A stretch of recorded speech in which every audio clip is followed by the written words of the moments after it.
What's up? How we doing? Welcome to the gym. It's gym time. Time to hit the gym. Time to play some cards. No stream yesterday as I spent all day working on my my set review. Hopefully everybody enjoyed that. It was a lot of fun to make, and I'm quite happy with how it turned out.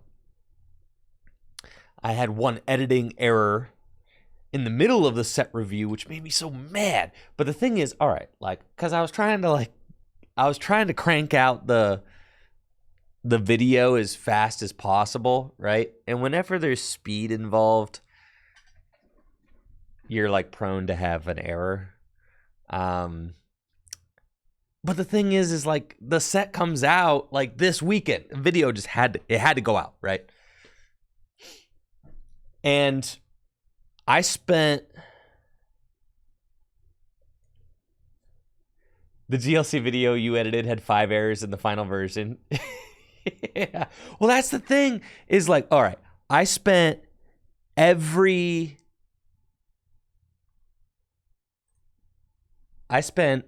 I got to the studio. I took yesterday off streaming because I spent every hour, every minute working on that video yesterday. I got to the studio at 9 a.m. and the video was not finished until 5. I literally 9 to 5 did, the entire day. I just sat down and was grinding this out. So the thing is I finished at 5, and I've already been working for 8 hours on it the entire time. By the time I got to the end, I was like, all right, I'm just gonna scrub through it and look for any mistakes real quick, right? Because if you kind of watch it and edit it as you go, right? That's how you do it. But if you go back and you're all right, I have to watch the 55-minute video to make sure that there's no mistakes. It's that adds another hour. It adds another hour, right? So sometimes you're just it's probably fine, right? So I just basically did a quick little scrub through and was yeah, it's cool. And I had one during the Volcanion, there's supposed to be a frowning emoji that popped up right here. Pokemon trading card. Dang it. And I know exactly how it happened. It got deleted. It was right here. This is what was supposed to happen. It's supposed to be right here. Okay. And it was supposed to be a frowny face that popped up over Volcanion. That's but the frowny face accidentally got clipped out. So now you just have a pop out of nowhere. Yes, it was going to be like that. Just real quick. Pokemon trading card. Something like that, right?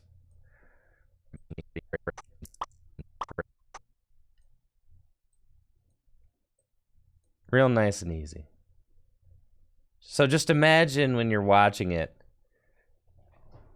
your enjoyment of the video is supremely diminished by the lack of frowning emoji. See, I knew it.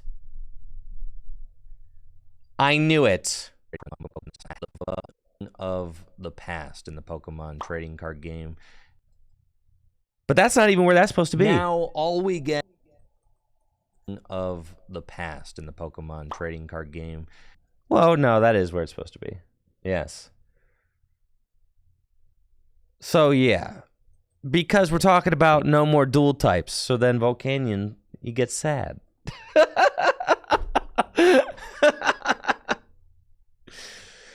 That's what was supposed to happen. But at the end of the video, as it's getting into like crunch time, right? Like I said, I got to the studio at 9 a.m. I took one bathroom break and I worked on this from 9 a.m. to 5 the entire time. Where are my glasses?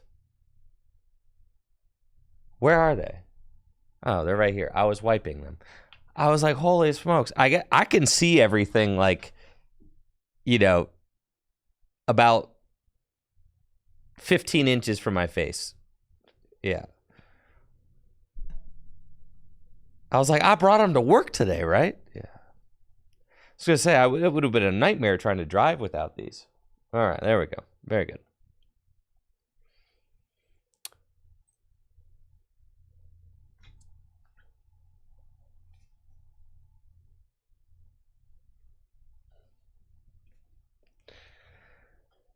But yes, so at the end of the video, like when I was done, like I said, I'd already been working on it all day. I added in these sponsor, you know, these parts. Because, like, there was a lot of empty space here, you know, since I, like, kind of cleaned up the background and just had the cards and all that. So I was like, all right, I need something to go here. So I just dropped these down. I just plopped those down just on the timeline. Yeah. Pig, that's part of why I opened Premiere, is because I wanted to get you the font. Yeah. I got you. So yeah, when I plopped those three down, it just must have clipped out the emoji. And I didn't notice it. Dang it.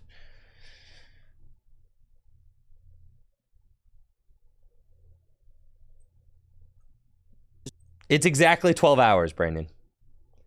Me and Pig are on opposite sides of the planet. It's exactly 12 hours. Yes. So it's 9:40 for Pig right now. 9:40 p.m. Yeah, uh-huh. Pig is literally living in the future. I know, I could... It's an oddly satisfying time change. It's extremely satisfying because I never have to think about what time it is for Pig. I just know it's the exact opposite. Okay, let's see. All right. I'm pretty sure... No, that's just Arial. You just want to see which font I'm using for, like, my... Okay. So when I do, like, a text, let's see, what font am I using? Say it's, like, 80 damage. Whoop! Probably luckiest guy. Oh, yeah. It's luckiest guy. That's such, like, a... It's such a satisfying, comic-looking, like... Yeah, luckiest guy is the name of the font that I've been using for, like, damage and stuff. Oh, what about the credits? Let's look at that.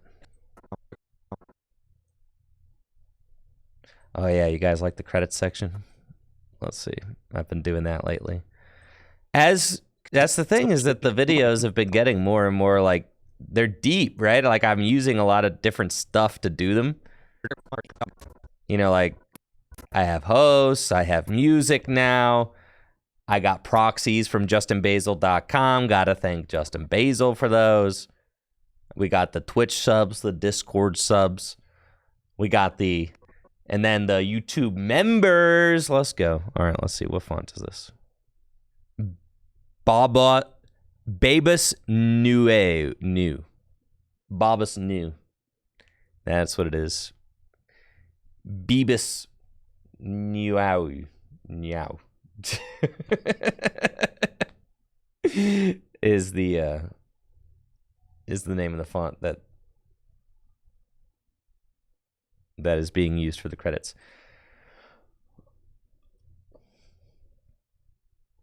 Thank you, Winking, for that Prime sub. Appreciate you, Winking. Thank you. So yes, hopefully you all enjoyed the set review. This was very fun for me to do. And also, I was very proud of myself for how I used the Robert Downey Jr. picture. I felt like that was, like, very hip, and I felt like that was very hip and internet knowledgeable of me. Sometimes so good that they are toxic. No. Did you like that? I felt like that was,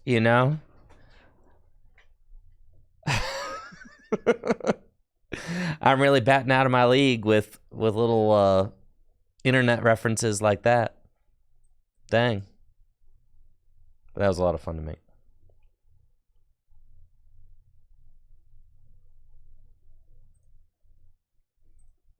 So hopefully you enjoyed it. Part of what made that video difficult to produce was that I had to do a lot of proxies myself, because Justin Basil is a great resource, and I use Justin Basil for a ton of the proxies. But then, I had to make my own too, like, with the Entei and because the cards aren't out in English yet, right? So if you want to make a video that looks nice, if you want to make a video that looks nice, you pretty much have to do it yourself, right? Dragons, I do have an editor. It's just that it's Pig Chef. Pig is right here. Yes. Pig and I work together on videos, but it's only...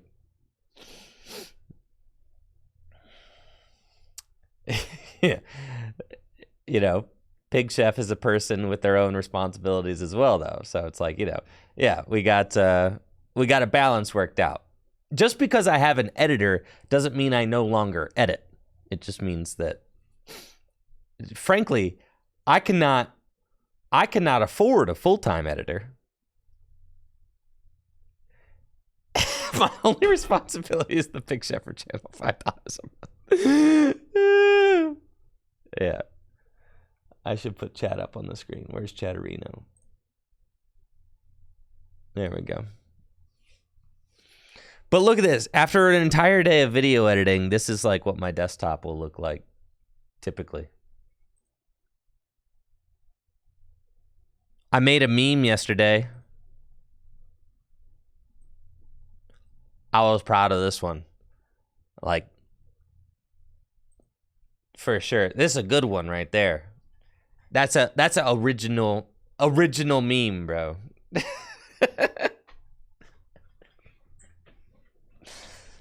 If you don't understand this, then clearly you didn't hear about the aliens.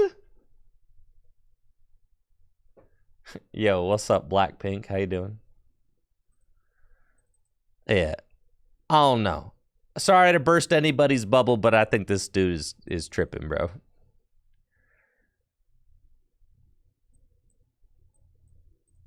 Yeah, I'm just not convinced,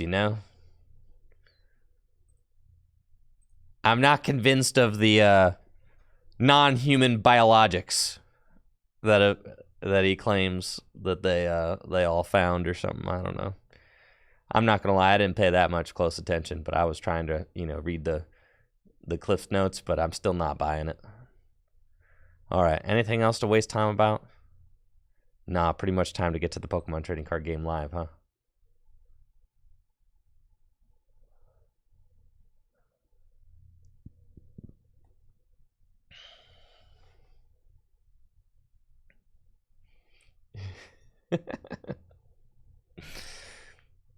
It's time.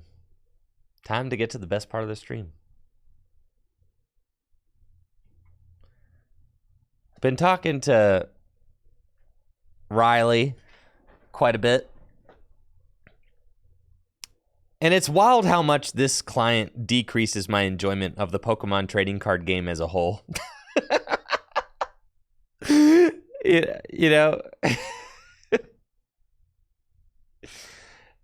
You know, I hate to put it like that, but it's really taking it on the whole. I've got a local league, right? And I've got a lot of local, I've got a good local scene that keeps me hype and interested and involved in the Pokemon TCG community. But Riley does not have that. So Riley's enjoyment of the game is pretty much tanked right now. Holy smokes. Everybody, stop what you're doing and get some hype in the chat for Arheeb with the 25 gifted subs. Let's go. Let's go. That's what I'm talking about. Thank you so much, Arheeb. 238 total gifted subs so far to the channel. Absolutely incredible. Thank you so much, Arheeb, for your continued supports. And welcome new subs to the channel. Insane. Thank you, Arheeb. Thank you.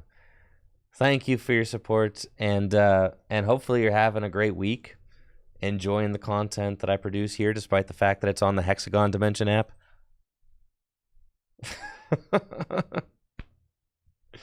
You know, I appreciate it. Y'all are some real ones. Appreciate that. I know. But yeah, with Riley, it's like Riley doesn't have like a local scene. And so for him, it's like he doesn't want to get home from work and hop on this, you know? And I get it. I don't want to get home from work and hop on this either. It's the last thing I want to do. Now, something I do love is finishing up my workday and then going downstairs to play Gym Leader Challenge with our local league goers. I love that. I'm deriving a huge amount of enjoyment out of our local league and participating, having fun, all that. It's been great.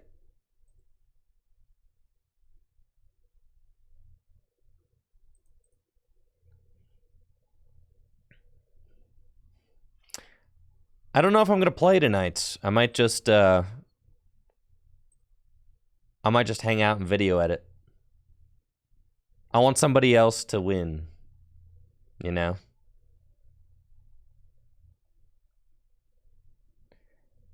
I could get them on stream. My studio has been, I might record tonight. I could record tonight, but my studio has been too hot and there's no air conditioning in here. So, like, I don't want to put anybody else through that.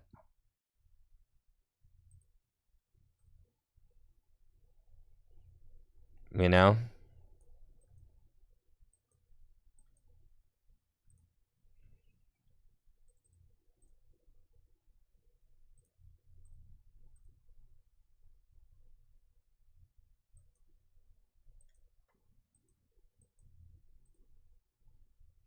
It's just really like it gets so hot up here in my studio that someone could like realistically could pass out. So like it's like questionably healthy.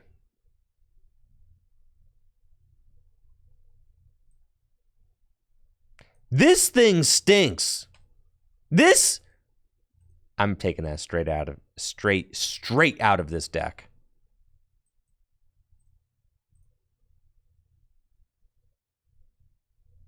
Oh, my Manaphy's gone. Did I discard Manaphy? Huh, I'm not very smart. Okay.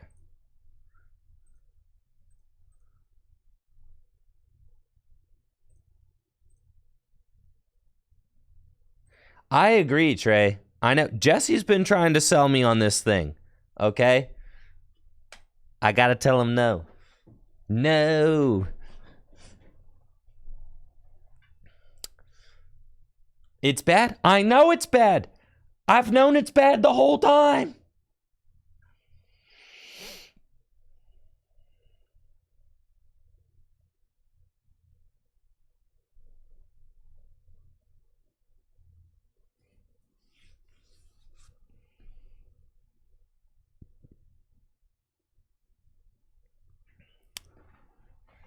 But I don't think I'm going to play in Gym Leader Challenge tonight.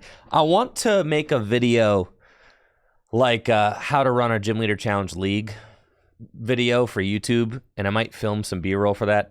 If I decide it's cool enough, I might record some GLC matches.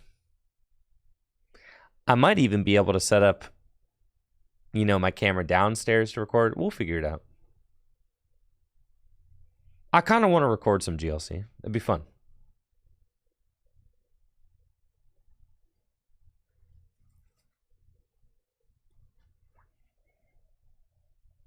Okay.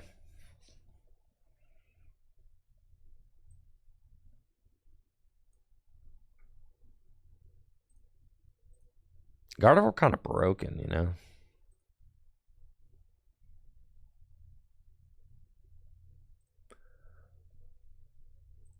Anybody feel me on that?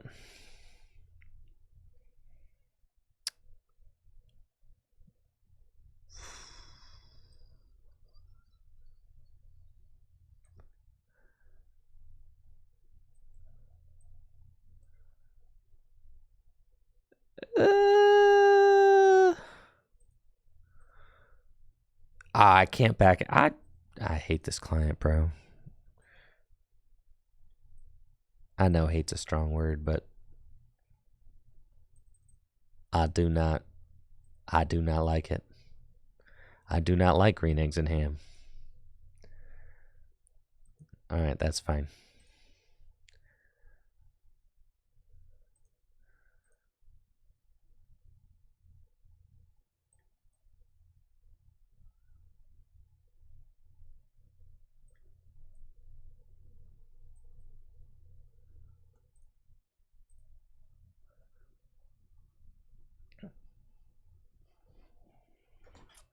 JD playing spicy grass tonight? Yeah, I'm not gonna play tonight. I would like to. I'd like to create, maybe do a little filming, create some content, stuff like that. Yeah, no, the thing about streaming at night, like regularly, like every week, is that I just really enjoy my schedule right now. It's super sustainable. I don't want to commit to having to stream at nighttime. And also, I do think that like when recording League, the thing is when you're doing like a live, when you're streaming or producing a live tournament, there's just a lot of downtime. So I kind of believe that it's actually better to just record the games and then produce them the next day, like during the day stream, right? Because then we can watch the games back together. I can commentate over them, and then we skip all the dead time, right? Because that's the thing about producing a live tournament, and sometimes that's worth it. Like sometimes, if it's a really big tournament. See, that Curlia is literally terrible. It's the worst Curlia in the world. I'm so dissatisfied with that Curlia being in the deck. I'm cutting it immediately.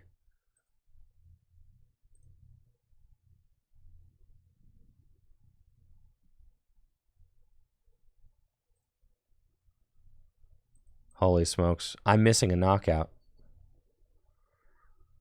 I'm going to get... This is horrible. I guess I retreat. Yeah, I retreat and Moonglow reverse. Can I do that, though? No, there's not going to be enough damage counters. I needed to discard an energy. I know, but I was just like... I was thinking about stuff.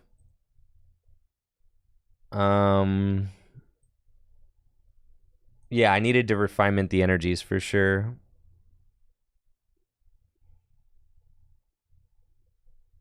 That's fine. Whatever. Nothing bad's gonna happen.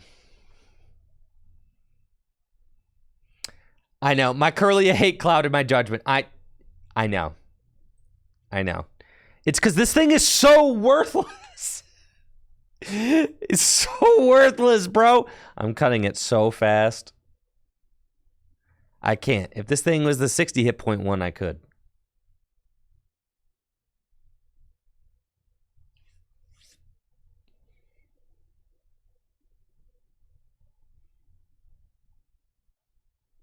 It's cool. So long as they don't Radiant Greninja me, I think I'm fine.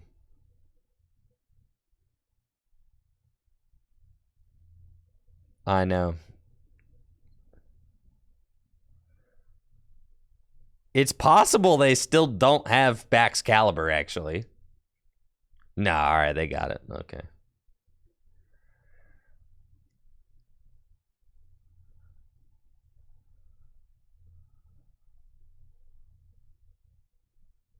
Yo, what's up, Dave? But yes, this thing has got to go. Absolutely not. Not in my deck.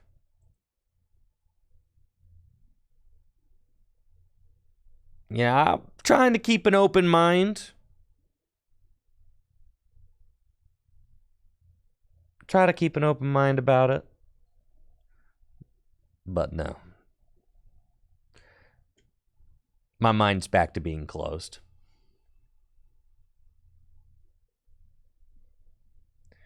Well, yeah, because I think it's a terrible card in Guardy. I think it's unnecessary. And I think that this one is better.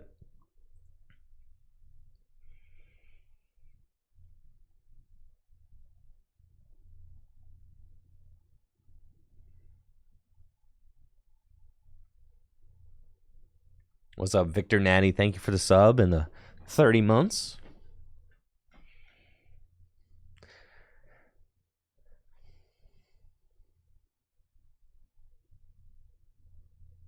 And that's what's up, Ace Trainer Cam. Nice. Okay, they're going to return their guy. Cool.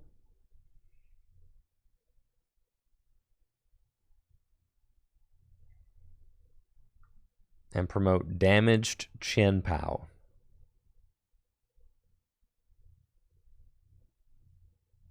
I agree, Dave. I agree. I know. I agree.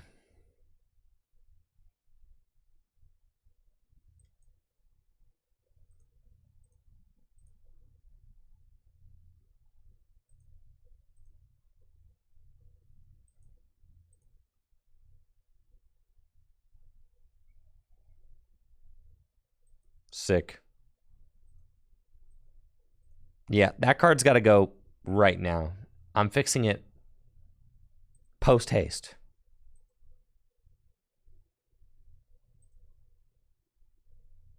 Please never show your face in my deck list again. Thank you.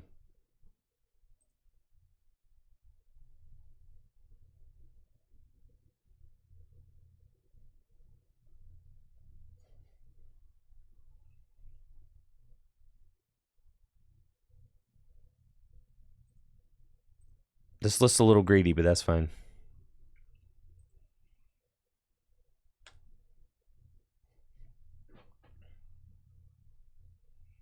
Quad Mirage Step. Please quit playing with me, Oswald.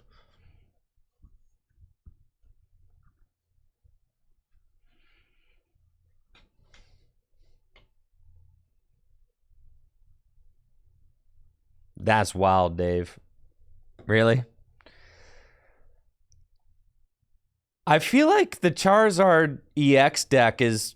I feel like the Darkness type Charizard EX is just the best one, and that you want every Charizard you evolve to just be that one.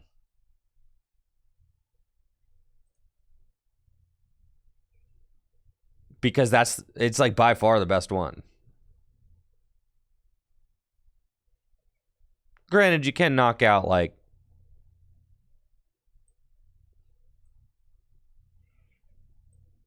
You can knock out Arceus and stuff early with like the 151 one, but that one doesn't come out. Guardy is a very good deck, yeah.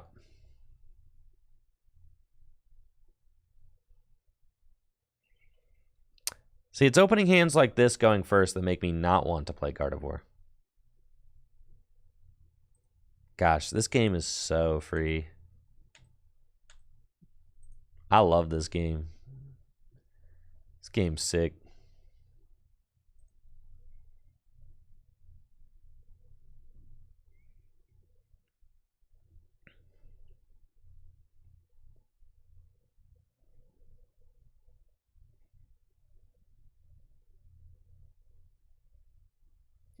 Pig says, this is good. I'll only have to animate one Charizard then. Maybe, I don't know, I might play the 151 Charizard in there. The 151 Charizard doesn't come out until like October or something though. Maybe September. When does 151 come out? Internationally? September or October? Both. September 22nd, yeah. So it's going to be a little while until the 151 Charizard comes out. So I think I should...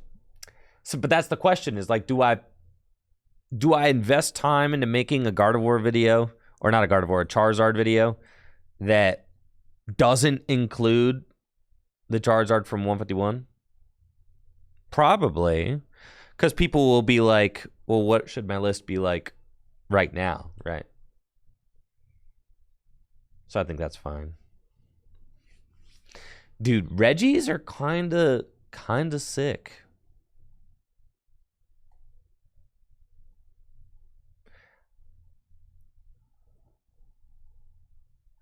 That's yeah. I think that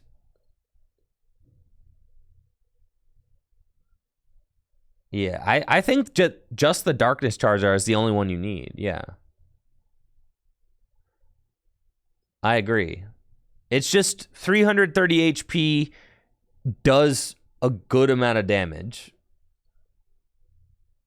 And at the end of the game can wouldn't you play yeah, you play Radiant Zard. Yeah. That's fine. You just do that. And I'm sure Delphox is nuts. Yeah, for sure.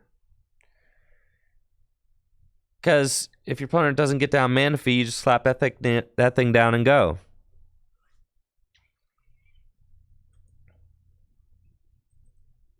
Man, bro.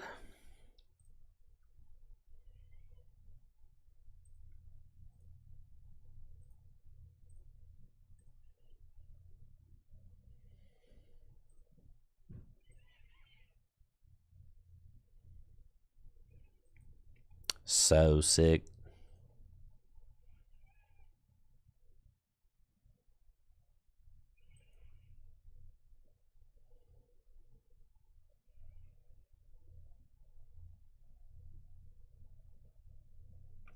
I should probably put Manaphy down. I don't want to. It's fine. I should have grabbed Manaphy here and then Fog Crystal for the Ralts. But it's cool.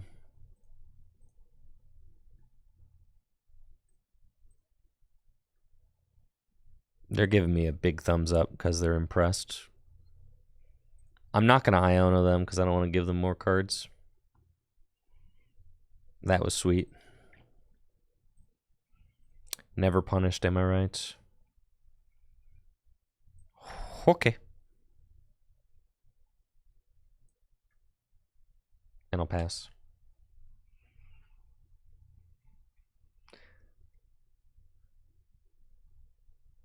Yeah, I agree. Stage 2 Pokemon feel a lot less sketch when evolving one sets up your whole board with energy. I know, right? Like the ability is insane.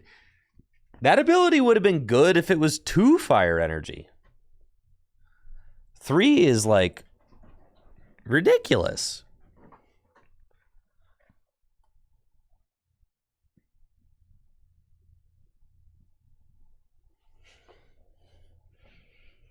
And it's you can attach them to your Pokemon in whatever way you want, right?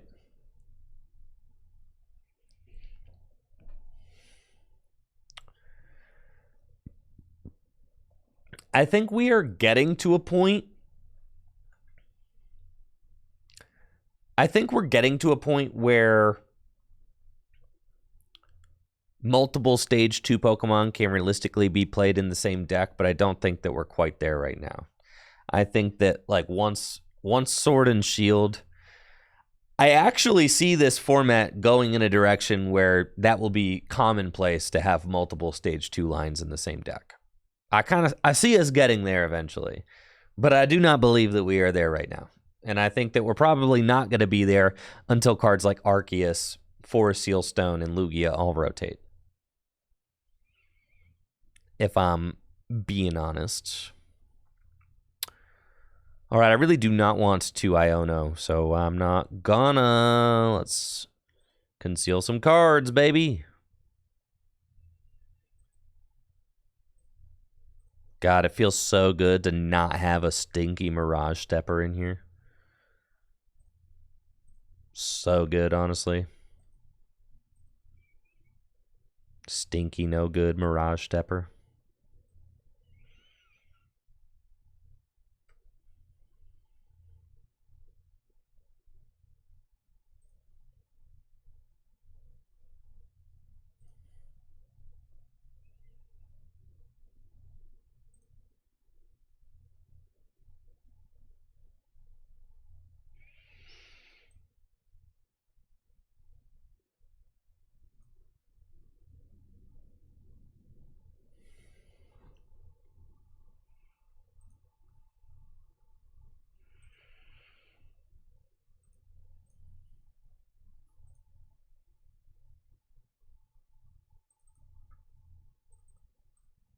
Go grab a fog crystal.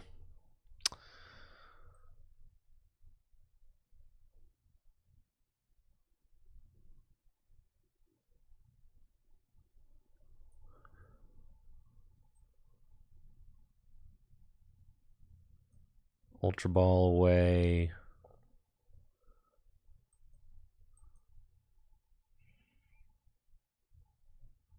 That's fine.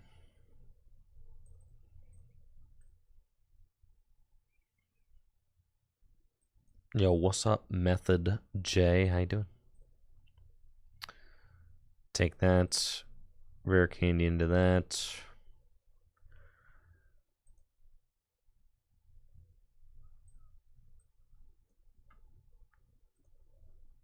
Retreat. Psychic Embrace. Now, this matchup's like pretty easy, actually.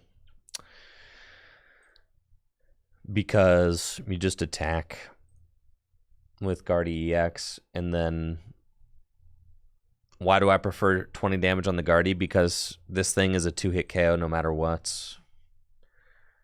Right? It's a 2-hit KO regardless.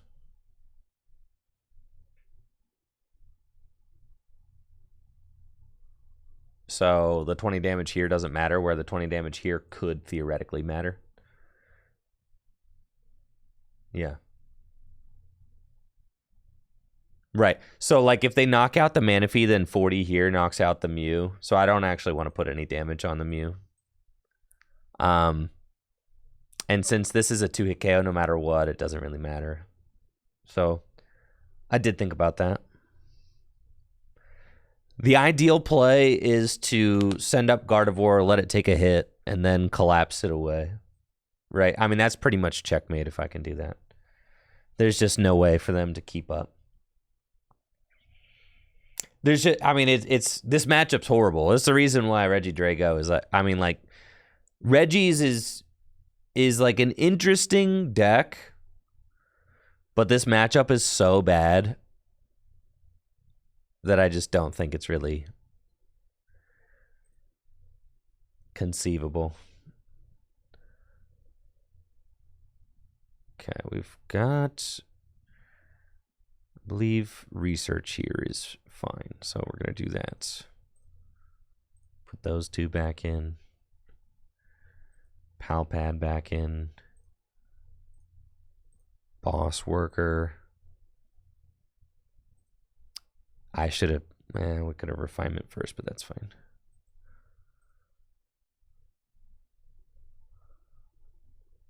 No, that really matters.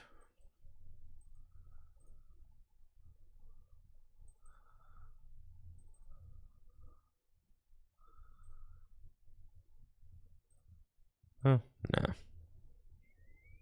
going to evolve this one in research. The reason I'm evolving that one up is just in case I find my collapsed. It is in the deck, right? Yes. Very good.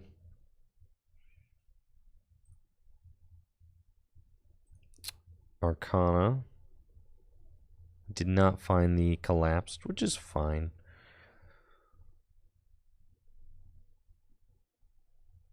Which means I just have to retreat.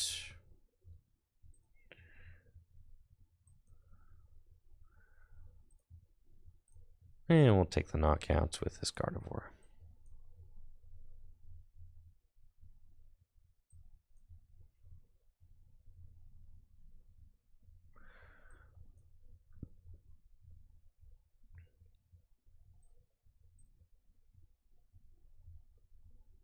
Okay.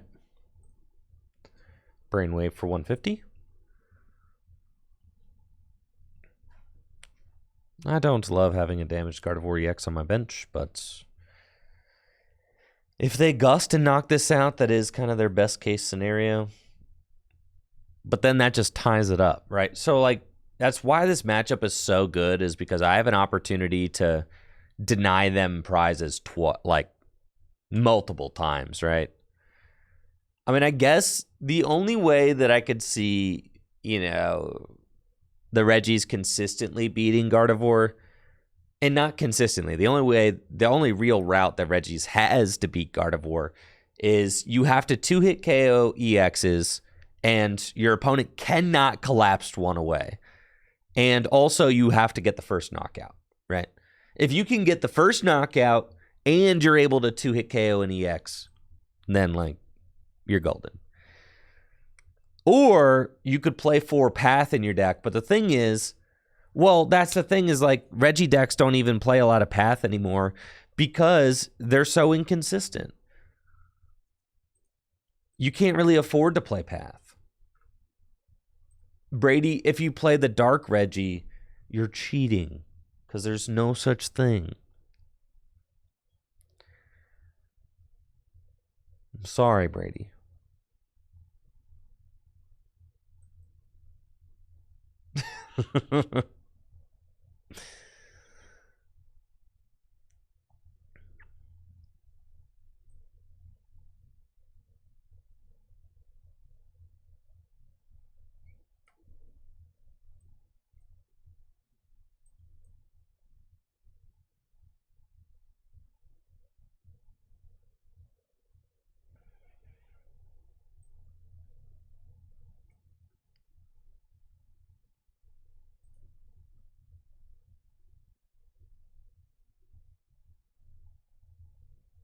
It's like at this point, you're like kind of just chilling, you know?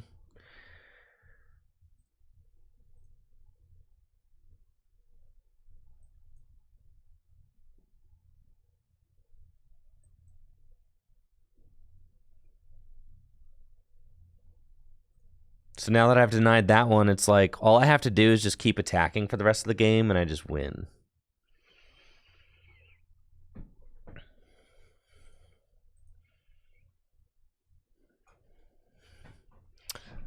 Like, this Gardevoir is going to take 2 prizes guaranteed. I have a rod left. So I can just... And I have Thornton, too. So I can just go...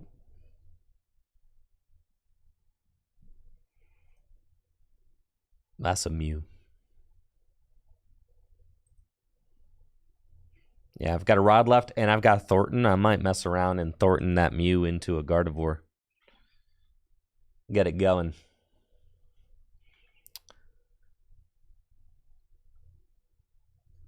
Which would be pretty sick. But yeah, as much as I would love Reggie's to be like it, I think it's just fine.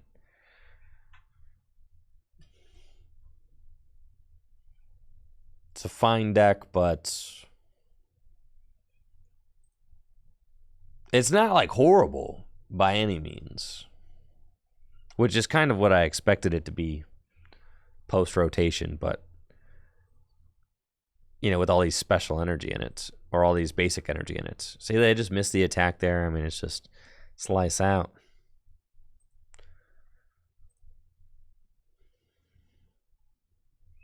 You know, we got Thornton. So sick.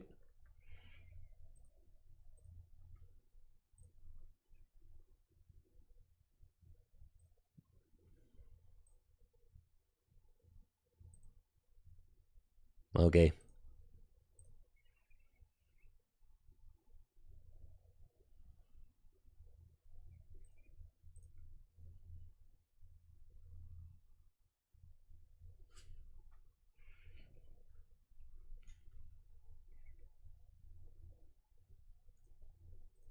Yeah, Reggie's, I think, to be fair, though, in my mind, Reggie's was like, Reggie should have kind of never been actually good. like, dude. Yo, what's up, Dave? Like, the fact that Reggie's was good at all at one point is kind of a little miracle, you know? Because look at it. You have to have 6 different Pokemon in play in order for it to work. What the heck? Why shouldn't every deck be competitive? Because that's not the way things work. That's not the way TCGs work.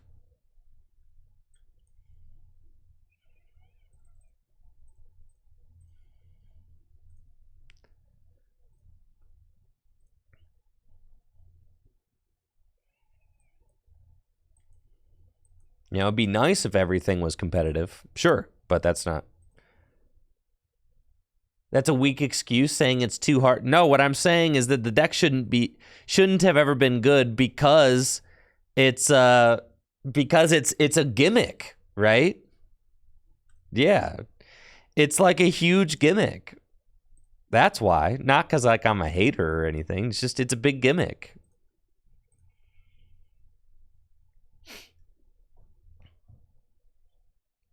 And usually gimmick decks are just not that serious.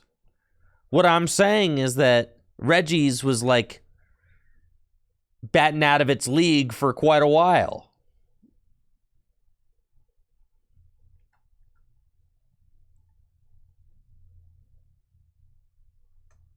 What I'm saying is it's better than it ought to have been. Yeah. Creatures makes tens of thousands of cards that are never supposed to be good. Right?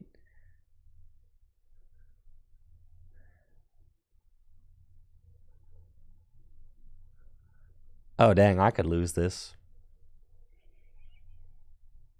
Nah, we're fine.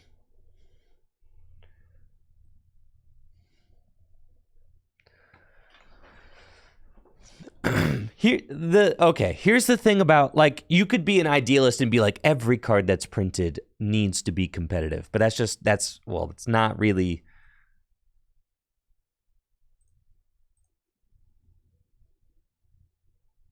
It's not really reality.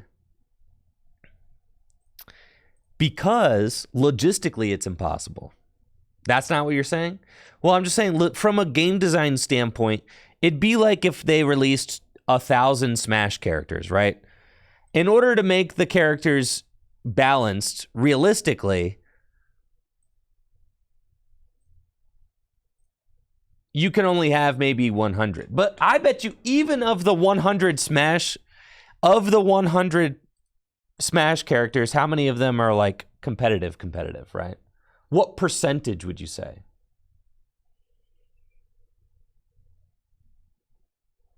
What percentage of Smash characters are competitive, right? I mean, from a game design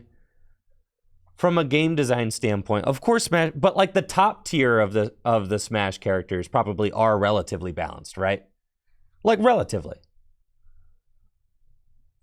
And it's the same thing with Pokemon cards. Only the top tier of the cards are relatively balanced because those are the ones that the game designers are really focusing on making sure that these decks are balanced, right?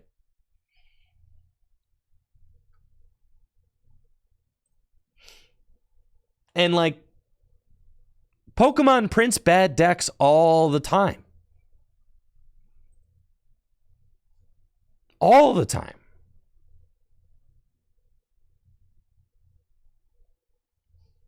Yeah, like constantly, actually.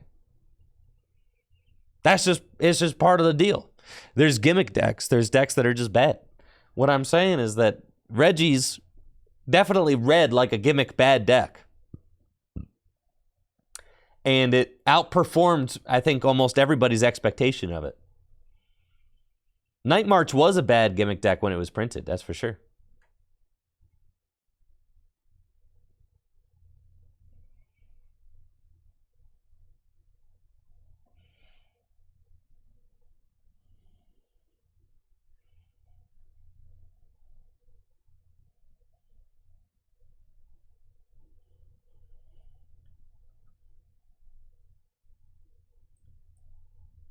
Night March. Yo, how you doing, Diego?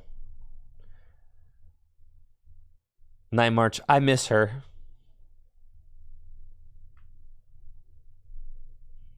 My favorite gimmick deck of all time? Night March. Easy. When am I uploading the Obsidian Flames pre-release? As soon as they happen. This deck is broken, dude.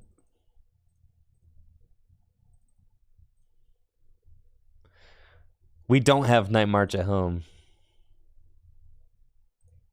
Realistically, I actually have all the basic search that I could possibly want, so...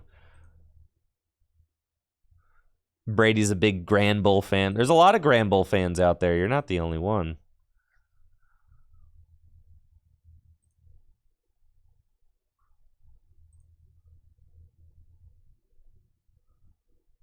So with the research, we just grip this hand, though.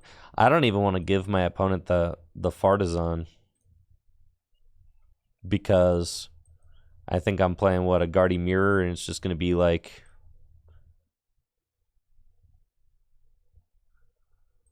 I don't even want that because I'm getting ready to research next turn. Tomb Beasts. You never seen a Night March deck? Well, you gotta check out the Night March deck.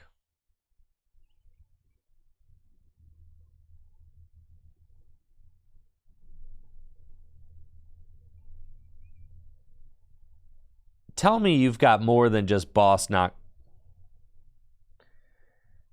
Dang. Mad Party was not good. I do hate to say it.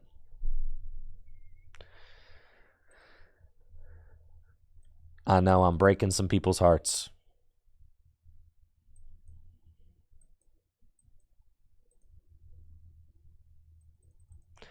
I did enjoy... Why is there... What Pokemon is this on my Pokemon?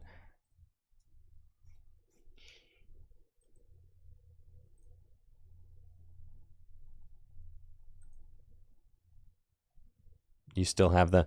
Yeah, this game has been like misfiring like texture loading quite a bit lately.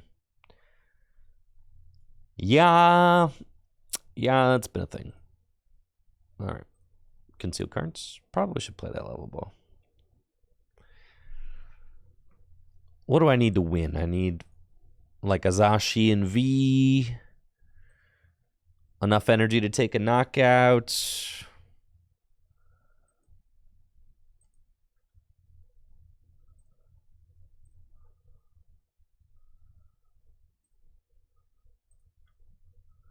I should probably get rid of the energies, yeah. Come on. Okay, we're going one more. Uno mas, uno mas. I know. The slowest death. The fact that my opponent has to sit here and just wait for me to eventually beat them here is so sick.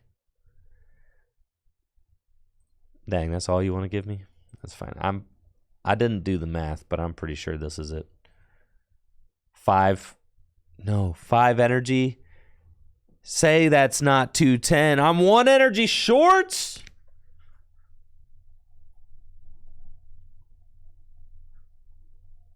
This is so cringe. Dang, bro. It doesn't get any more cringe than this.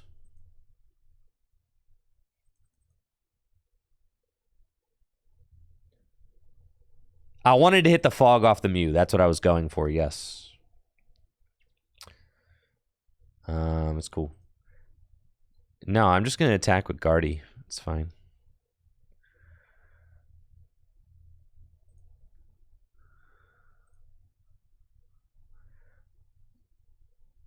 No, I think I want to go Prize Denial. And attack with Guardy, and then I can potentially, like... I could potentially, you know, collapse this Guardy away later or something. I think that's what we're doing. Pokemon's good to have in play. I do think that we got this, yes. Just think about, you ever think about how long my opponent had to wait for me to take that turn, though? Man. That's a big wait.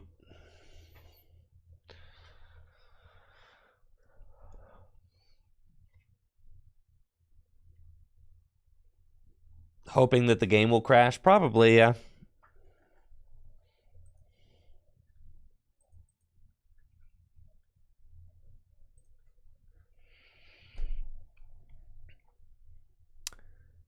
So what, they have to go, I mean, like, realistically,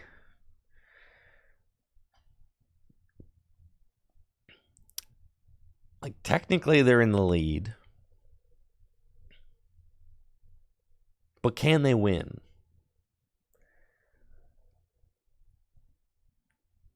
I feel like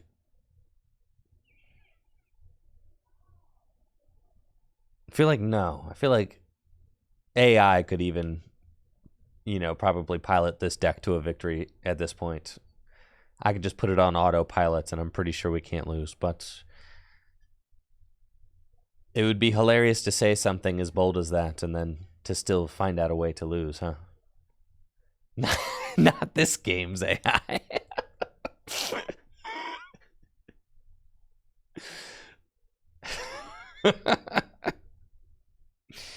True. All right, I don't want to Iono them. They still have not played a supporter card yet. Boss, that's the only one they played. Okay. Here we go.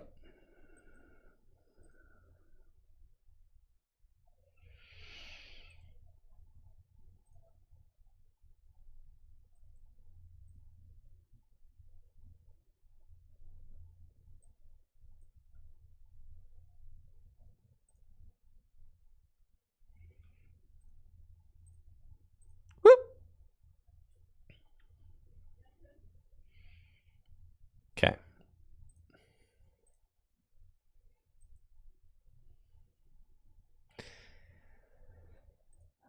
Oh, yeah, this deck's... Why didn't I use Greninja? Just... Oops.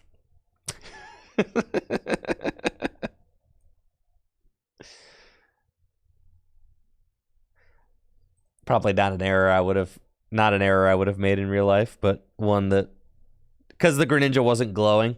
If you want to know why, it's literally because the card's not glowing.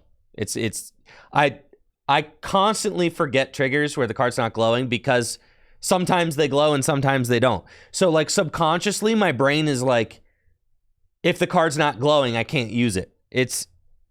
So if you want the real answer, it's because that's why, right?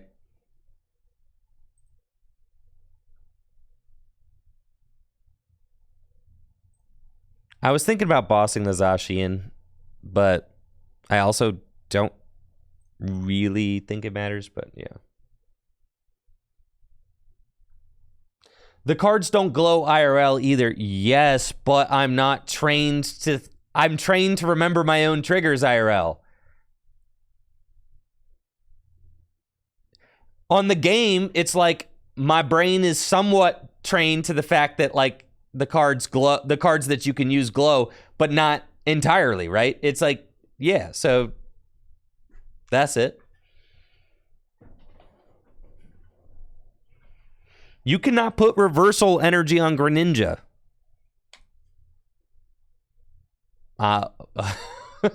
Yeah. I mean, you can put it on Greninja, it just won't do anything. So what I need to do is I need to completely deprogram my mind to respect what TCG Live is saying about the board state, because none of it's accurate.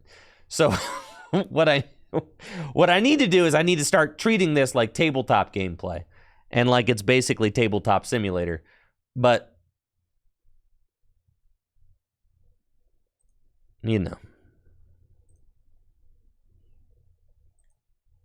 I also told you guys I don't like looking at the client too close when I play because it gives me headaches. So most of the time I try to look explicitly at chat.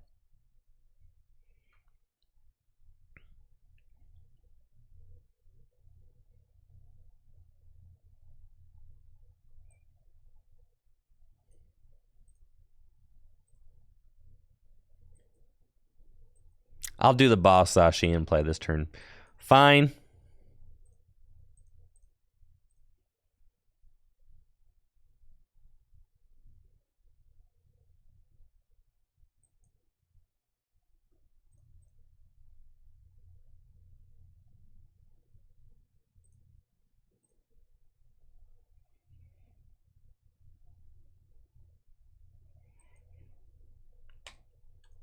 Fine, I'll use concealed cards.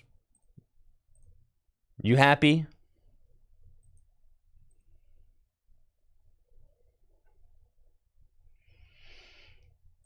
Okay.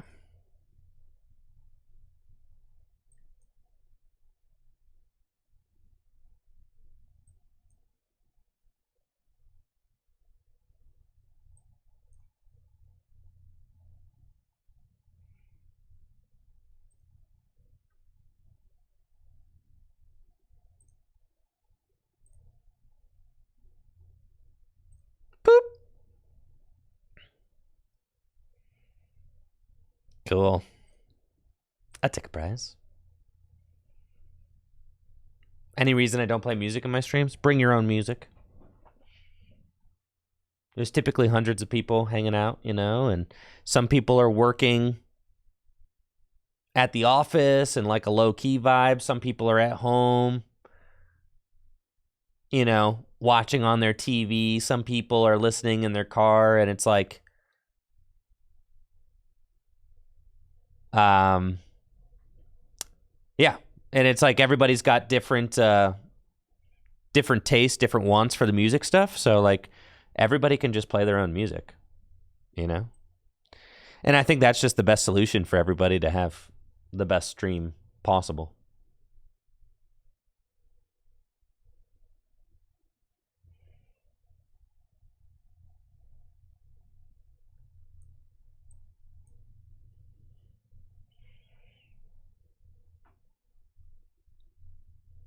Okay.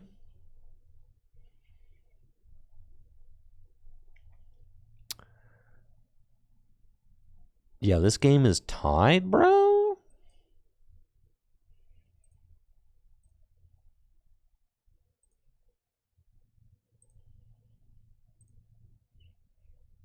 Crazy.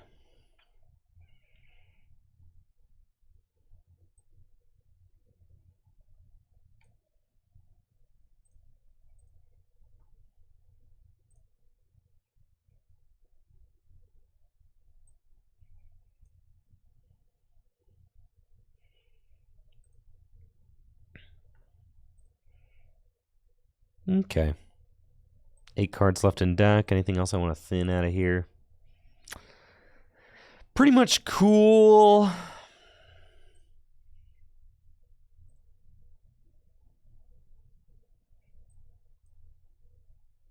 I think I'm just going to Psychic Embrace to the Guardy, move the energy off.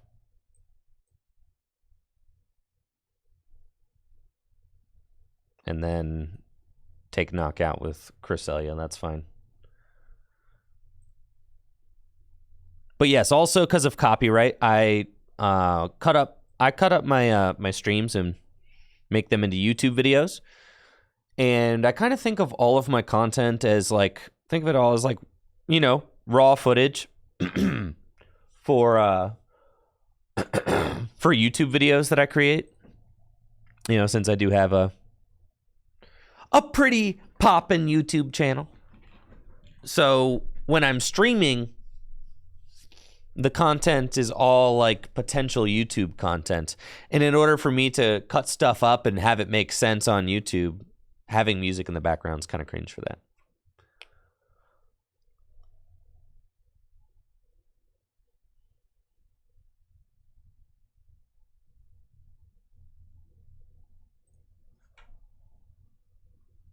But yeah, it's just it's a vibe, really.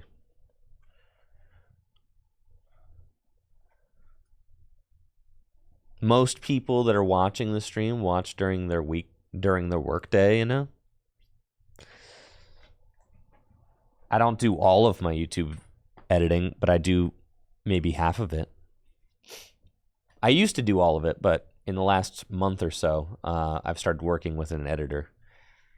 But before that, it was just, yeah, all Tricky Jim all the time.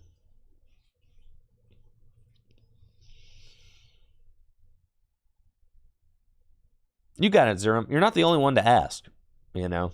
So.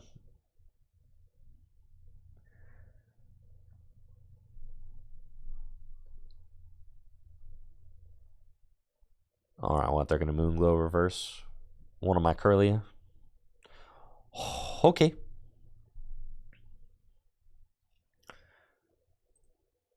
And bosses orders my Greninja and try to stick me. That's what you're trying to do, huh? One card in hand.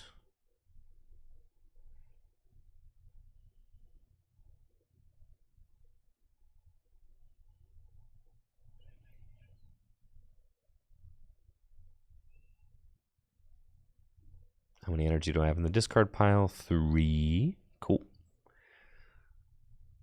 They've only got 2 cards left. We have a very solid board state.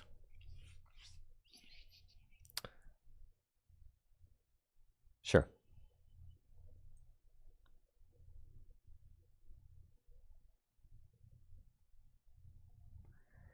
And then Psychic Embrace here.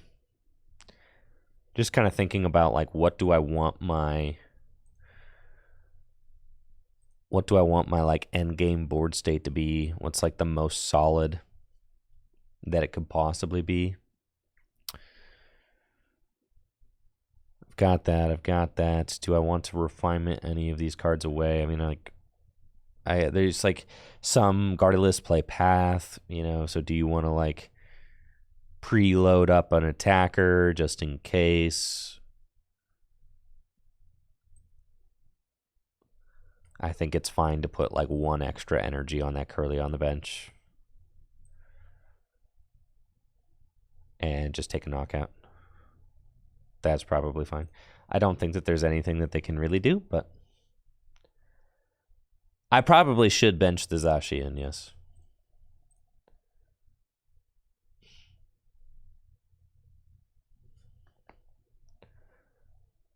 Probably. That makes sense. But like, okay, so you're thinking about like what's like your lose condition, right? So my lose condition is my opponent plays Iono, right? Attacks with this Gardevoir and like puts a path down.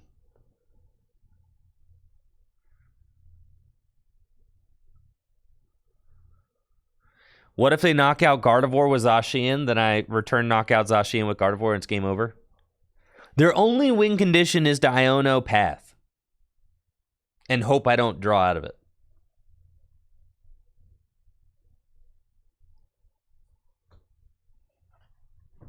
That's the only win condition at this point. Which is always a win condition. Right. Or Iono attack with Guardy, hope I whiff. Yes. Obviously, the path helps me to whiff, but like...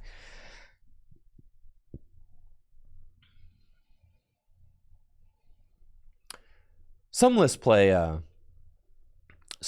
path. Not a lot, but some do.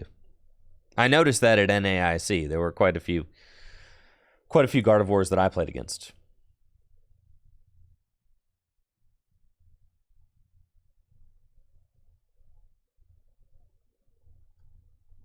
But yes, with 1 prize left, I mean, didn't they just give it to me? I mean, all I have to do is bench a Psychic Pokemon and I win. Oh, no, I just have it literally because I just, knock out the Mew. It's GG's. Which is why I said there kind of needed to be a path, right? Dang, there's little fruit flies, little gnats, dude. What the heck? Gross. Right, so that's why I said they had to have the path, right? Because this was always going to be able to Moonglow reverse the Mew. There you go. GG's.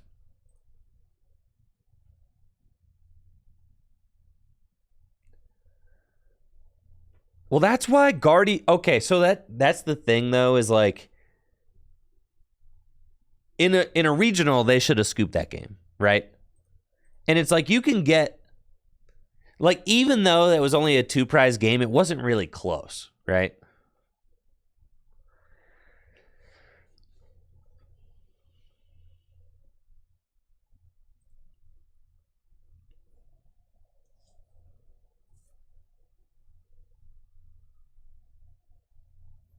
Why would Tribal Chief. Why would a deck play Path if it hurts them too? Well, think about Mew VMAX. Mew VMAX plays Path, right? Even though it hurts them. Why does Mew VMAX play Path even though it hurts them, right?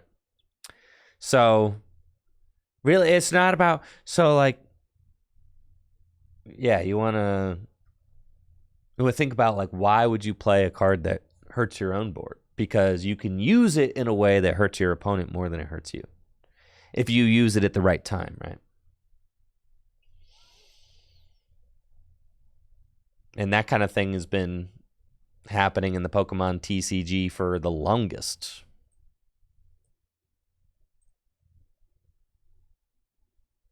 This deck's broken, dude.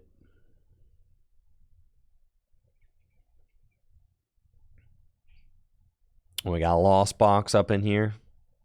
Up in here. Up in here. Y'all gonna make me act a fool. All right, here we go. Hey, have a good night, pig. Count we want Manaphy and Ralts. And I've got 2 other Ralts. Cool.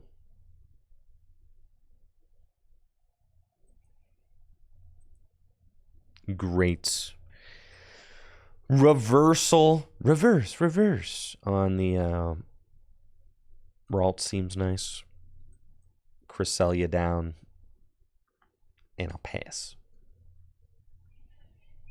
Cool. It's a solid start. We'll see what kind of Lost Box deck I'm playing against. It's either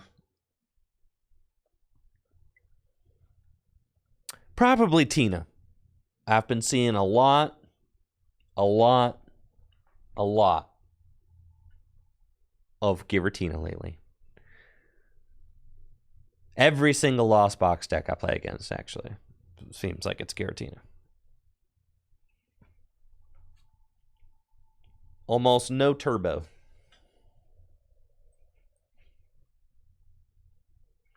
I think that this matchup, I'm actually like kind of okay with it. You just, so long as you set up quickly, you're chilling. You just don't want to have one of those one Ralt starts, you know? So long as you don't have that, you're fine. The Thornton is so good.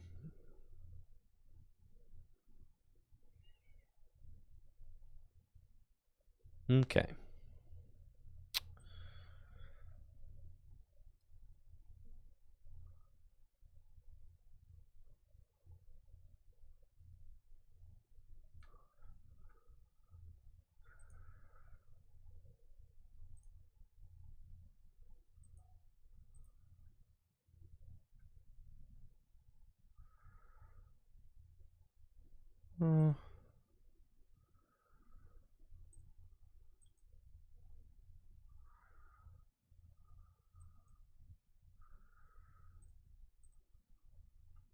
Okay.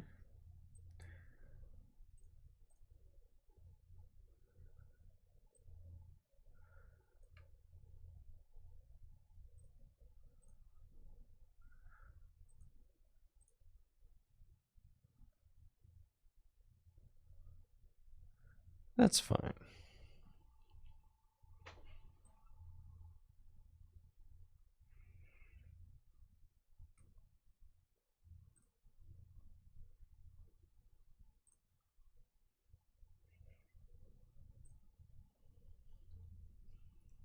Let's do that.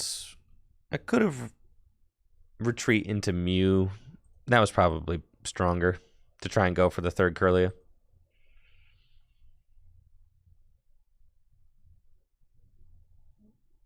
But I don't really mind having the Mew on board for next turn.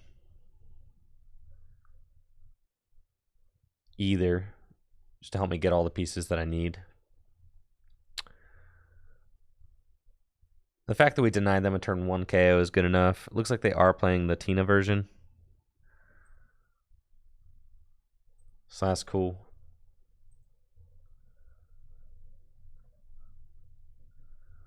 See, but then they... Well, I guess they colorist, right? Yeah, they've colorist twice. So I will probably Iono this turn.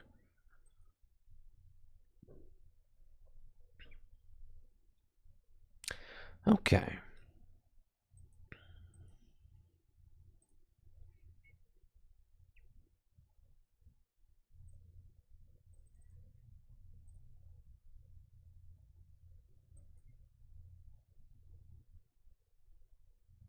I shouldn't have benched that. That's my fault. I'm supposed to go Cresselia this turn. It's fine. We'll go Cresselia next. And I could potentially attack with a clean Gardevoir. So, like, that's not bad. Yeah. Okay. We'll just Iono. What I really want to hit is I want to hit, like, Rare Candy Gardevoir, attack with a... Yeah. Attack with a 0 damage Gardevoir. Because then that's, like, kind of difficult for them to knock out, right?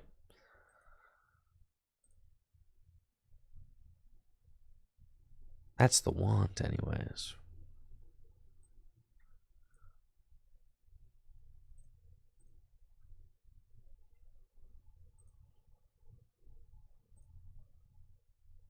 But let's see if we can find it. Come on. Get rid of the research. Oh boy. It's fine. Mysterious Tail. Ultra Ball. Gnar. Okay. So I just missed all attacks. Holy smokes.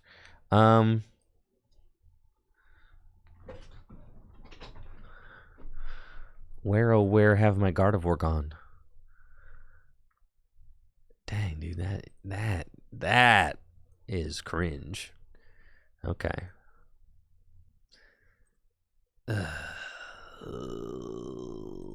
Okay. Wow. I mean, that's a lot of cards drawn. And no Gardevoir, huh?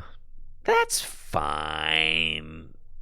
That's fine. I could have guaranteed it with the 1 Ultra Ball. I could have gone for a Gardevoir EX.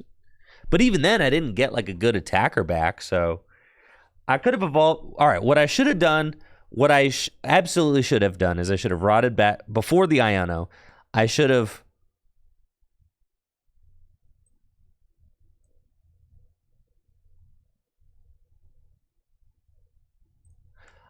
rotted back in the Cresselia, and I should have Ultra Balled instead of the Radiant Greninja. I should have Ultra Balled for a Gardevoir EX and then just Iono'd.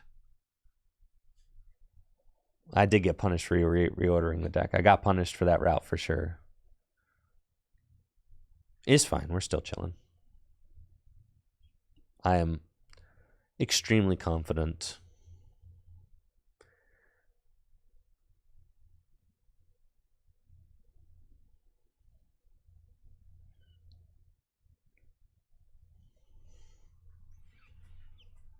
Just a minor hiccup.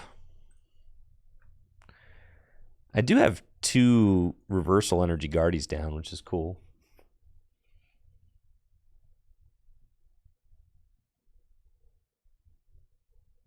Because I'm going to be able to start climbing back. And if they put a V down, I mean, I'm just going to knock that out.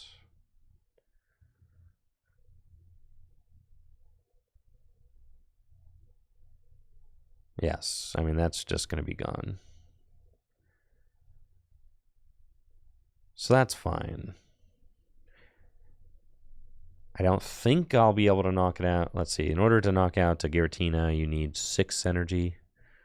They play the path. That's fine. Okay. Go here. And there, you know what? There's the Ultra Ball, isn't that nice? Isn't that nice, huh? Okay. refinements. And there's Gardy. Little late, but better late than never.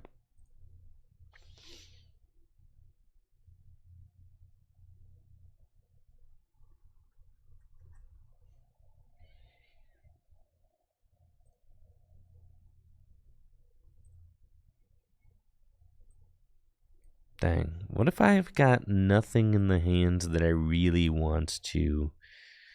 I can refinement away this Ultra Ball, I suppose.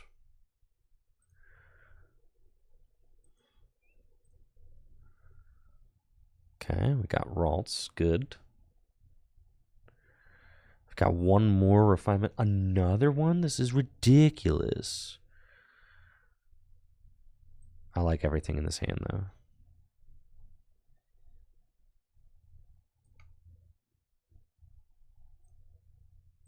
Shining Arcana.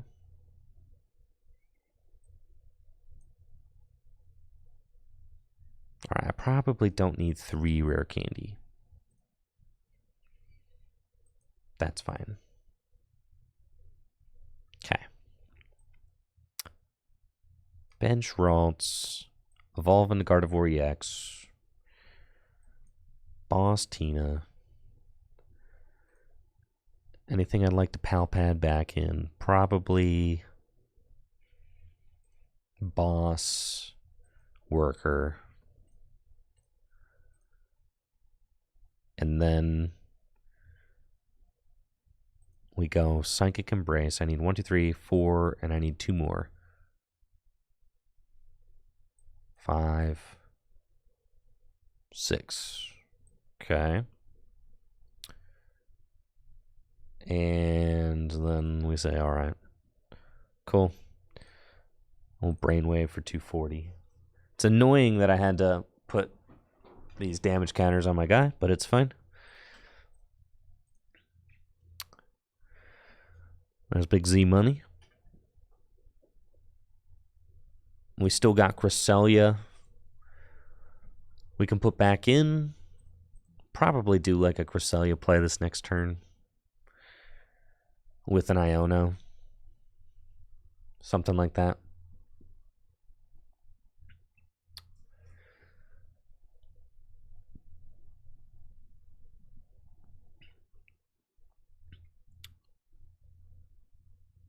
I guess they could go... Yeah, they got 10 in the loss zone. So they could go Sableye this turn. If they do, that's fine. Doesn't really matter. I do wish I had gotten attacking 1 turn sooner, but I still think we're in a fine spot. Because they're up. So here's Sableye. They can knock out like Curly. And that's the thing is like I'll just clear whatever damage I need to clear. I'll just clear it with Cresselia now, right? We do really want to... Yeah, we just want to find that Cresselia. I mean, I can Thornton for the Cresselia. That's kind of crazy. But I would like to Iono.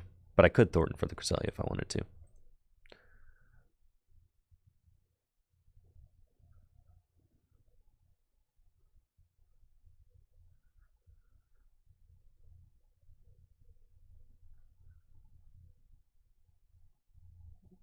Looks like they're going to go Curlia for 8. That means they leave this Gardevoir, which I'm fine with. And they've got 4 more. But as part of what I think... Cresselia is just such a broken card in these matchups. It's so insanely good. Okay, so we Super Rod back in Cresselia, Curlia. Just those. Level Ball. Grab the Curlia. And we've got Artisan down, which is a guarantee for the yeah, we should just grab that now then. Grab Cresselia, and then we just start using Iono. Okay. And we limit their hands. We got a very strong board going on. As far as the energy goes, I've got 5 in the discard pile, 3 here. So I mean, like 5, 6, 7, 8.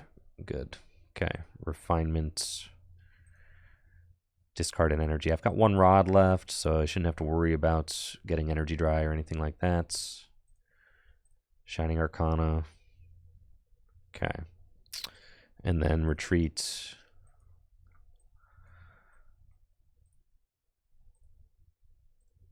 Huh. 4 to 3. I can keep the reversal on there. That's fine.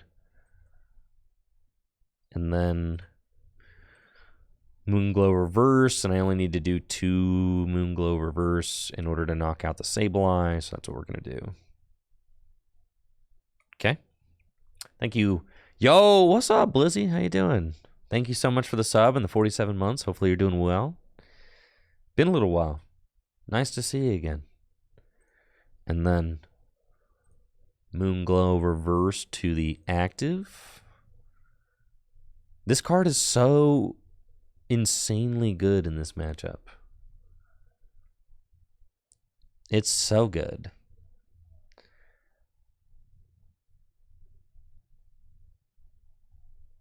For a little while, I was feeling like Guardy had a bad matchup against Lost Box decks, specifically Giratina, but ever since like NAIC, I felt like it was pretty 50-50.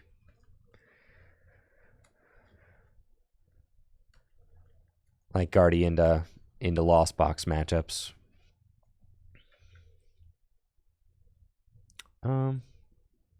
7, 8, 9, 10. Yeah, I probably don't want to promote the...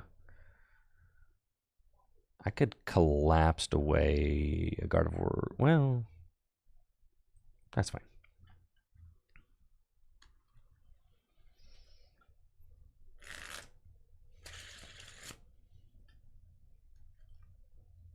Don't want to throw the Radiant Greninja up there. It could get weirdly stuck.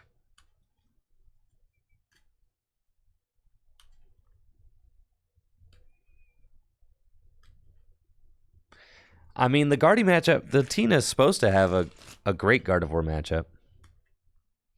But I feel like it's fine.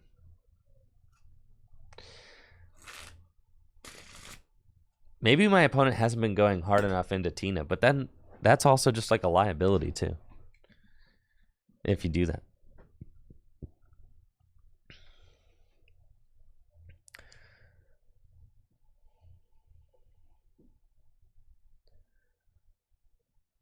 Dang, that Manaphy is getting close to...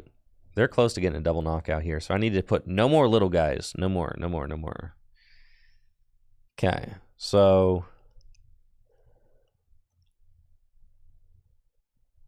all we really have to do is Iono to 2. Okay.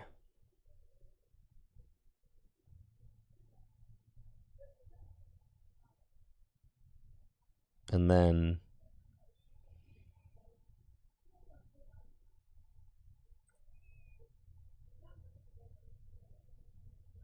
Shining Arcana. Sweet.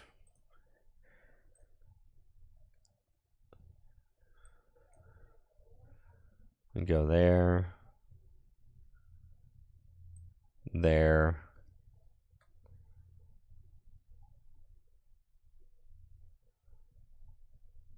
One, two, 3, and then 1 here. Okay.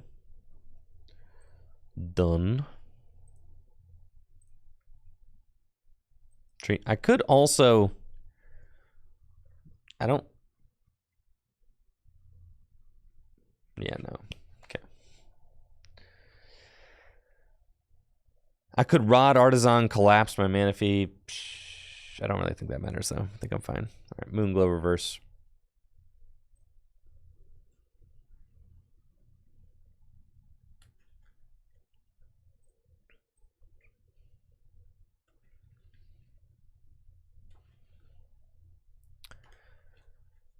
And then at best, like, they knock out Manaphy and go to 1.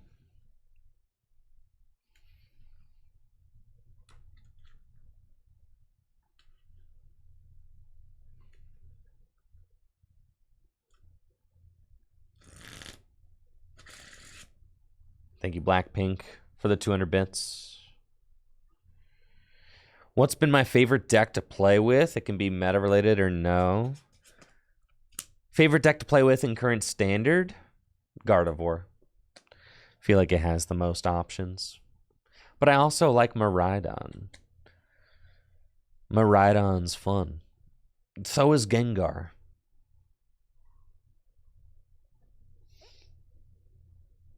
So, tough choices.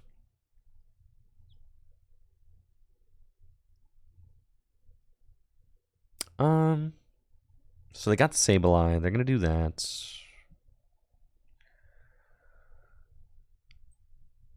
That's fine. Let's promote this Guardy. And then they've got Lost Mine. And they're going to put more damage counters. They're actually just completely knocking out the Cresselia. Okay.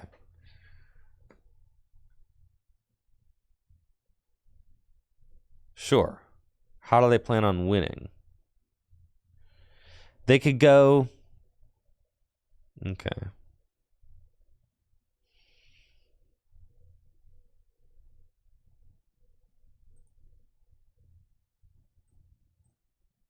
Echoing Horn. Lost Tina doesn't play Echoing Horn. No way.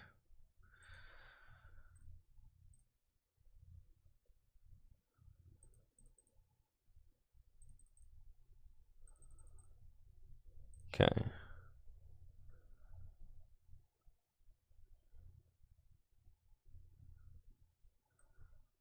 I guess Super Rod back in, just in case I like can draw another card.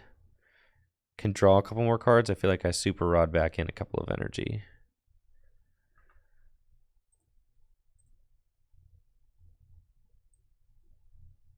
I feel like Super Rodding in like 1 energy does kind of help here. I don't know the math on this. Just feels like if I'm about to Shining Arcana, like it could allow me that's a live card. See?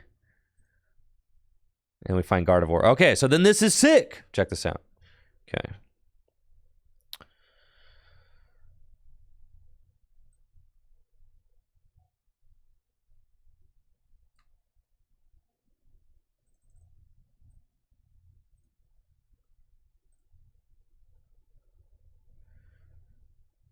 And then we Rare Candy and Guardy.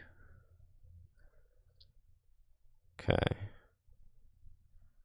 And then we're just trying to prevent win. So then I think... Was my Palpad still in? No, Palpad's gone. 8, 9, 10. I'm pretty sure it's my last energy too. So then Psychic Embrace. 1, 2, and then done. Can I put a third on here? I mean, I've got 250, 200. The difference, they can't do 220 damage with no Tina on board unless they Thornton. Right? So I can save that last energy here. That's just a card to retreat Greninja.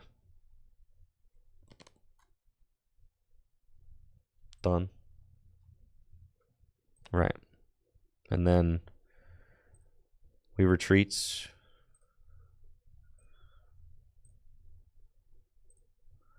Actually, we just want to retreat the reversal. Okay. Continue. All right.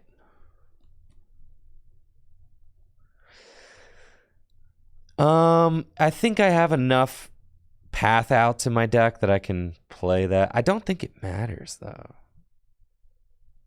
but sure. I will. And the 190.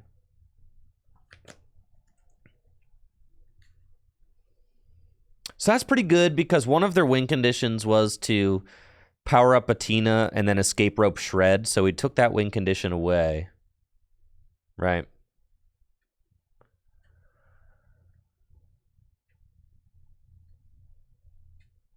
That was one of their potential outs. Wo-Chen? Don't you wish the Wo-Chen on me? No shot. No shot they drop the Wo-Chen. That'd be kind of nuts, though.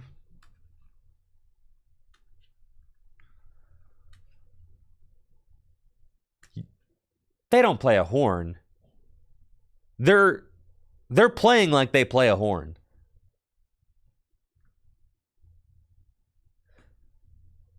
No chance they play a horn, dude. I'm so sick if they play a horn.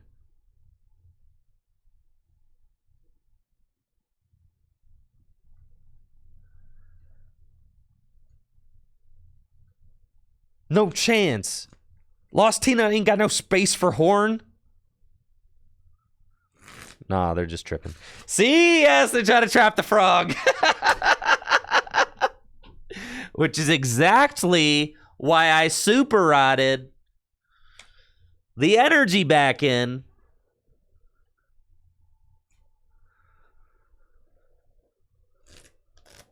In hindsight, maybe I should have put 2 energy back in.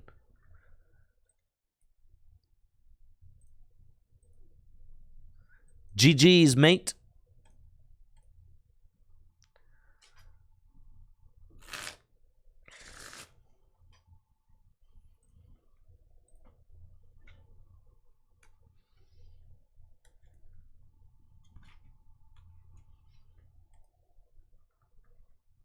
That's right.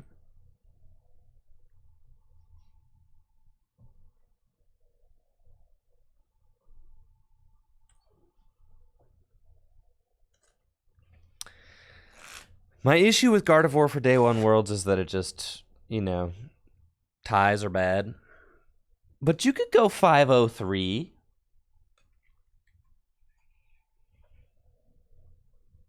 The one time I did grind into Day 2 of Worlds from Day 1, I went 403.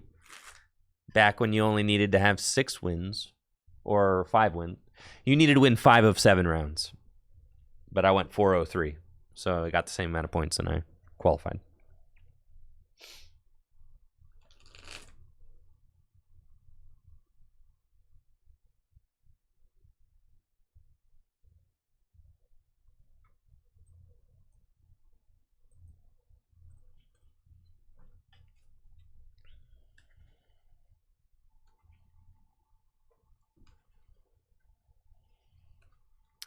But Gardevoir I do not think is great in 50-minute best of 3. That bothers me. It bothers me deeply. I am deeply concerned about it.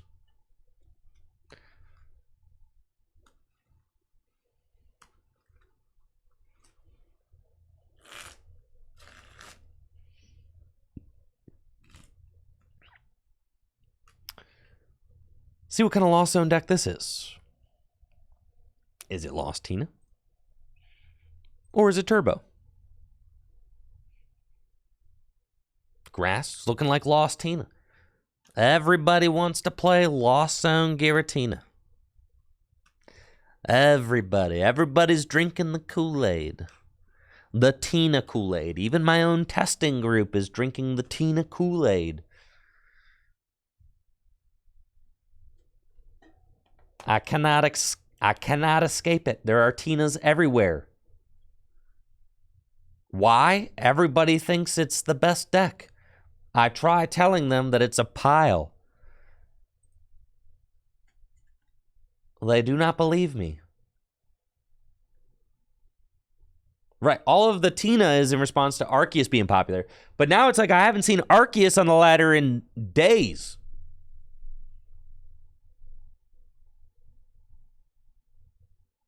Stellar Wish. I think best of one is the way to go. I'm a big best of one stan.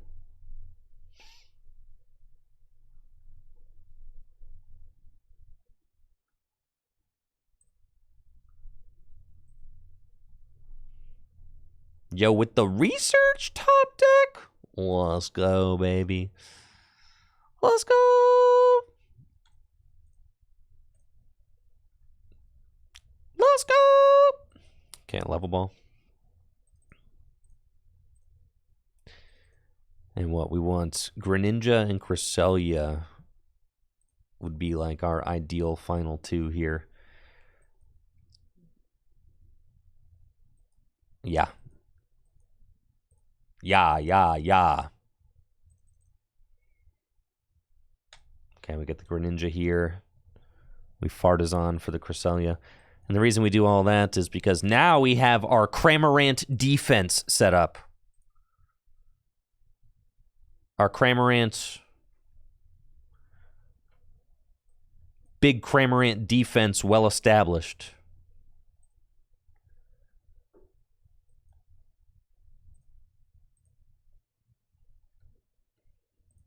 And concealed cards. Okay, we don't necessarily want to allow the Manaphy to just get bopped. So we probably retreat into Cresselia and pass. I feel like an optional mulligan would be fine. But that's totally untested. I don't know how powerful certain decks get.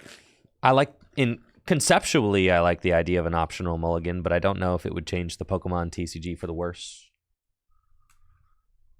You know, I haven't actually tested out optional mulligans in a tournament setting, so I feel like I cannot adequately...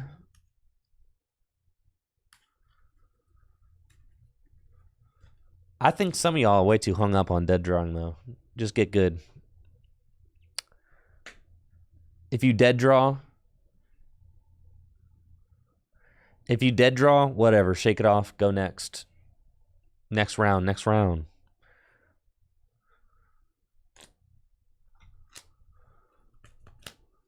Like, the game used to be best of one. It was totally fine.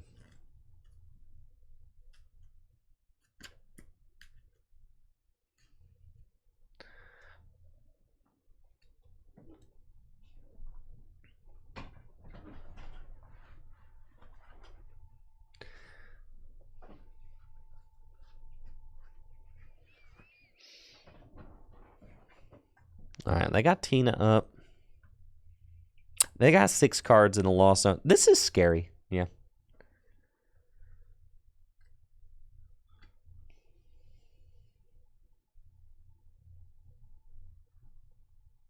And guess what? Back in the day when it was best of one, the best players used to win back then too. It's like, people are just too hung up on it, I think. The best players in the game used to consistently do well during best of one, and they still do well during best of 3. However, best of 3 is very problematic. I'm not going to go into it again. I'm not going to stun lock again. It's very Our 50-minute best of 3 structure is very problematic in that it incentivizes slow play against the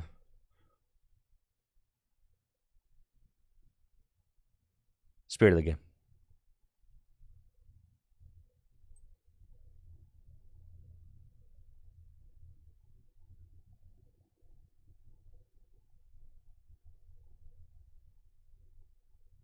Okay, they hits. Yeah, we're going Iono. We're going boom. Boom. Got 2 energy in the discard pile, which is fine. I do need 1 more. We'll conceal cards. Unfortunate that I drew into that, but that's fine. Then we Iono.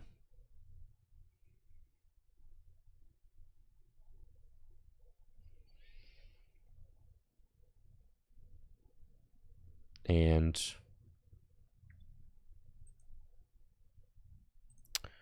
refinement.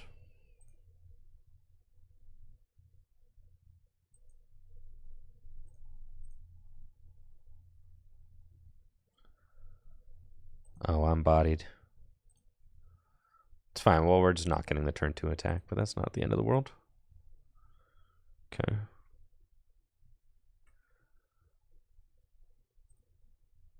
Typical, I'd say.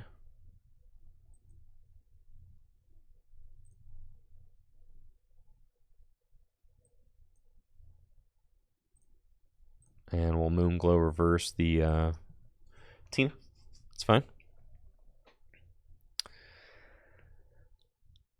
Like, we're still fine. And that's the thing. When you set up the cram defense, you're, like, totally fine, right? The cram defense looks like this. Step 1, Cresselia. Step 2, Radiant Greninja. That way, if they escape rope or whatever, you've always got to promote, right? And it's like the difference between letting your opponent take a turn 1 knockout and not is so huge.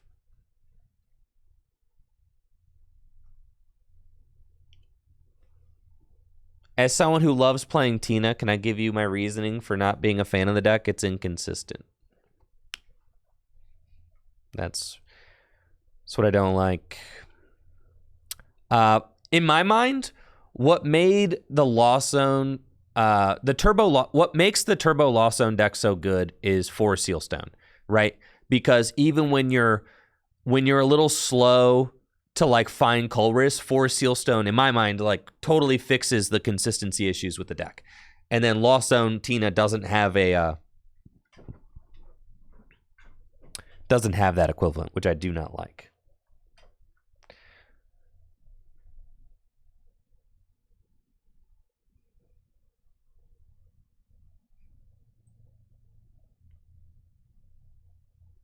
Listen, wasn't a single lost Tina in the top 32 at NAIC. All right? I'm just saying. My distaste for the deck is justified. Somewhat.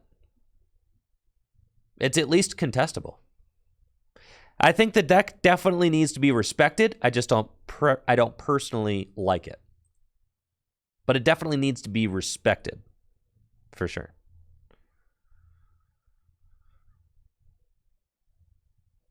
Okay, this is just an Iono angle.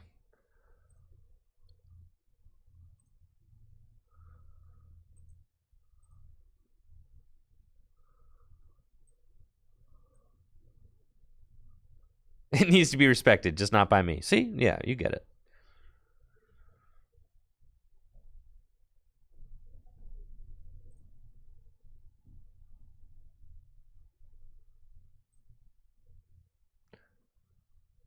Okay.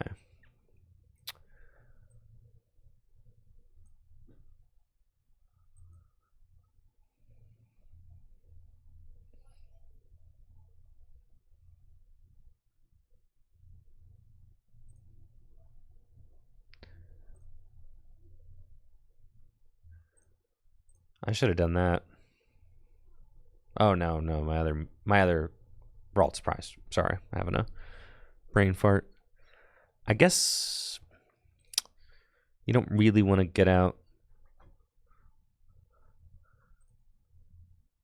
Manaphy's gone. That's fine. I should have put that Manaphy back in potentially and gotten that back out.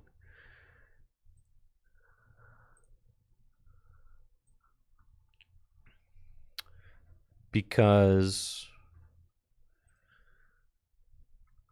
5 down, they have that, I have this, those two can evolve. Let's conceal cards.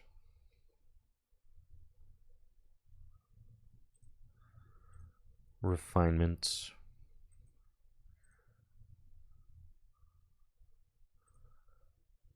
And refinements. Okay. And we'll go here. And Shining Arcana. It's fine. Yeah, I mean, it's a little bit awkward because they do technically have a Radiant Greninja play, but they do have a water in the discard pile. Like, it's not like super likely, I don't think. But I am mildly concerned that I left that open.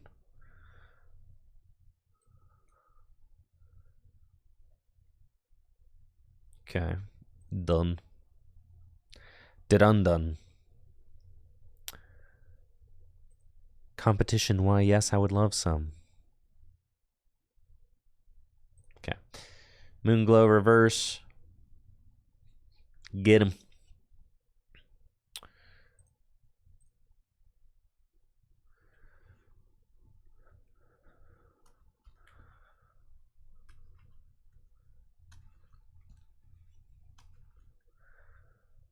Feels pretty good. Like, yeah, I mean, this card's just so broken. This card is so nuts. In my mind, like, this is the card that makes, like, I mean, the whole deck is broken, but Cresselia is just incredibly broken.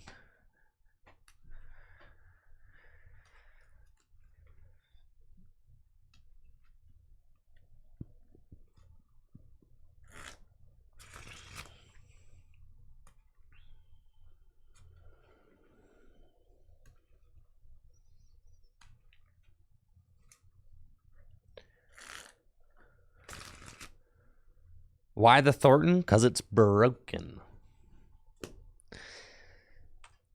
Because your whole deck is stage 2 Pokemon, so being able to go like Thornton, Radiant Greninja into Ralts, Rare Candy Guardia is broken. It just allows you, it's a recovery card.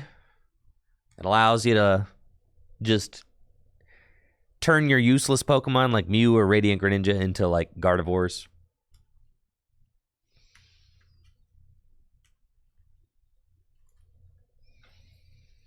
And you already have like such a huge hand all the time with the Gardevoir deck that the Thornton plays, they're just always there. Also, it's like a fun little mini game you get to play while you're playing the game. It's like a game within the game. Like I got my Thornton mini game that I'm playing where I figure out the most broken place to play Thornton. Okay.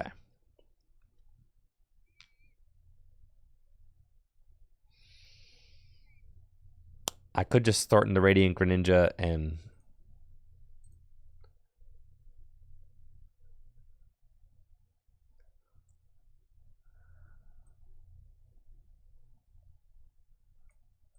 go in here. Yeah, I'm thinking about using Thornton to just get the Cresselia back. I'm thinking about it. Just think about it. It could also be a Boss Tina turn, but I have to find a stadium in order to do that.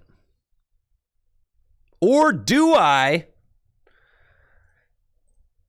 I could keep the path out and boss the Tina. That's so sick. You're so bodied. You're bodied. 6, 7, 7, 21, 27, 21. Yo, yeah, you're big ruined. But wait, I don't have it yet. No, I don't have it yet. Okay. Because I have to move this Curlia. Dang it. Yes. Or Shining Arcana. Psychic. Dang it. All right, it's looking like a worker turn. Work.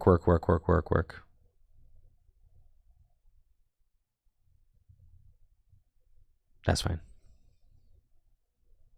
There's my stadium. Man, bro. Man.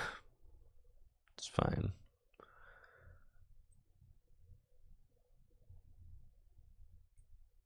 Super Brad.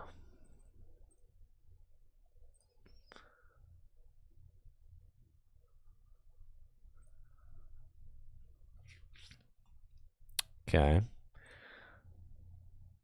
Psychic Embrace. We can go there. And then I also need Ultra Ball away. Gosh, look how big my hand is. Got a huge, monstrous hand. Grab that.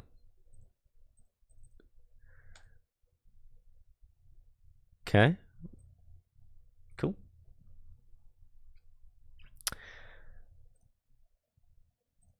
And we retreat. Back into Cresselia. And we Psychic Embrace. Okay. Then we're going one here. And we're going one here. And we're going one here. Yeah. Okay. Very good. Done. And then I'm going to save that other reversal. No need to play that. I think I probably want to Pal Pad the Worker and a Niono back into the deck. I think that seems fine. Yeah, thank you, Solid RK, for the Prime sub. Appreciate you. And then Moonglow Reverse. And we're going to pop the coffee. Okay, tie it up. 4-4 prizes. We got a solid board state. Like what we got going on. It's good.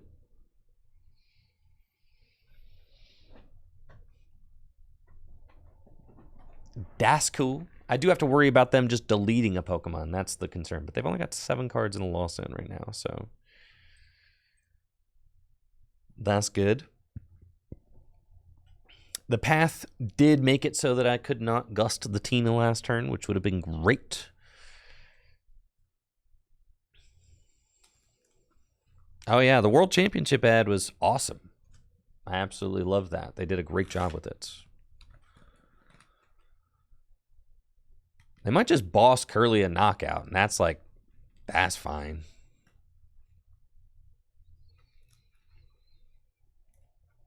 And they're going to get a backup Tina. But then if I go Gus Tina knockout, it's just game over, right? So, like,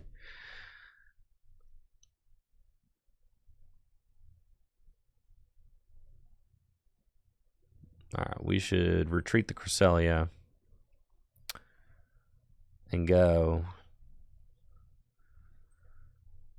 We've got 1 Ralts in the discard pile. That's fine. Super Rod, Ralts, Manaphy. Just Ralts should be fine. And then go get him. Go get him!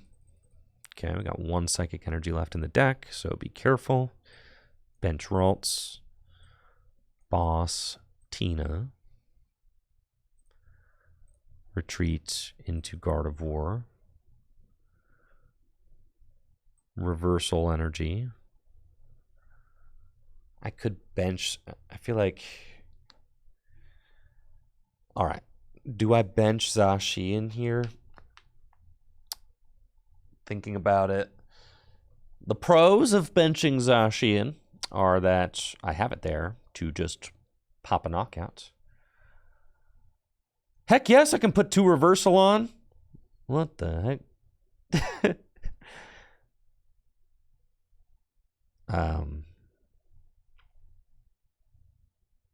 feel like I'm just going to attack. Okay. 3 hundo.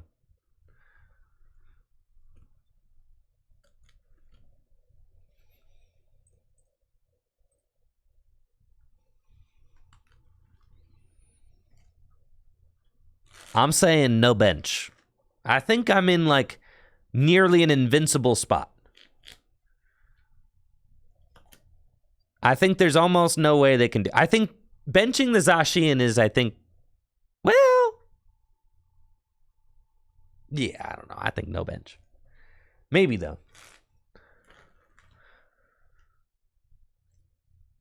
If they go, I say I'm almost in an invincible spot, but then again, all they need to do is just Iono Path. It would have been so good to hit the Boss's Orders knockout last turn, because then I could have Thorntoned this turn, which is what I really wanted to do.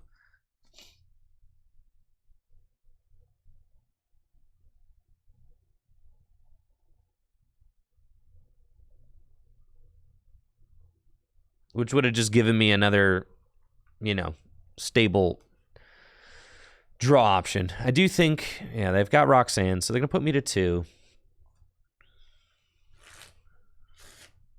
Broken. Pretty good 2 cards there. You know, in hindsight, maybe benching the Zacian was the way. Yeah. The timer I didn't feel like I had enough time to really think about it with a timer, but I think, which is another issue with this deck, right? It's just the timers. The time, it's hard. But I think I could have benched the Zacian there. Because, like, what are they realistically doing? They could gust it up and knock it out. If they gust it up and knock it out, then I Thornton, and it's game.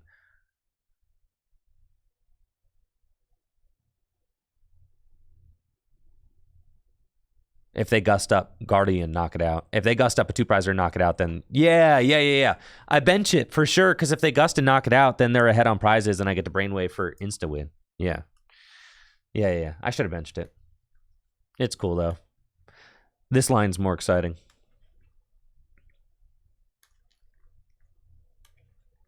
I should have benched it 100%.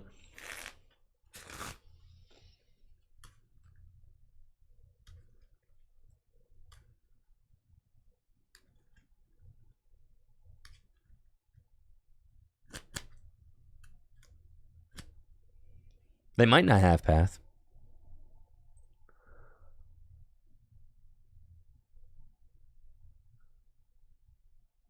It doesn't really matter. My only draw supporter's worker right now, so. That's right. Full Grip Games midnight pre-release for Obsidian Flames happening tomorrow if you are in the area.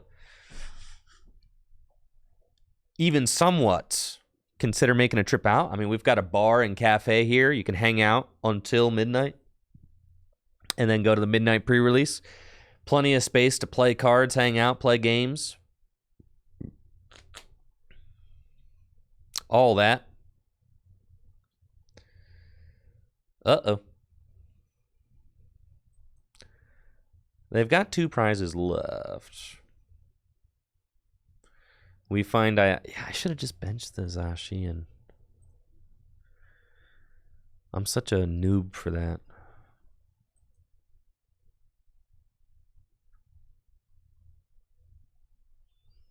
This makes things slightly more interesting.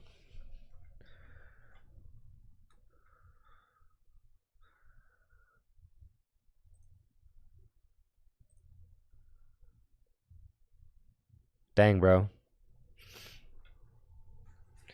I'm losing because I didn't bench it. Because I didn't bench the Zacian.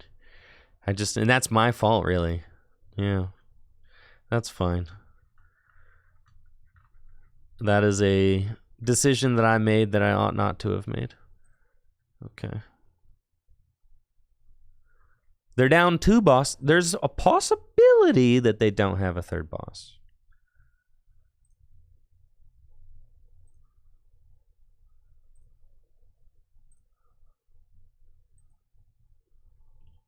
It's possible. Just saying.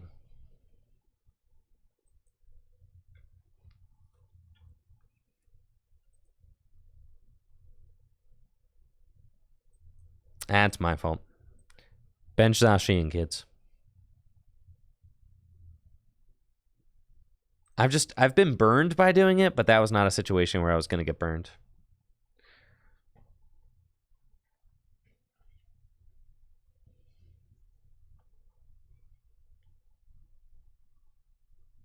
Come on. There are like 13 places where that 3rd boss's orders could be. 13 places. So many, really. They could be in any of your 2 prizes or 11 of the cards in your deck. See, I told you they don't have it. Well, let's go, baby. If they even play 3, they might not. Easy. See? Easy. I should have benched that Zacian, though. But that's fine. Live and learn and never get punished.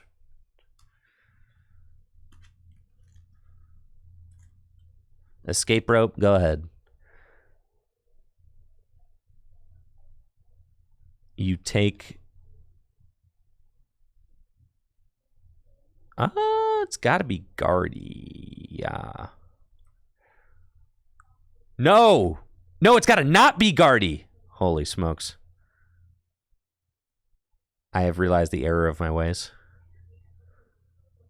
Yes, I've realized. Yes. No, all right, here's another throw. Me. He's got to not be Guardy, bro.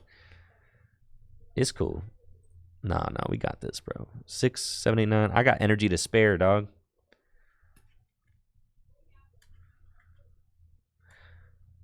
You can't knock out your own Pokemon with this.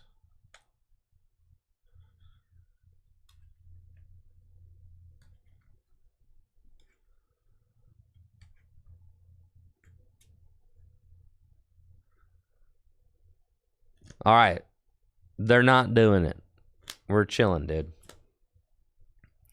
The problem is they could have put 12 on Gardevoir and there's a chance that I can't move it. Right? Wait, on live you can?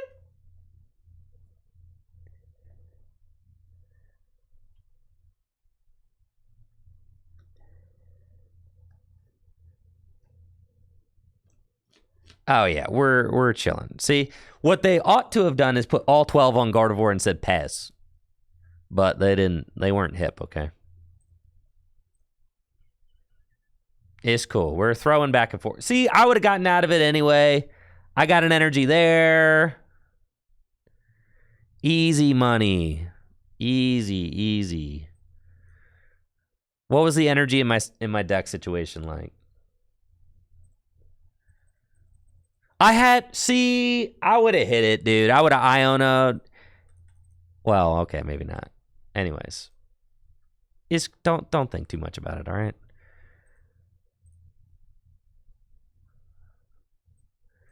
Don't send up the Guardy there. Send up anybody else.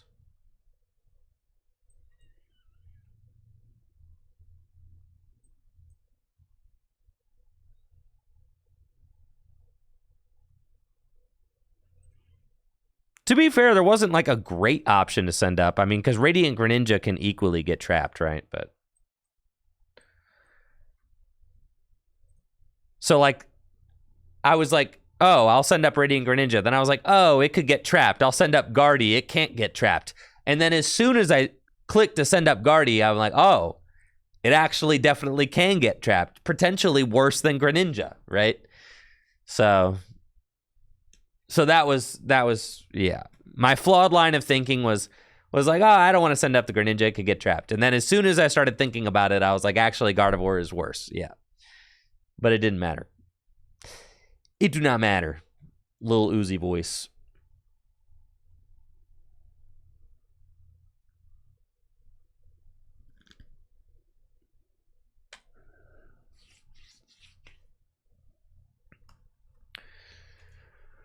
No, thinking about the trap plays isn't like, you know, I mean, you have to definitely be like, I feel like the game is so much easier to play at the table than it is to play online. I hate playing online because I feel like I feel very disconnected from my opponent's discard pile, my discard pile. I feel like the information is like clunky to access and just when I'm at the table, I feel very in tune with what's happening at the board. I feel very confident about what's in my opponent's discard pile. I feel very confident about what's in my my discard pile. I feel very confident, like I'm connected to. I'm just like a physical, like a visual learner. I'm like the physicality of things really helps me learn and perceive information.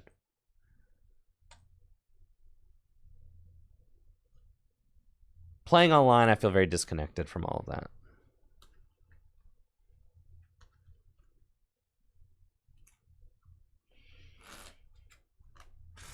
Dang, why is it so hot in my studio all the time?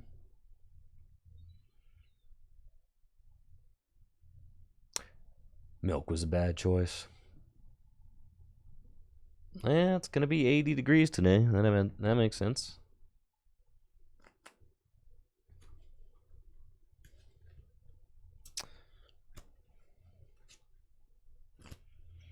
I mean, that's the best thing about playing online is the accessibility, for sure. And I understand that it's just easier for a lot of people to play online. However, I do maintain that if all you play is online, I feel like you're missing out on a lot of what makes the game so great.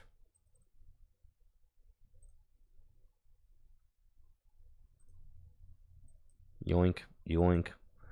Level ball.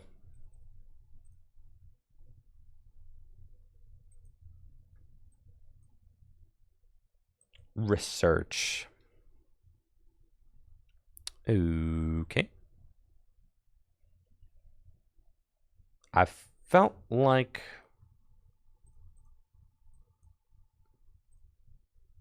let's concealed cards. I've got my Cresselia. Mysterious Tail. Noise. Battle VIP. Yeah, get that last Ralts, baby. Let's go. I'm cooking, dude. Cooking. Okay, that's nice. And then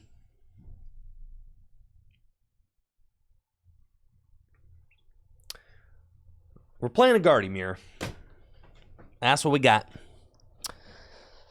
Plain and simple. Gardevoir mirror match. So, we're both going to try and set up real fast.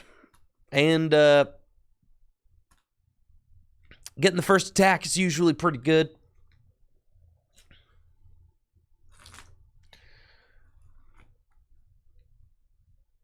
And then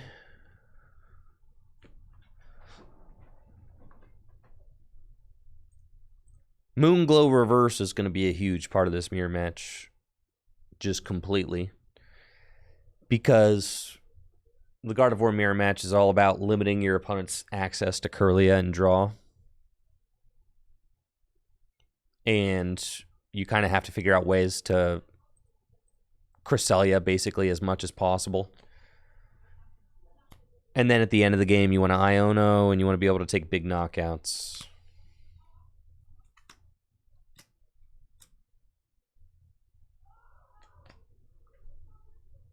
Okay. Ultra Balling away those two Gardevoir doesn't feel great. But it might just be the wave. All right. They're not attacking, though. So then, if they're not attacking,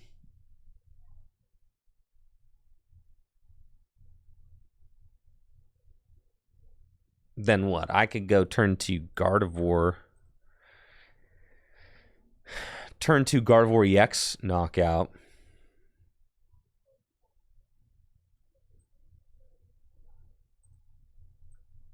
I feel like this is an Ultra Ball away to Gardevoir and say, whatever, I'll rod. I'll rod them back in, that's fine. Got 3 rare candies, 2 Ultra Ball left in deck. Yeah. Okay, let's get a Kirlia. Evolve that and research. Now, what's up? Mattias Llama, welcome to the stream. Hopefully you're having a great day. Thanks for being here. Okay, we want to thin out all the Kirlias we can because I'm going for Rare Candy Guardy. So we'll evolve that one because if I do Rare Candy Guardy, it'll be to one without the... Yeah, you know what I'm saying. Anyways, here we go. Draw some cards. Got the Rod. It's not really what I'm going for yet. So let's Refinement. Discard Battle VIP Pass. And Refinement again. Discard Battle VIP Pass. And there's the rare candy. So now we're looking for Gardevoir EX. Refinement and discard the Psychic. And then Mysterious Tail for Ultra Ball. Dang, bruh. Sad. That's fine. It's looking like a pass from me, dog. Okay. Typical Guardy stuff. I pass with Mew active. You pass with Mew active. Sure. Missing the turn 2 attack. Typical. It's fine. Now they got their Cresselia. And they're going to be able to knock out one of my Curlias. That's okay. And we're going to do that back and forth for a little bit. That's just what we're going to do.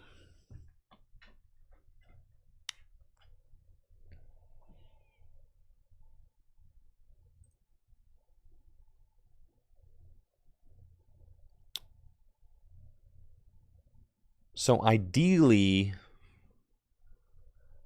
I would like to... Thornton's like another recovery card for Cresselia, so I'll have access to plenty of Cresselia plays. Thornton can also turn my Mew or Radiant Greninja into something good, which I like. So we're going to be looking for those plays.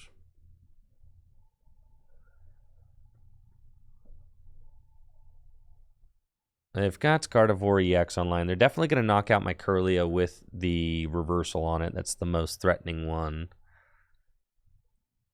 Which is fine.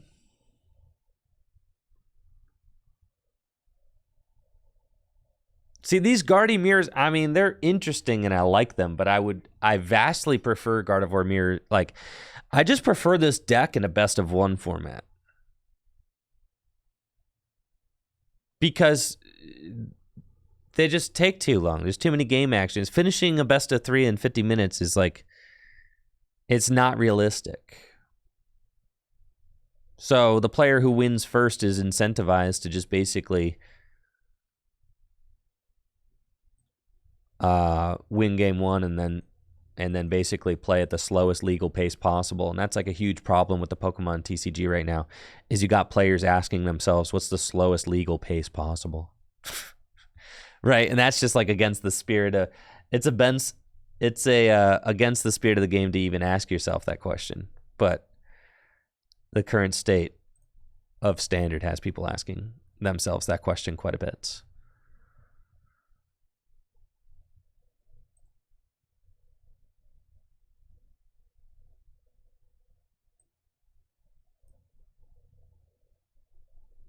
Okay.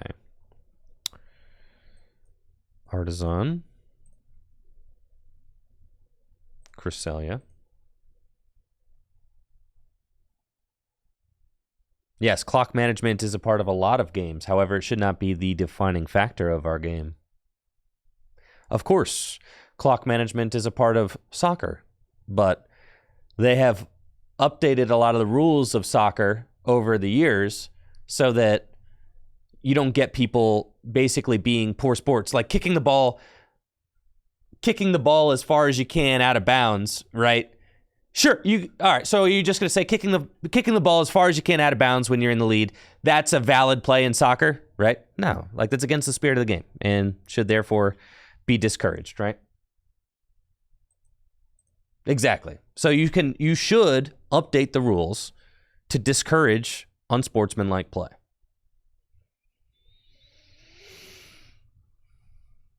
Okay.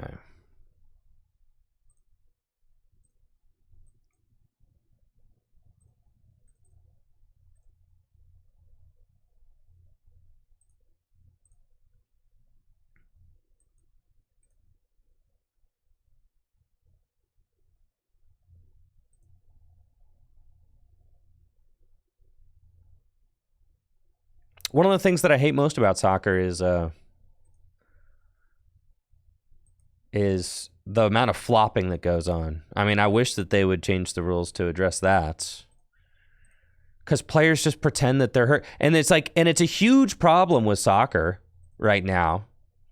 players flop constantly, and it makes it, in my mind, it makes it like almost unbearable to watch sometimes. So much flopping. Yeah. And it's like they should change the rules to address that.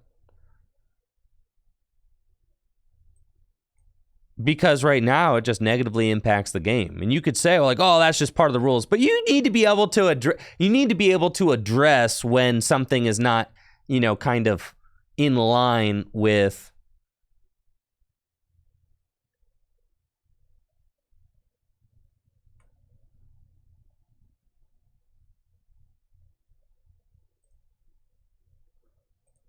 what the core values of your game are, right?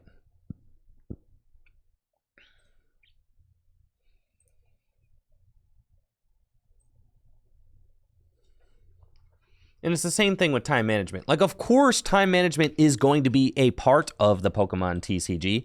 In 30 minutes, best of one. It's part of the Pokemon TCG. It's a part of winning your game.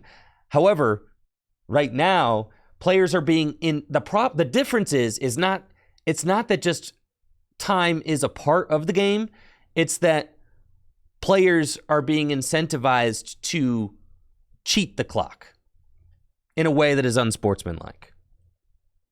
They're being incentivized to do so. When the rules and the way that the game and the structure of tournaments should be crafted is that they don't incentivize cheating and slow play, right? Like in Japan, if you tie, both players lose. What does that incentivize? Well, that incentivizes using your time wisely and trying to win the game within the allotted time. That's what that incentivizes, right? That incentivizes players to conclude the game in front of them or else, right? Whereas in the Pokemon TCG, it is the opposite. Once you win a game, you are incentivized. Once you win a game, you are incentivized to not play, right? In current 50-minute best of 3. You're incentivized to ask yourself, what's the slowest legal pace to play? And that's the core problem. Because you're trying, like, the most competitive, sweatiest players are constantly pushing the boundary of what that line is. And nobody should be anywhere near that line. The rules should not incentivize you to figure out where that line is. You should never ask yourself, what's the slowest legal pace of play? Never.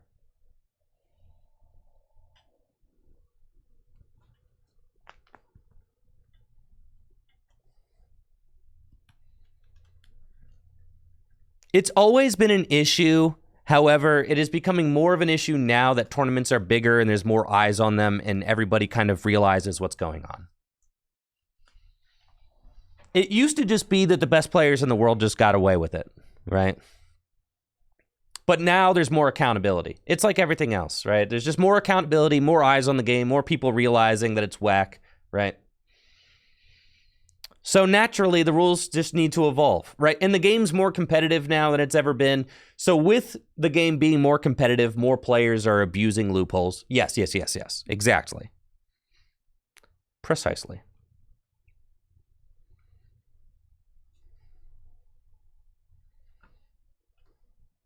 Okay.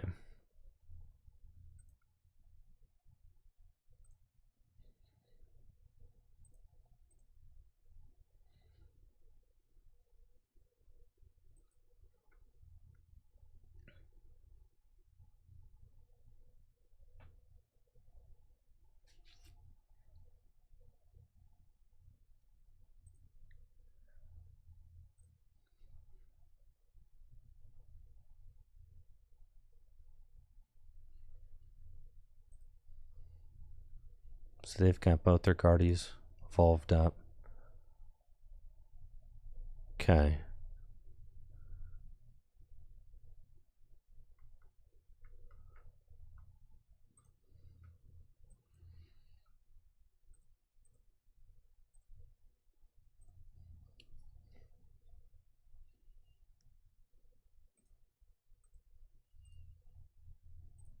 refinements.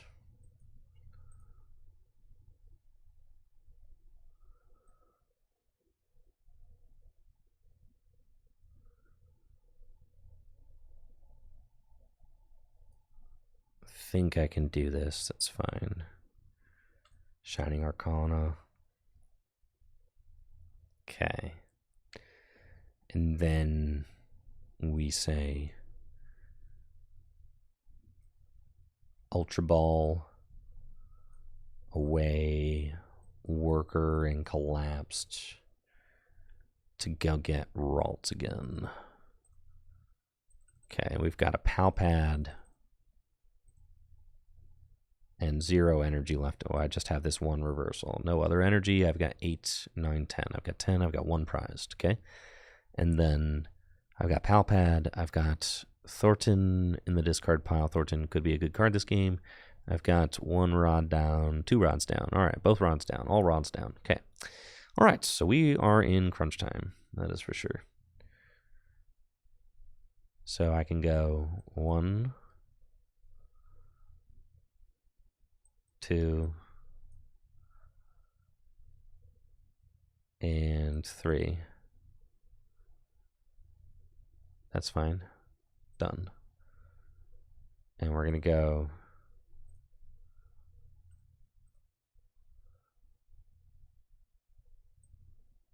attach this here and Moonglow reverse that. Okay.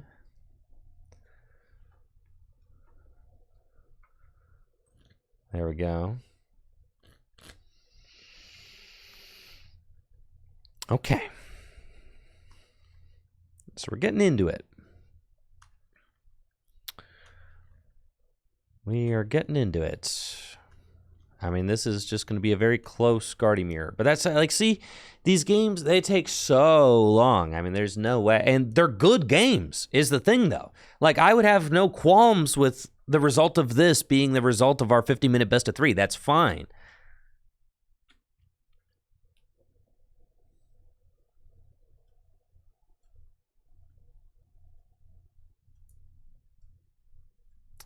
Gardevoir taking years off your life, for sure.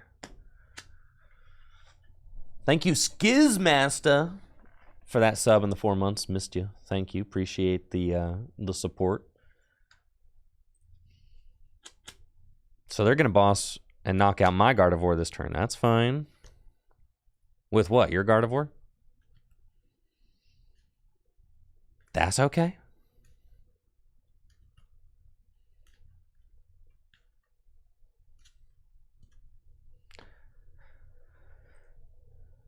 We both have almost no cards left in deck.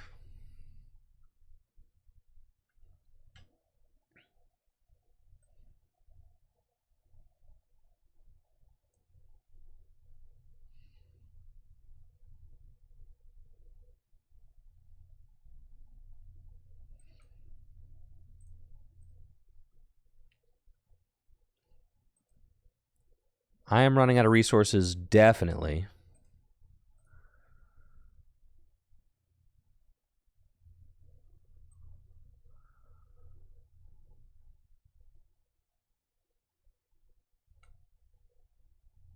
Yeah, I'm having a bad time out here.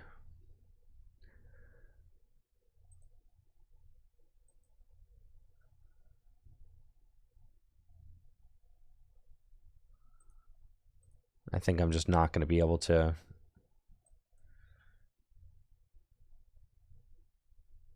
do it, unfortunately.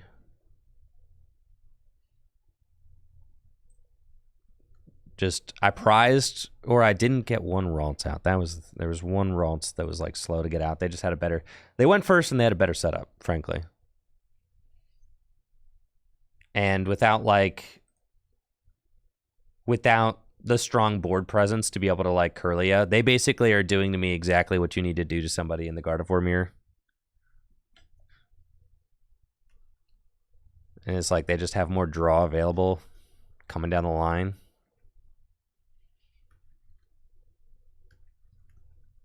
We both are at like, I mean, we're both at the same exact place, but they're just one step ahead because they went first, right? And I wasn't able to capitalize early. Like, I wasn't able to get the turn 2 attack to make up for the fact that I went second. And they had 4 Curlia set up turn 2. So that's why some players are playing Path.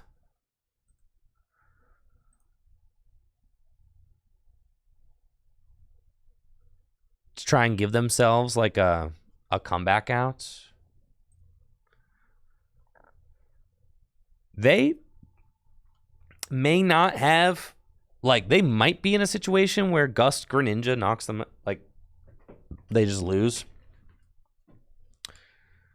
Not exactly sure.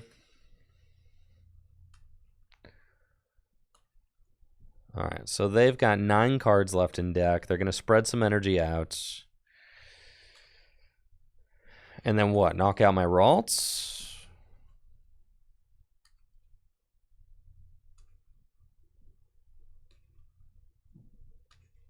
But your energy is so spread out. Will you be able to Gust knock out my Gardevoir EX? That's like my question, right? So I feel like here, like that opens a door for me to win. Because their energy is too spread out. So that's like another mistake you can make.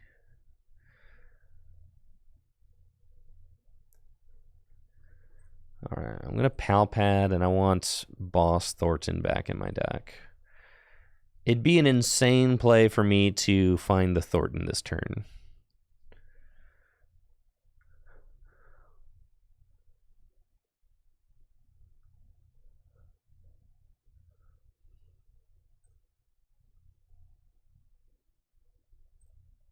I don't think I have any Pokemon left in my deck.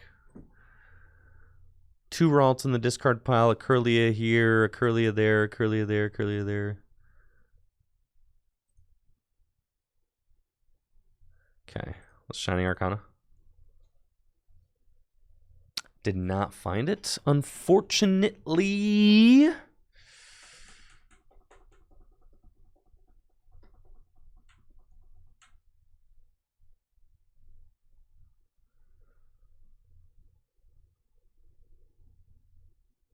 So we just Brainwave and say, okay. I really wanted to find Thornton that turn. That would have been sick. Thornton the Mew, Evolve into Curly. That's like the dream play, right? Because then I have a little bit more board stability.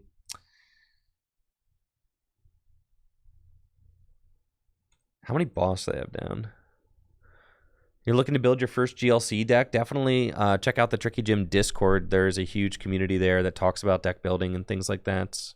Highly recommend. They definitely have a boss left. Okay. But the Palpad's gone, so I don't want to bench that. We just Brainwave.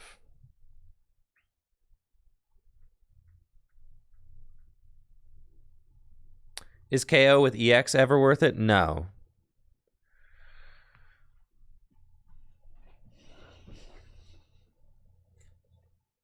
When and where's the next big tournament? Well, it'll be at Full Grip Games. We just have to renovate the tournament hall first, which should take place within the next 12 months. They can probably still reach this knockout just by retreating the energy off Gardevoir. I think it might have been correct for me to pass.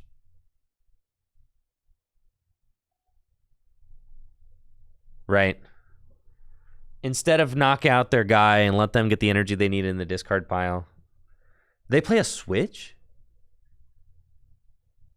Or can you get enough energy in play? 7. You can accelerate 6, 8. Yeah, 8 is... No, 8 is 300. You need 9. Right?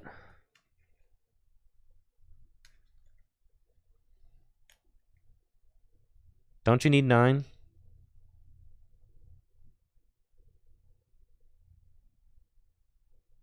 Bro, you lose.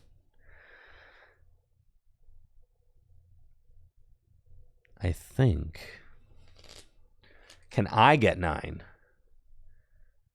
I can. Ha. Can I? 7, 8, 9. Yes, I can. Wait. No, I cannot.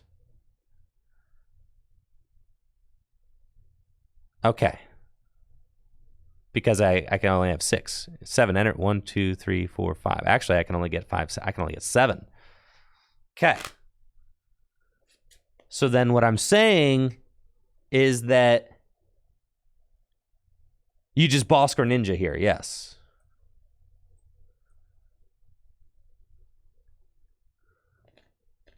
And then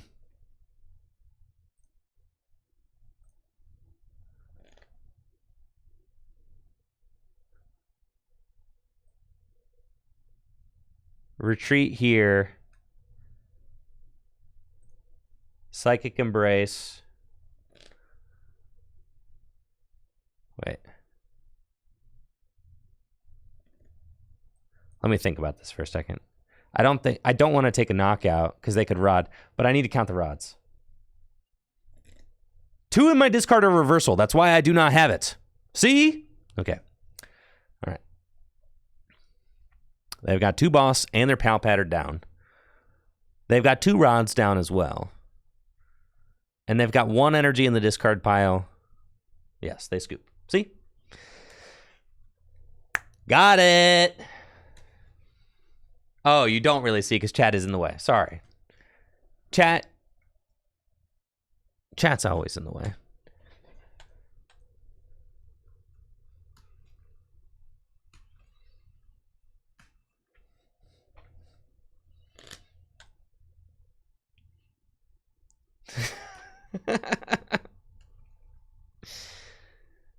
There's just not, you know what? I mean, the stuff, the thing about the live experience is that the game is so vacant and soulless and lifeless feeling, but then things just pop up all over the screen in just like the most random places.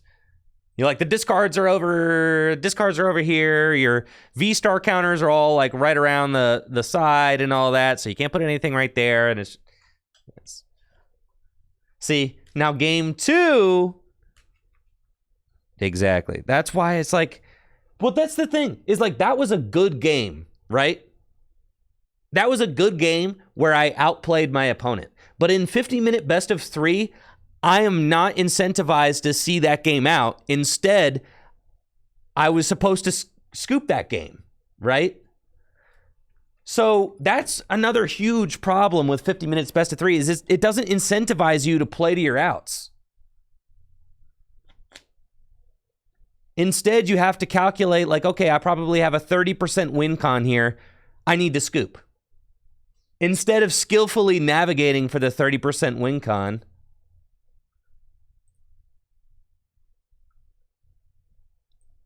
you're just supposed to scoop. Which is annoying. I mean, it's annoying.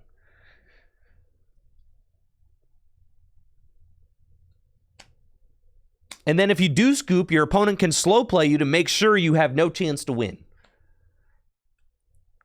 How do you solve that problem? 30-minute best of 1. That's how we do it. Best of 1, baby. Best of 1. Just like in Gym Leader Challenge. I don't know why I got this Mew. I don't have any energy. I also don't know what my opponent is doing here.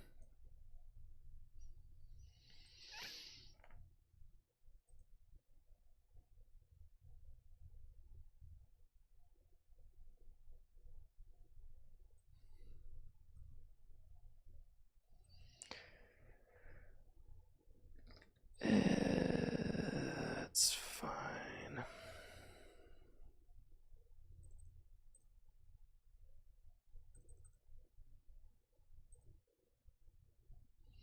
I don't care. I've played in best of 1. Yeah, you brick sometimes. That's part of card games. That's fine. Go next. There's more than 1 round at a tournament. And people are way hung up on like, but I might brick. Yeah, then win the games where you don't brick. You didn't lose the tournament because you bricked. You lost the tournament because you didn't win the games you didn't brick. bricking is something that every deck does. Some players' decks brick less because they are better deck builders, but on the whole, everybody's deck doesn't work some games, so everybody's going to have that.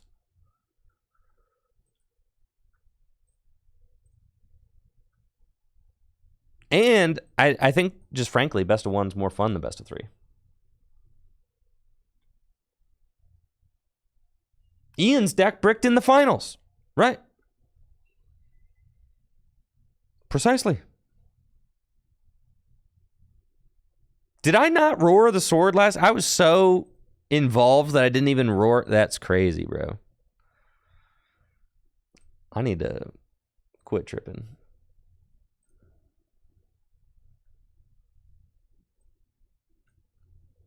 But I'm telling you, the best players in the world used to win back when it was best of one, and the best players in the world are still going to win tournaments when it's, you know, they still win when it's best of three. They're still going to win when it's best of one again as well.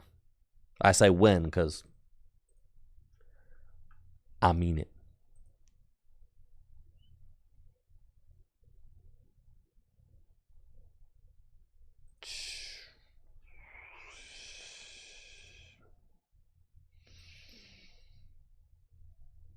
Yeah, I've got the rare candy, and I've got 3. Yep, I can take a knockout. Let's do it. I've already attached. So we do that. Get the Guardy. Evolve it. Psychic Embrace.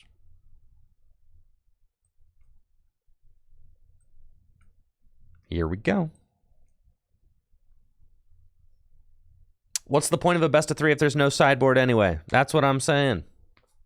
It does not matter. Single game Swiss. I would have so much more fun at regional championships if it was single game Swiss, dude. So much more fun. All right, give me 1 second.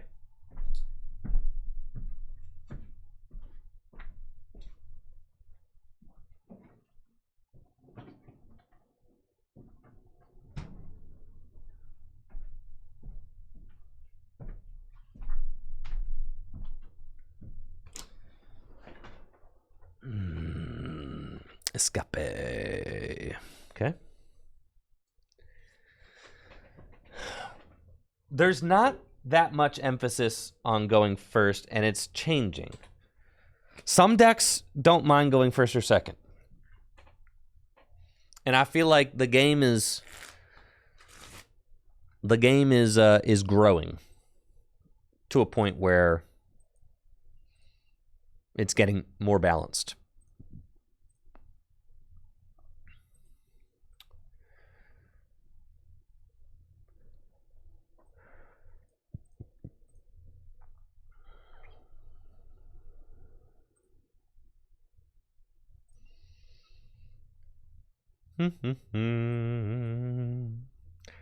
My opponent is not doing a lot.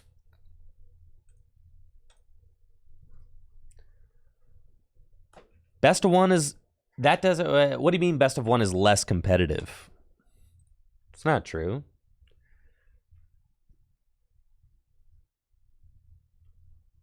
What do you mean by that? Something is. Anything can be any level of competitive. What makes something competitive is not how much time is in a match. What makes something competitive is like how many people play, how much money's on the line, how much society cares about the game at hand. Yeah, best of one doesn't have anything to do with how competitive a game is. That argument doesn't mean anything. That's not true. RNG shines through in best of 3 and in best of 1. The best players in the game still won in best of 1. The best players in the game still win in Japan. The Super Bowl's best of 1. There you go, right? And also, so someone made a big, I think this is huge. Okay, so playing more rounds, single game Swiss, actually lessens the impact of hitting a bad matchup which is variance. So that's kind of like checkmate to those people, right? Because right now, if you hit 2 bad matchups or whatever, you only get 9 Swiss rounds to play. But if you're playing 12 and you hit 2 bad matchups, that's fine, right? It lessens the impact of just the randomization of you hitting a bad matchup.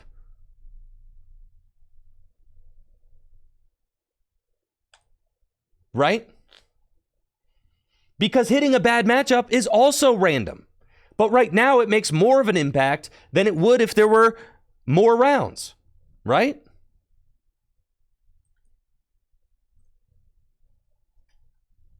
Right now, you're just getting unlucky with your matchups, and you don't know any other tournament structure. So you don't know what it's like to have more rounds and to see more decks.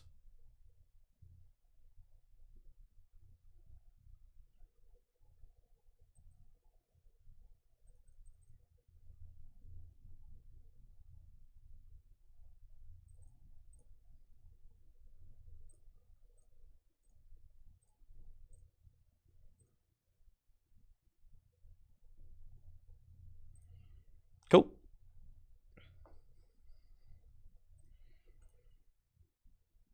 Whatever the solution is, it ain't 50-minute best of 3, that's for sure.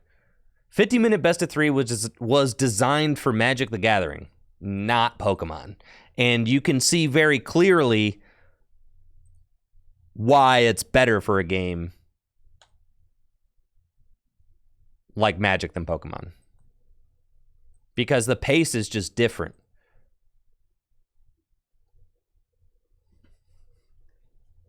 We literally just copied Magic's homework. We didn't even you know what I mean? We just copied Magic the Gathering's homework, and it's not the right homework. It's not the right work, okay? It's time for Pokemon to figure out a tournament structure that fits Pokemon instead of just copying what Magic did, because that works for Magic, but it doesn't work for Pokemon. The pace of Magic is different. And there's also sideboards.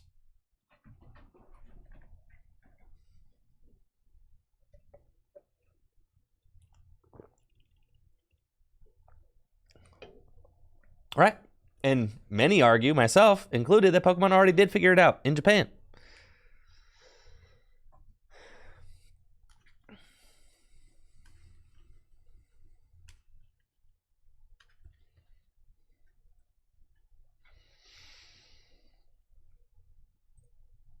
All right, let's pop off. Whatcha? Oh, yeah, baby. Let's go. This is a saucy deck right here. Come on.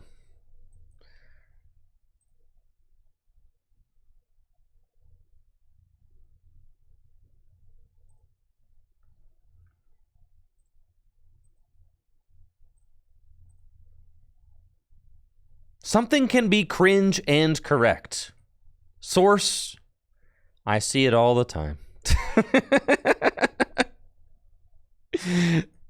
I see it every day, chat.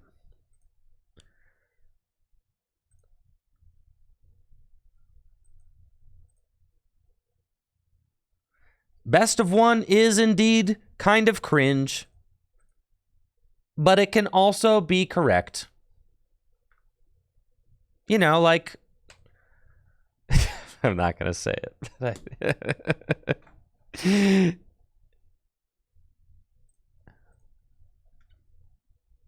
I'm not going to say it. I'm not going to say it.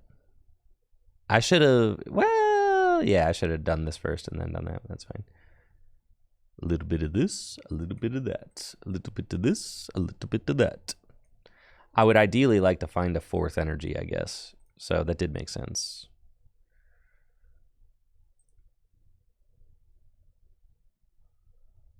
We'll go discard the Iono. We find Ultra Ball, Rod, Reversal. I could retreat the reverse, but that doesn't matter. I only have got 3 energy, so I can only spread 60 damage. I could hit... They've got 0 energy in the discard pile. I could hit with Gardevoir, and I think that that's probably just the best thing to do. Yeah. That's fine. All right, we're gonna rare candy.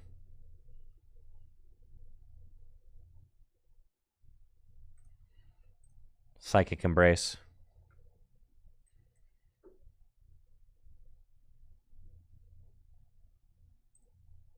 Well, I agree that 50-minute best of 3 worked during like tag team and VMAX metagames. I agree with that.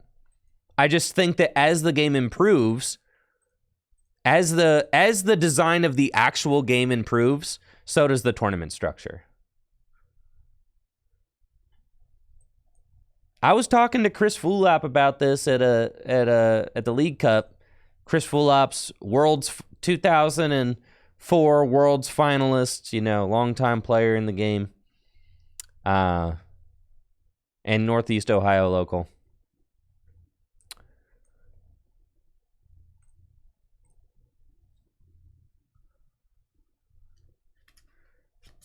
Oh, couldn't I have hit 80 with Cresselia? Yeah, I could have. Right, because I accelerate to the active, and then retreat, and then go 1, 2, 3. Yeah, I'm tripping, bro. I'm tripping. I'm too caught up. Yep, you're right. Love it. Yeah. All right, whatever. We're still chilling. See? Easy.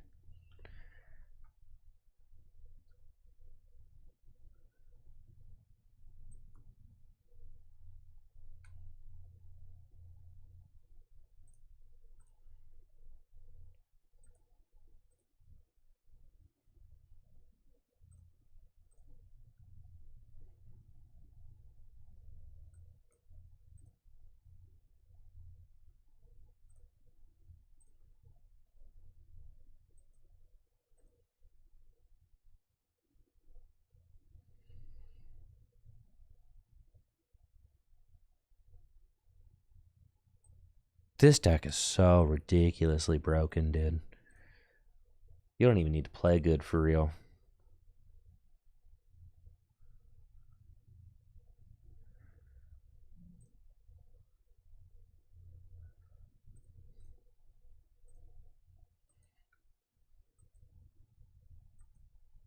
Does Chris Fulop still play Standard? Yeah, I saw him at the League Cup. Playing Standard, yeah. That's where I saw him, at the League Cup. Playing Standard. And we were talking about, and he's played like, he's been playing like since forever, so he's seen best of 1, he's seen best of 3, he's seen it all. Michael Pramawat, who has also been playing forever. Michael Pramawat has won 7 regional championships in his career, which is a few. Michael Pramawat is also a big best of 1 stan. So is Natalie Miller. I saw she was posting about it on Twitter. From Australia. No, we're not viewing it with rose-colored glasses. We've lived through it. We've lived through everything. Do we not have the most experience to speak from?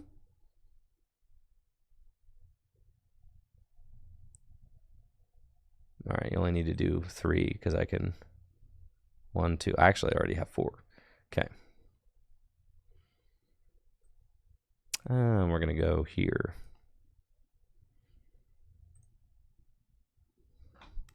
I feel like I should just stop messing around and knock out the active, actually. So I'm tripping. Yeah.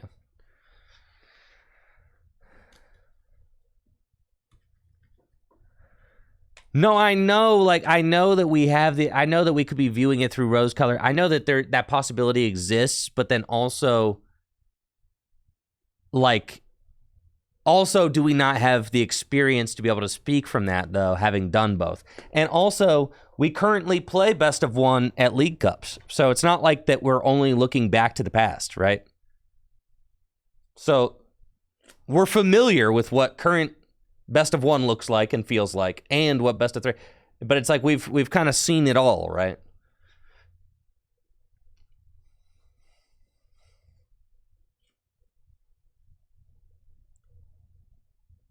I understand that fallacy exists.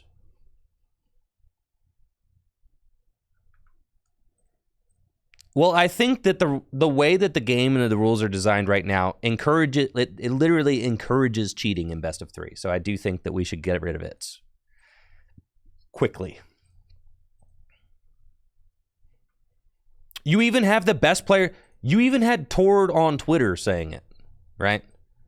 He just came out and said it, bro. He was just like, yeah, the current best of 3 rules encourage cheating. He said it.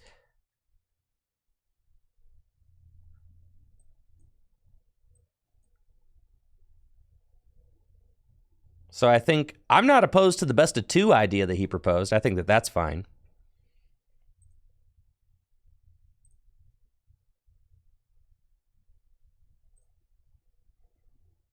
But I think that the way that our 50-minute best of 3 is currently designed needs to be kind of canned. Because it promotes slow play. It just promotes it, right? If you win game 1, which can take easily 35 minutes, 30 minutes, right? Then you're like, okay, cool. Game 2 is not completing, you know? And again, it's just like, because players are taking the Pokemon TCG more competitively than ever, players are getting into the nitty-gritty gray area and asking themselves what the slowest legal pace of play is, and that is against the spirit of the game. Therefore, it needs to be ruled out. It needs to be written out. It needs to be written out of the rules. Because it is impossible to police. It is impossible to enforce. You know, it's impossible to enforce what the slowest legal pace of play is. It's impossible. Even a judge at the table doesn't know if it's cheating or if they're genuinely thinking, right? It's all what's happening in your head. If game 2 does not conclude, then it's a tie for both players. What if you win a 40-minute game 1? That's crazy. What if you win a 40-minute game 1? You don't deserve the win for that? You and your opponent both duked it out for 40 minutes. And you don't deserve a win for that? Thank you, Dominic, for the Prime sub and the 18 months.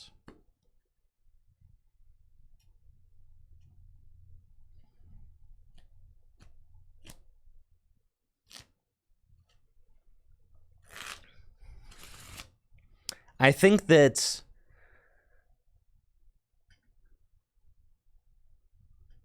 they should time you in person. Logistically, that's unrealistic and is not going to occur. It's just logistically, it's just too much. There's no way. They're not setting up chess timers. I tell you that right now, the solution's not chess timers, dude. It's not. And that's not happening. That's just not what it is. The solution, do not be chess timers.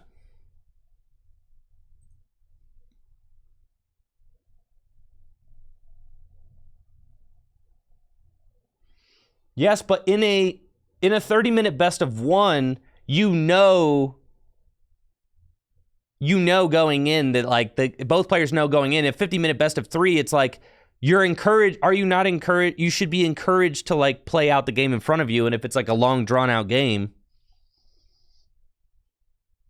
I think that the best of 2 is like the best solution that I've heard. That isn't best of 1 in my mind.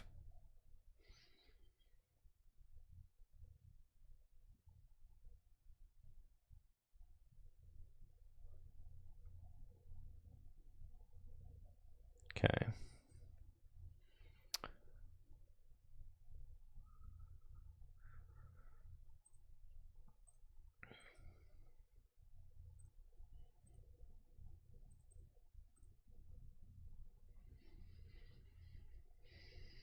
Okay, put those back in. Refinement, discard. No, chess timers are not happening. I'm telling you. I'm just trying to save you all from getting your hopes up about chess timers, because I could tell you that that is not happening. Just, the chess timers are not a realistic answer. It's not happening. So we got to talk about what's realistic. What's more realistic? The Pokemon Company setting up and logistically running 1,000 chess clocks, especially for juniors? No, it's not happening. It's not happening. Okay? What's more likely is that they set up a system just by writing the rules to a new system. No juniors are not doing no chess timers. All right, now I need to figure out what the best play is. How many energy do I have in my discard pile? 4. I could go Cresselia one more time, but that probably is cringe. I'll just retreat and attack.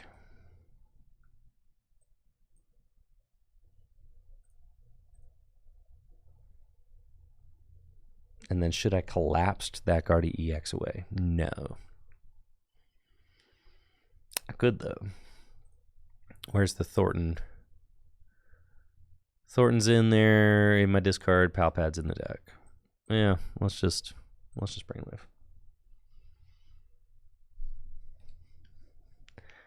I'm telling you,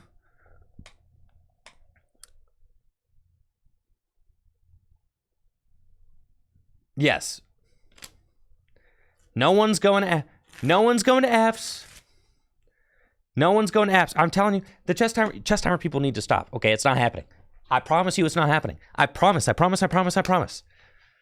is not happening. I promise it's not happening. I promise.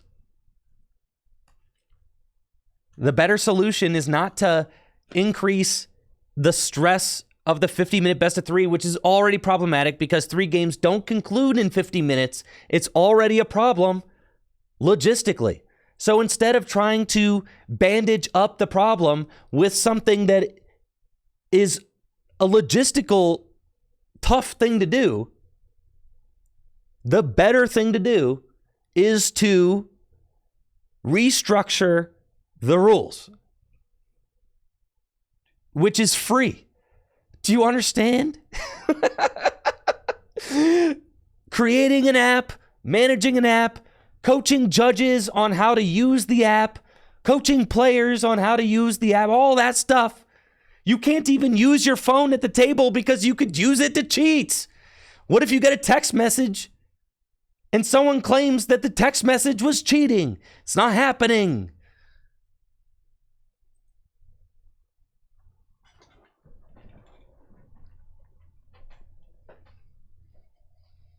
What are the odds of TPCI changing from best of 3 to best of 1?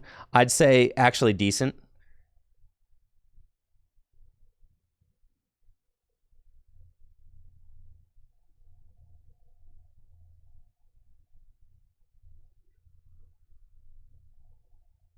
Yeah, the chess timers are not happening. So they're just not.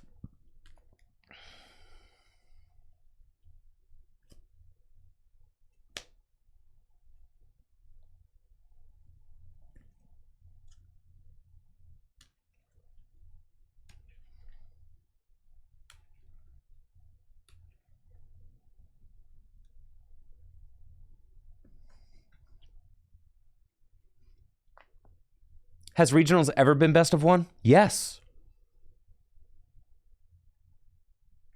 In 2013, 2014. I'm pretty sure 2013. I'm not sure about 2014. 2013, yes. 2014, I forget. I think it was 2013. 2013 and earlier. It was all best of 1. Thank you, Insocience, for the Prime sub in the 11 months. I think a lot of people are just afraid of change. But, like, the change is just a constant. Things are always changing so that they can improve.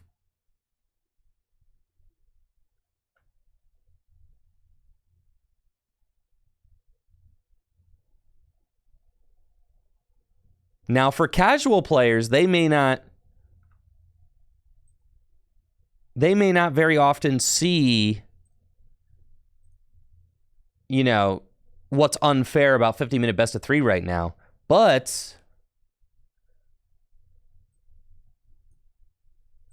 the most competitive players in the game are speaking out and saying that the way that it's structured is unfair and promotes unfair play, right?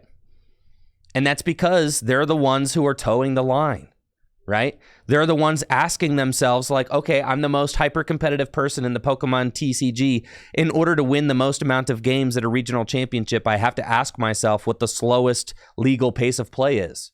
That's the problem, right? That's the problem that needs addressed.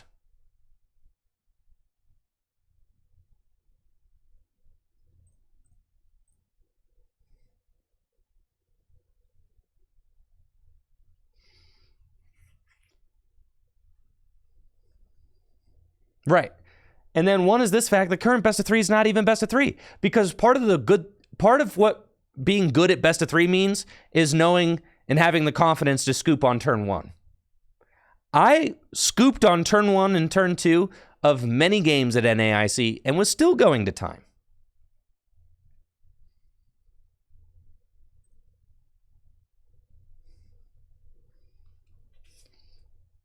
It's not from lack of knowing when to scoop. I know exactly when to scoop.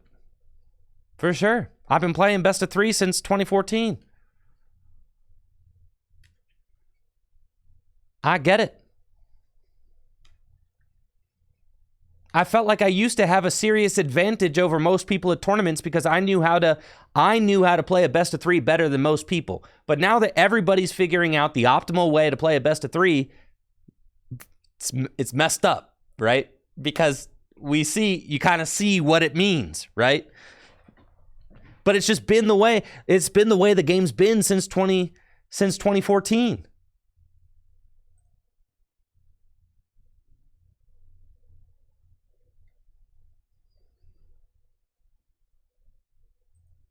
It's just that now, we kind of are, as a community, are coming together and being like, it needs to change because it's not promoting healthy play. We're seeing it on stream, right? We're seeing it at tournaments. We're seeing it at the highest level.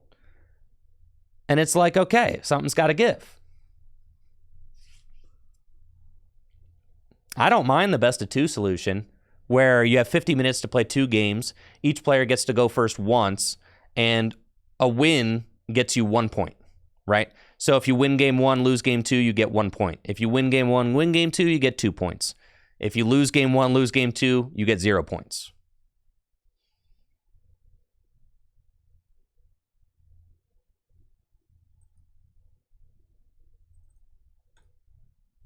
What does Chip think? That's an opinion we can all respect. Bro, of course, I love Chip, but you're just saying directly that you do not respect my opinions?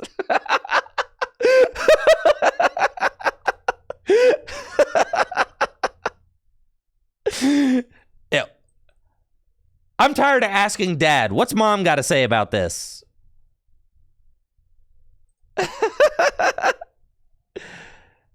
Dad says no. What's Mom say? It's completely miserable in my studio right now, Jesse. It's disgusting.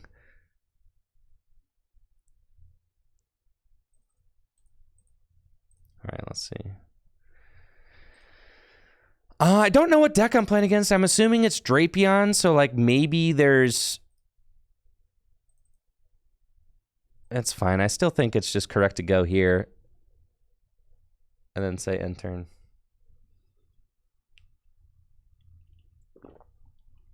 Why would you scoop in a best of three? Because, all right. Why would you scoop in a best of three? In a best of three, your goal is not to win every single game you play. Your goal is to win 2 games in 50 minutes.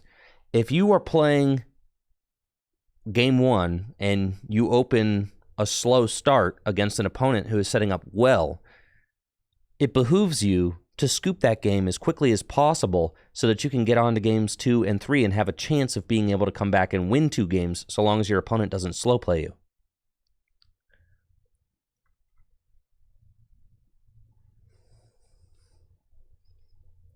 Yes. So think of it this way. A best of 3 is not about playing 3 games. Best of 3 in the Pokemon TCG is not even remotely about playing 3 games of Pokemon, okay? It is about winning either 1 or 2 games in 50 minutes. That's all it's about. It's about winning 1 or 2 games. Because you win the set if you win 1 long game or if you win 2 games. So if you're trying to win 2 games, then you need to scoop the 1 game you're not winning as fast as possible. But if your opponent doesn't scoop and say you win a 35-minute game 1, then the problem, and this is what Tord pointed out in his tweet, is the problem is after a long game 1, you always have a player who doesn't want the next game to conclude, right? The way that the rules are structured, you will have a player at the table who doesn't want a game to conclude, right? Which is problematic. It's very problematic because the rules should not encourage that. The rules should encourage the players at the table to want to complete the games in front of them at all times. But since I've been playing, since 2014, that's pretty much been a reality.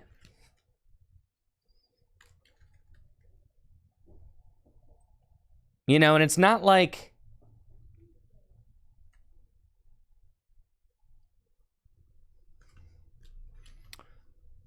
You know, it's not like... This isn't new. 2015... No, what was the Nationals that Jason Klaczynski won by playing the time against Waylord? I mean, it was genius, really. You got to give him credit. He figured out the rules, and he played the rules perfectly, right? He did. 2015, right? 2015 Nationals, Jason Klaczynski figured out the rules and basically finessed the time rules perfectly to defeat his Waylord opponent. Jason won the finals of a national championships without taking 6 prizes in a game.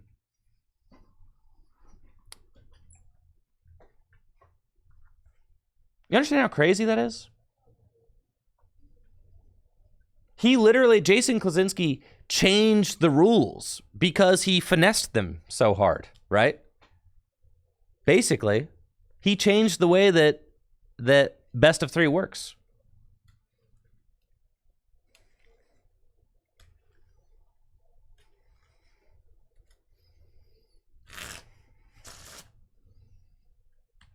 But, like, the rules should never encourage that kind of play.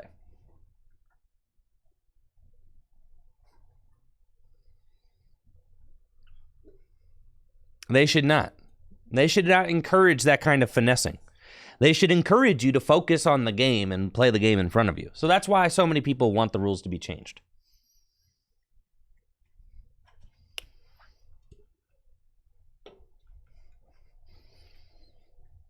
All right, my opponent's not doing a whole lot. Wow, I was very close to getting bodied here by Radiant Greninja, but they didn't get it. I was too involved. Okay.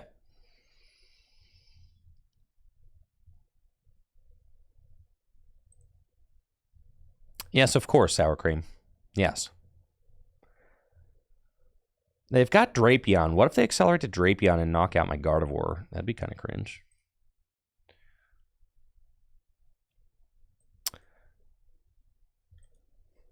There are guidelines to how long you can take during your turn, but they're impossible to enforce. Like turn 1, players take forever to search their decks. They're not given an explicit amount of time to do that. Technically, you only have 15 seconds per game action, but players will regularly take 60 to 90 seconds to do a deck search, right? And their excuse is that I'm checking my prizes. Now, judges have basically been told to like look the other way while players check their prizes. They're allowed to do that. It's just like there's too much gray area, you know? It's just, all right, well, what if I'm, you know, what if you take 15 seconds to check your opponent's discard pile every single turn? That's slow playing. You know what I'm saying? Like, that's cheating. But that kind of thing is like, it's very gray area because what if you just forgot and you need to check your opponent's discard pile, right? It's like it's impossible to enforce. That's the exact thing that I'm saying. It's impossible to enforce, right? So the only solution is not to enforce the time stalling better. because it's impossible to enforce. The best solution is to write the rules in a way that they encourage players to finish the game in front of them. Get it? That's the best thing we can do. Okay.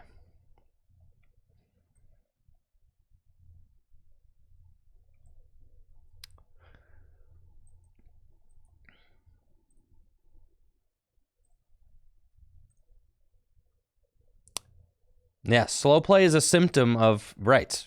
Exactly. It's a symptom of... Oh, no! Not the beach court. It doesn't matter. Okay, cool. All right. I was like, I want to retreat that energy off.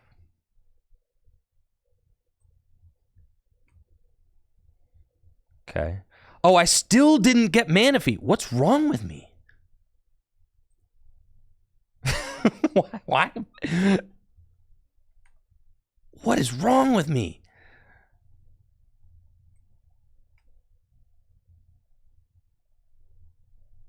Oh, and then I misplayed. Oh God, just get me out of here. I misclicked, bro. All right, I need to start focusing. I'm making too many arguments, bro. I need to start focusing. I got to get my head in the game instead of thinking about the clock.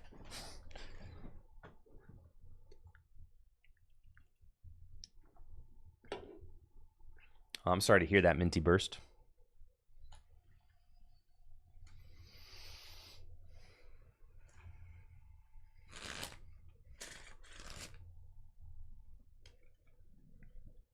We'll say Gardevoir has been going pretty good. I should have won that. I just was playing like a goon.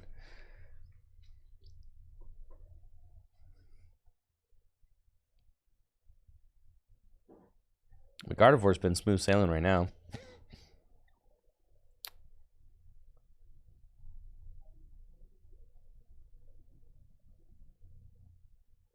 I gotta say, I think she's calling me back. After NAIC, we broke up. We did.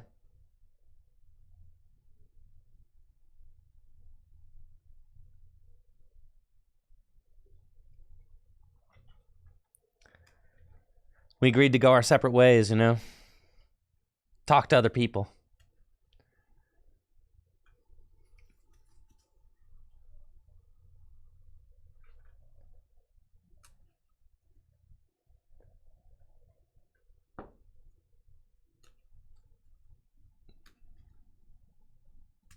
Never go back to X's? What about Gardevoir EX?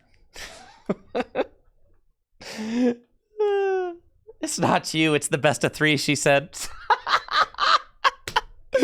So true, bro. It's not you. It's just the best of three. You know, Gardy called and asked if I wanted to catch up and get coffee. It's messed up. It's messed up. I was leaving Gardy in the past.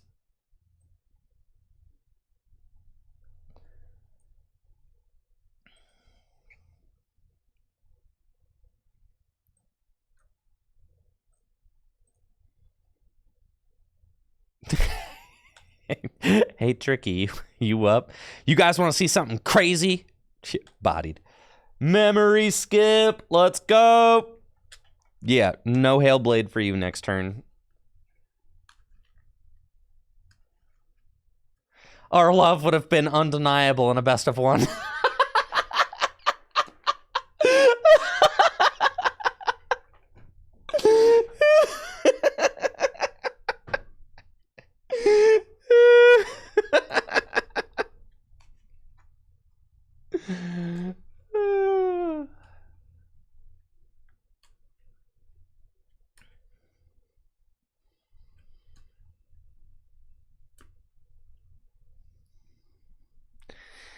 Yeah, my opponent's got a lot of cards in their hand. It's a big hand, but size does not matter. Size does not matter, chat. It's how you use it. All right. 17 cards, but none of them are good. I'm not going to Iono them. They have not done anything.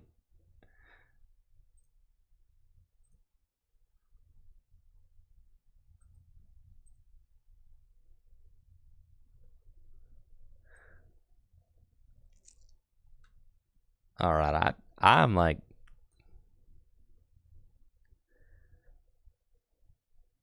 huh. Yeah, I need to find some. Yo, where the Curly at? I've only got 2 in the deck. Where the Rare Candy at? I've only got 2 of those as well. This stinks. Okay.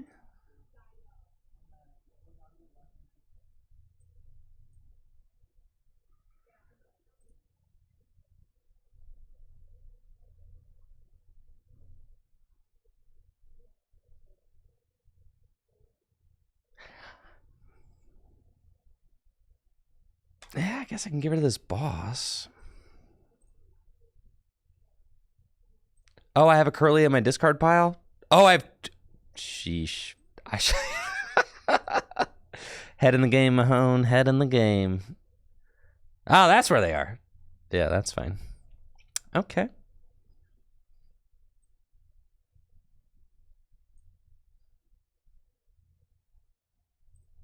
Memory skip.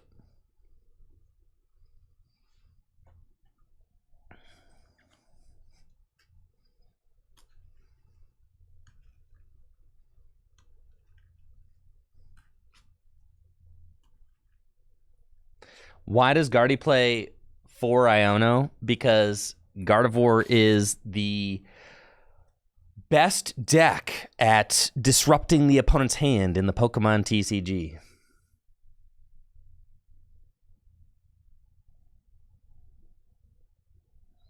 Dang, they are struggling right now. Yeah, they're straight up having a bad time. I don't know what my opponent's got going on in that hand, but it can't be it can't be good, bro.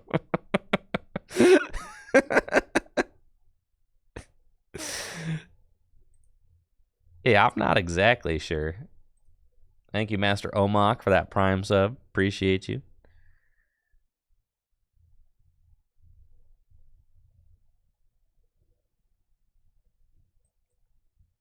You know it's crazy because I'm manually attaching to this this Gardevoir in the end.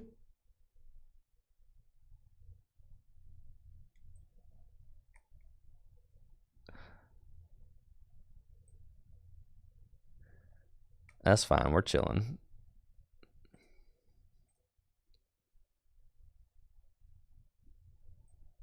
There we go. And I've got my Manaphy. We're chilling.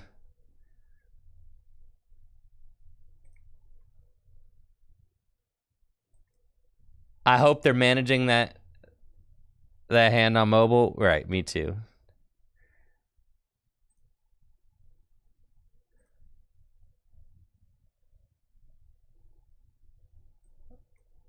Yeah. We're huge chilling right here. They got nothing, bro. Okay. Should I give him the... What do you think? Give him the Artisan? Be a good sport? No. Phone bursts into flames. What's up, Toga Kisses? Hello, welcome to the stream. Thank you for being here.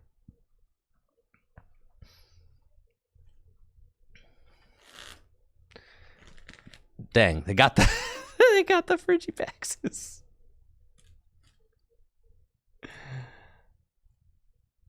Yeah, they found the frigid baxes. All right, we got a boss and a Thornton in the discard pile. Okay, I guess. How many energy left in the deck? Just the one?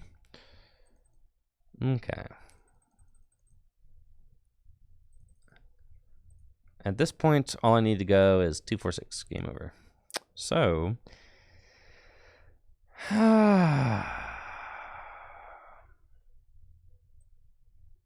Let's do this. Put Artisan into play. Palpad back in Boss. Thornton.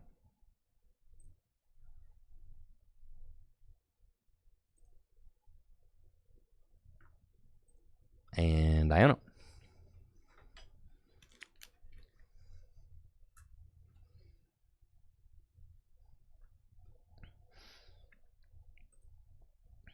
Refinements.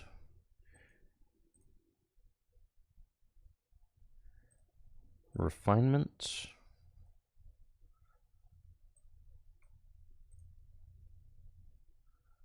And burn that. Shining Arcana. Oh yeah.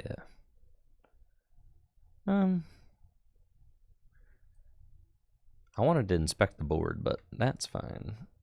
Hopefully that does not matter. It's 6. No, it's fine. Yeah, we got 3. Cool. That's just the right amount. We'll go there. And then we go here. And a 1.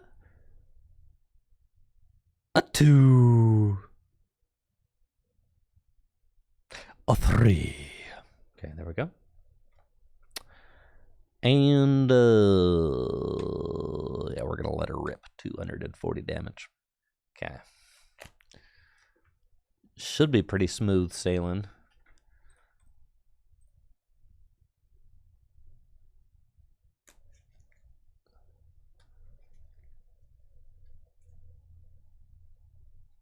Yo!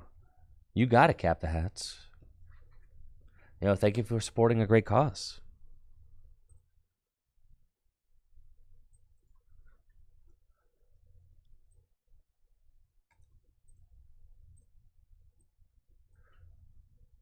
Where am I getting pings? I'm getting pings on my computer from something. My mail app. Why is my mail app open? Never do that. All right, got the Bax Caliber. You gonna knock on my guy? Ah, sure. Kyogre.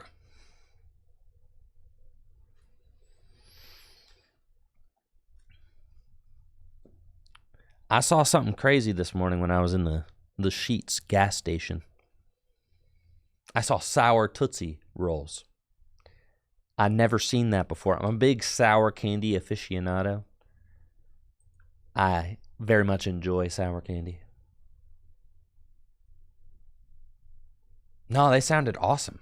They're not chocolate. You know, like, you know the Tootsie Rolls that are like fruity flavored? It was like those, but sour.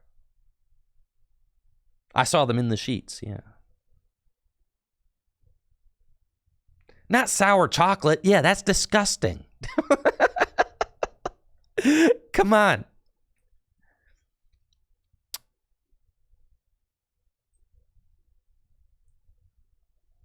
Thank you, Big Ben team, for the Prime sub and 31 months. All right, what do we got? Loving.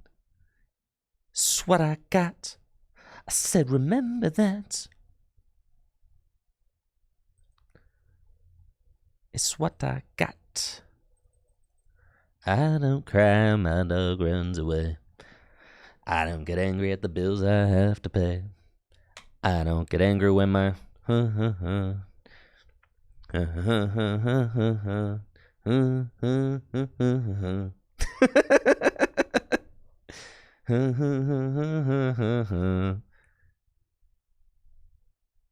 know how it goes.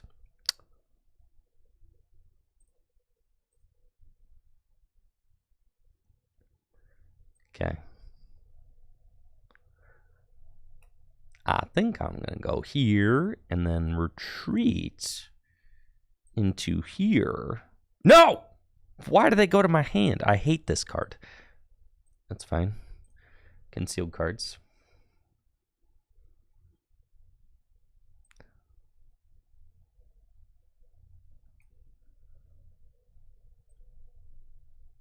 Super run. No? Good. Fartazon. Good.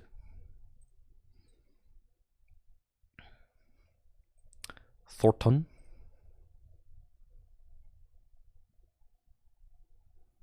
I could have Thornton the Ralts Thornton the Ralts evolve into Curlia, and then put this back in Cresselia for that. That's what I should have done. That would have been dope. But either way, it's fine. We still got the same end result. Okay. The end result is that I want to knock out this Chenpao with Cresselia.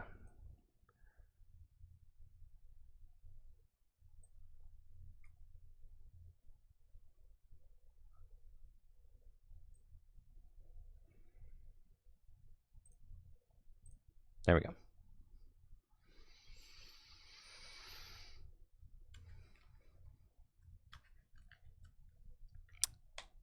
Sour chocolate. I guess I don't think of dark chocolate.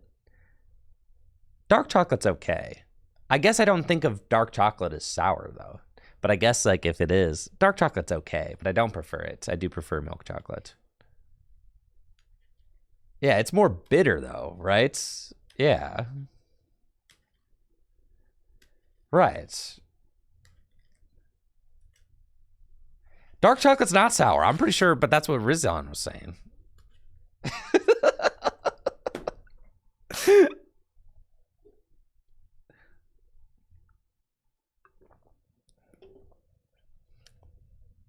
I like dark chocolate.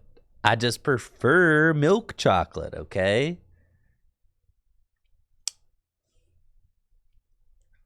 If your dark chocolate's sour. All right, what's your favorite chocolate treat? I'll start with the correct answer. Reese's peanut butter cups. Easy, not close.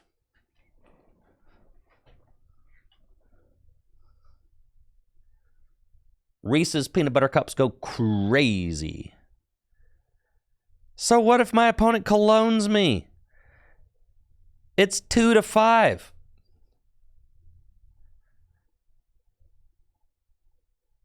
Chocolate and peanut butter don't belong together. All right, no, absolutely not.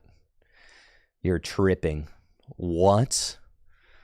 You are tripping, dude.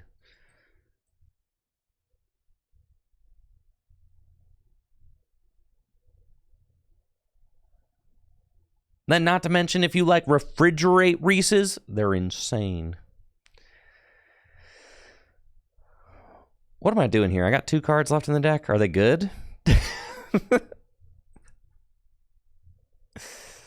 I got both rods down. Okay, that's fine. They're mid. So that's fine. I'll just hold the hand. We'll get another Guardian to play and kind of just rock and roll, you know? I can put the Zacian down. There's pretty much no way for you to win the game. We'll put that there.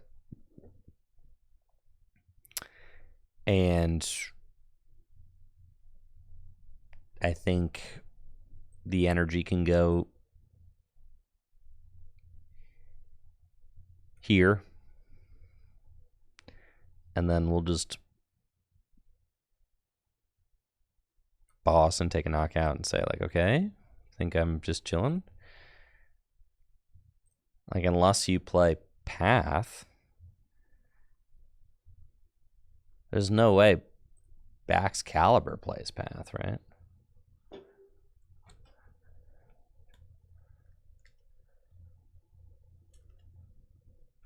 Make s'mores with Reese's instead of regular chocolate. That sounds awesome.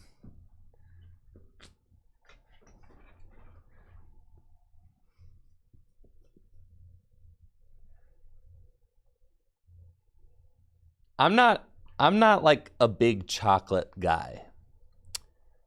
But if I'm eating chocolate, Reese's and Snickers are like boom boom. Yeah. Those two. Snickers are awesome. But I prefer the little bite-sized Snickers. Like, I'm not really trying to get into a whole bar, you know. That's why I like Reese's Cup so much, because like the one Reese's Cup is like the perfect serving of Reese's.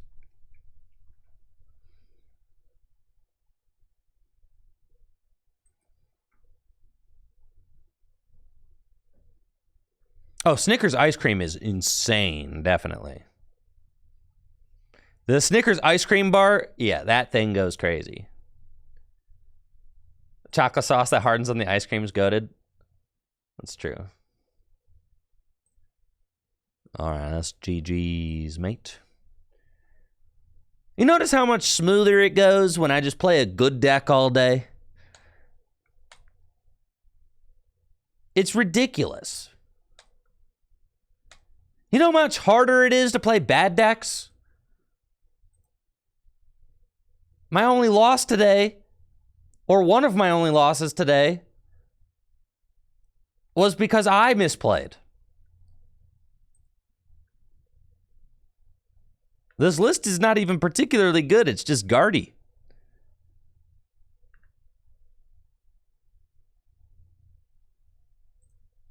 I'm tilted. What am I tilted about? I'm not tilted about nothing. I'm tilted about 50-minute best of 3.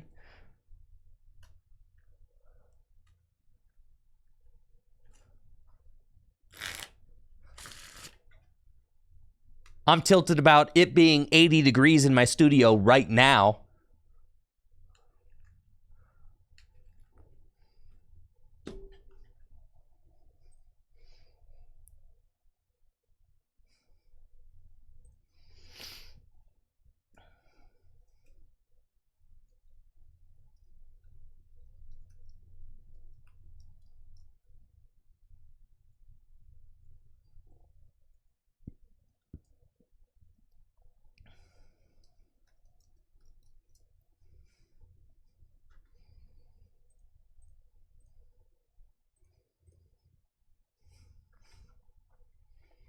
All right, we got a poll in the chats. I prefer when Mahone play good deck, Mahone play silly deck. Bad deck. Yes, I agree, Dave. It is disgusting.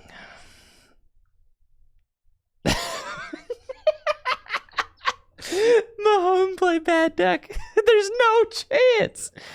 There's no hope for the Mahone play good deck crowd. It's a 70-30 matchup.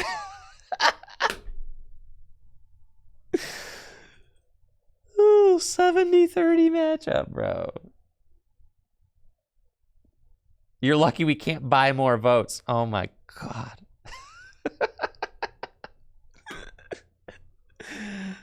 Ooh.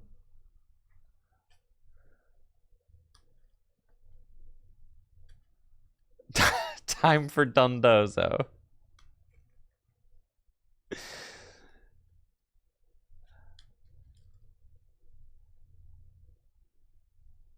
Funzook says, you have troll viewer. So true.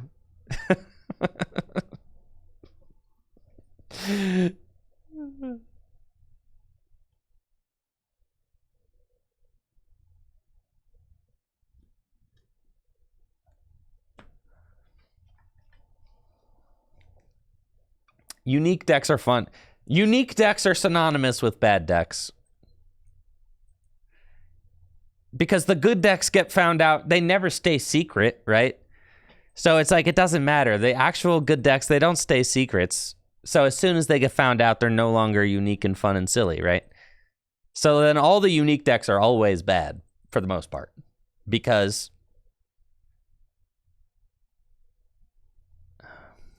that's just how it goes. All right, we're going for the full greed play. Any truers? Let's do it. I didn't even get a Ralts off that Battle VIP pass. That's how confident I am. C. Fartazon. Get another one. Then I will retreat. And get uno mas. Mysterious Tale. Battle VIP pass. Close. Okay.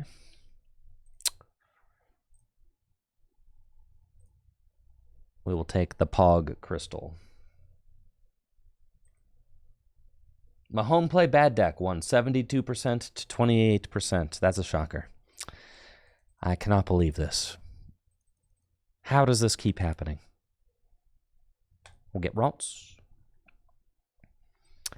I attached already, so we'll pass.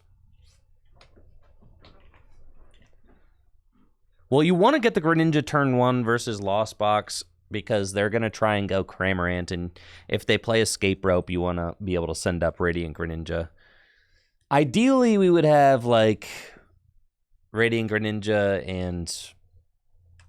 I can't remember the last time I saw one of these Giratina V-Star decks actually use Radiant Greninja. It does not happen. No, I do want to know the answer to the Mahone play good deck versus Mahone play bad deck. I'm more curious just how many people like to see me play good decks. I know the majority of people like to see me play bad decks. I know that. I've been creating content on the Pokemon trading card game for 5 years now, okay? I know that. I'm more interested in what percentage of people prefer me playing good decks. I always knew bad decks are going to win.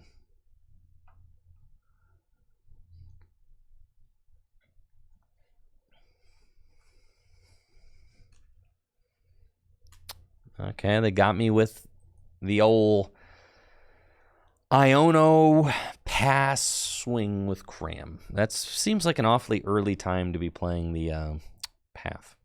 But, okay. Sure. Gonna get a Curlia. Let's take a look-see at all the stuff I got going on in here. We've got 2 stadiums only. So the odds of me finding one of those 2 stadiums is not super high because I already played one of my stadiums. So I've got the worker and I've got the 2 stadiums. And it's the worker in the deck. The worker is in the deck. Okay, we're going to grab that. And we're going to evolve it. And then I think I allow... Man, I don't want to just give them 6 new cards. It's fine.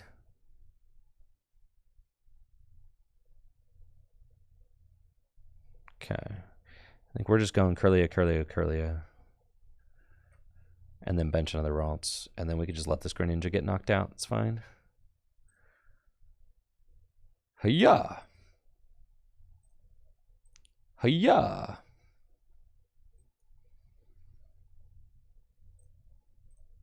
Thin, thin, thin.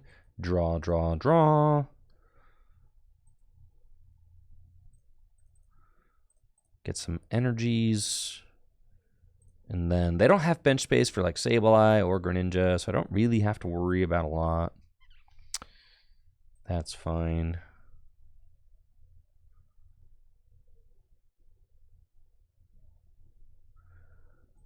Yeah, we can get rid of that. Do I have a lot of energy prized? I might. Fascinating. Love that. Okay. Go in there. Go in here. Pass. It's fine. We've got reversals.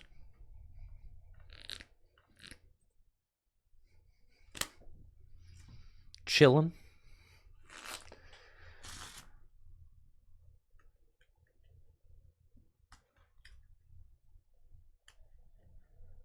Puffinstein says, I prefer good decks because bad decks are usually streams full of you conceding turn 2 or 3 against specific matchups.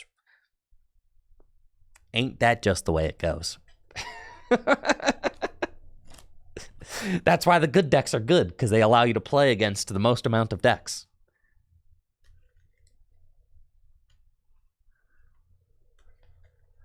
But the wins are epic. Yes. Right. That is what I love about streaming all that, though, is y'all get to kind of see the process and see what it's like trying to play certain decks.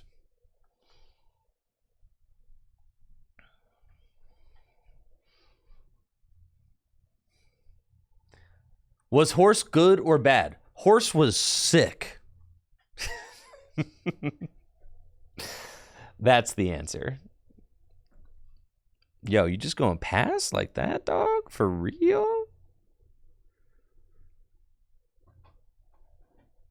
Monday's stream was one of your favorite streams ever? Holy moly, what did we do on Monday? That must have been awesome.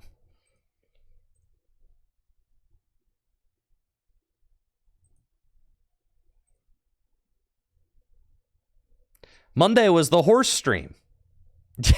It was the horse stream. Yeah, Monday was horse day. Oh man, I'm losing it, bro.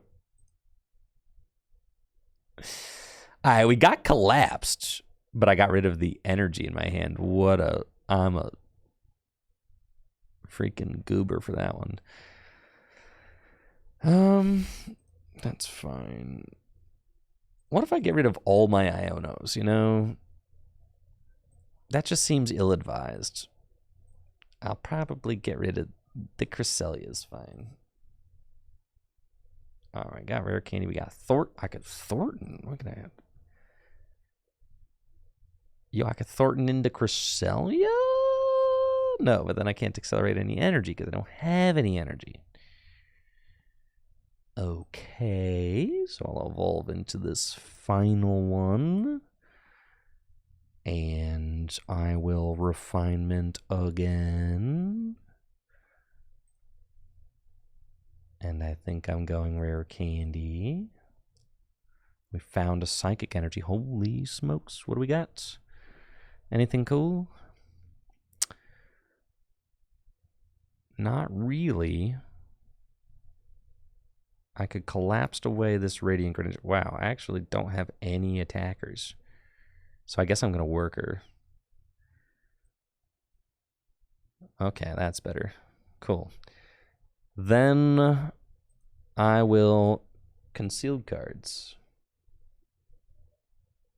Oh, you didn't get the horse stream at first, then you saw bar, and now you get it. Yes. Exactly. Why did I get rid of that energy? Will I not learn? What is wrong with me? I'm like, just keep getting rid of the energy, right? Yeah. Oh my gosh. Why am I'm like trying to lose. All right, it's fine. I did prize quite a few energy, I think. I've got another reversal in the deck, so that's okay. I guess I'm ditching one. Unless we hit an energy back off Shining Arcana. In which case, actually, no, because you... Yeah. It actually would have been, yeah. Mm-hmm. Okay, fine. That seems like a waste. I definitely could have planned that slightly better, but it's cool.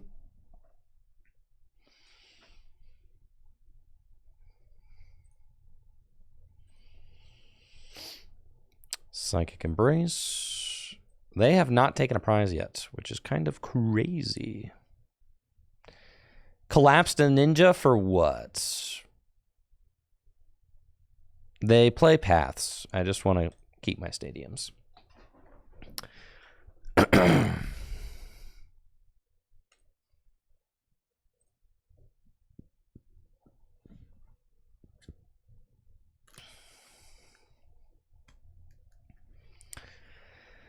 All right, we got options. Got loads of them.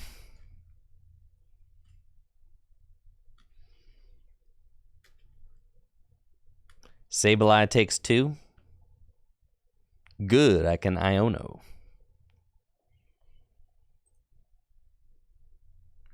I'm not really worried about Sableye taking 2.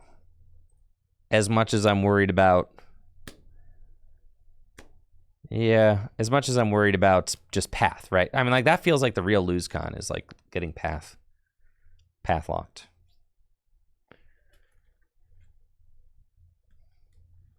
Right, and I'm already down Stadium and Worker, right? So, like, that's why I'm not doing it, right? Because path is... Path, you see what I'm saying, bro? What if I had done that? Okay? Do you see why it was better to wait a turn? Like, look, I'm going to have to be fighting these paths the whole time. It's like I got to make that little risk so that I can optimally use my collapsed, right? Have to.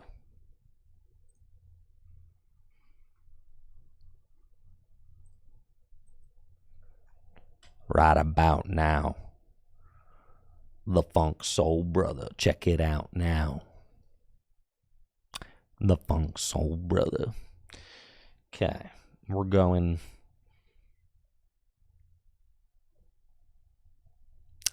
I could go Thornton the Radiant Greninja into Cresselia and then move, and I could see. We got a Ralts and a Guardy in the discard.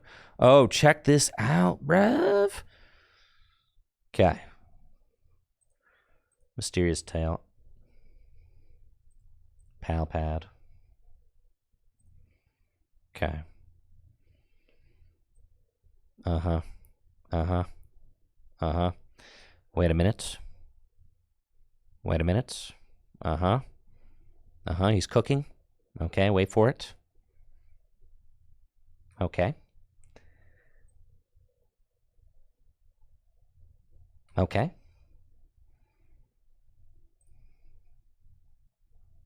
Okay, he's cooking. Let him cook. Let him cook. Uh-huh. Okay. Okay.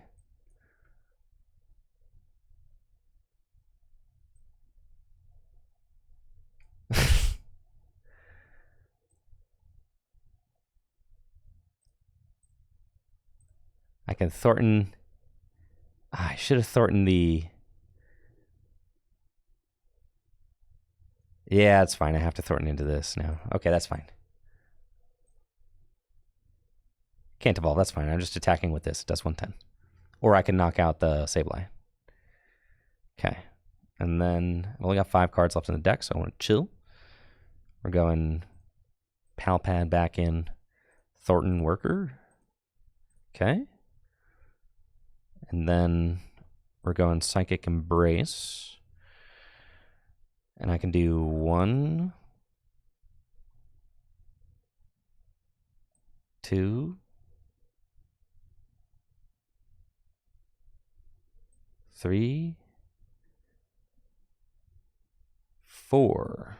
Okay. That's pretty good. Done. Yeah? Okay. I'll evolve one of these. Chuck subscriber. What's going on in sub? I'd rather knock out the Sableye than the Cramorant. So I'm gonna. Shining Arcana once.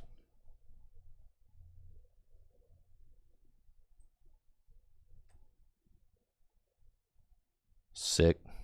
Okay. Moonglow reverse. Yeah. See, like, the Sableye is the bigger threat. Like, Cramorant, at this point, Cramorant does not matter, right? So we take out the...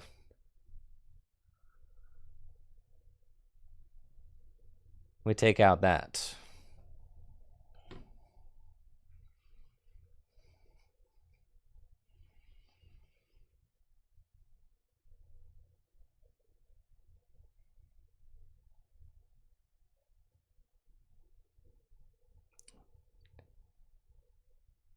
Hey.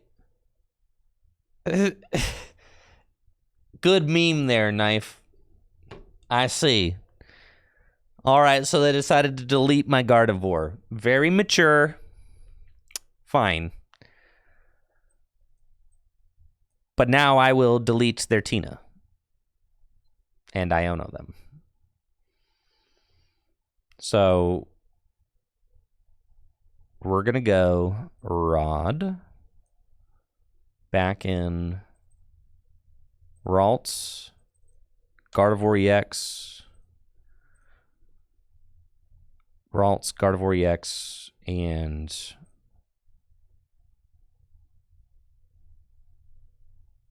Gardevoir. Okay. And then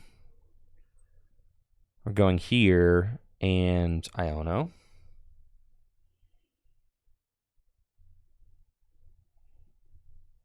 And then we say Shining Arcana first. Refinement away the Ultra Ball as much as I don't like to do that. It's fine. And then bench Ralts. And all I have to do is go knockout game. Like, it's kind of crazy. Do that. Do I have enough energy in the discard pile? Yes. Okay, evolve here. And then go Psychic Embrace. And I've got 1, 2, 3, 4, 5, 6, 7, 8. 6, 7, 8. Done. Goodbye.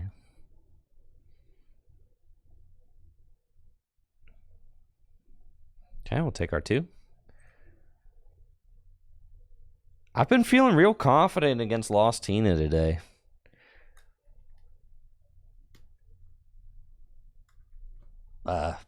Just have. Oh, no.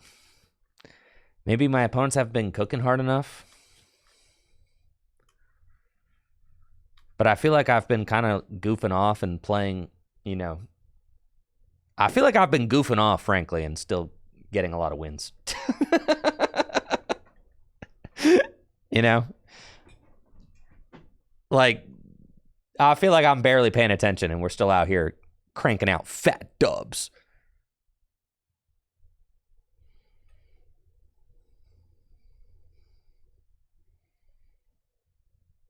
Okay.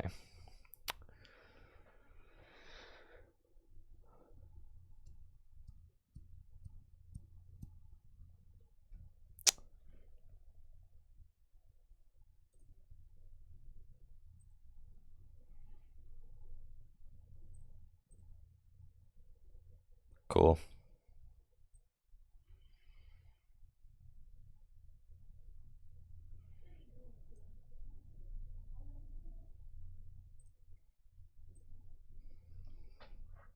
Which energy do I have in the discard pile?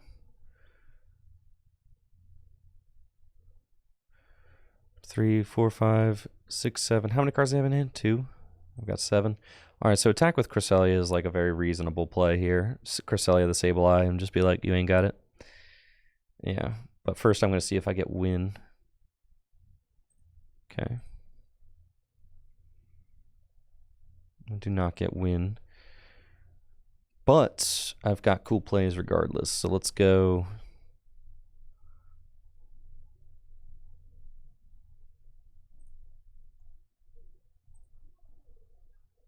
Psychic Embrace here. 1, 2, 3, 4. Okay. Done. Retreat into Cresselia. Thornton. Ralts. Here. Rare Candy Guardy. And yeah. Moonglow Reverse. Yeah, I have a boss left. That's why I was digging for the boss to see if I could win this turn, but I didn't hit it. But this is why Moonglow Reverse is so good, because we leave the Kramer inactive too. So, like, they don't get to Comfy for free.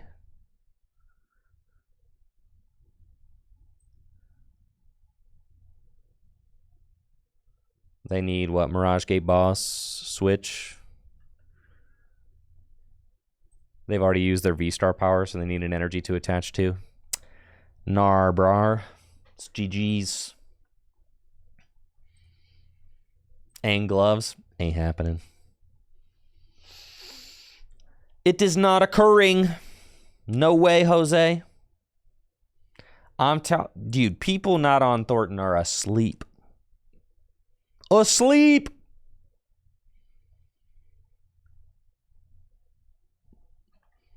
Yeah, Thornton goes crazy.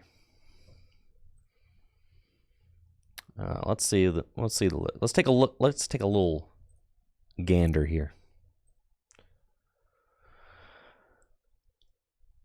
See what we got cooking. This really just a list kind of just tossed together, inspired by the list that I played at NAIC, but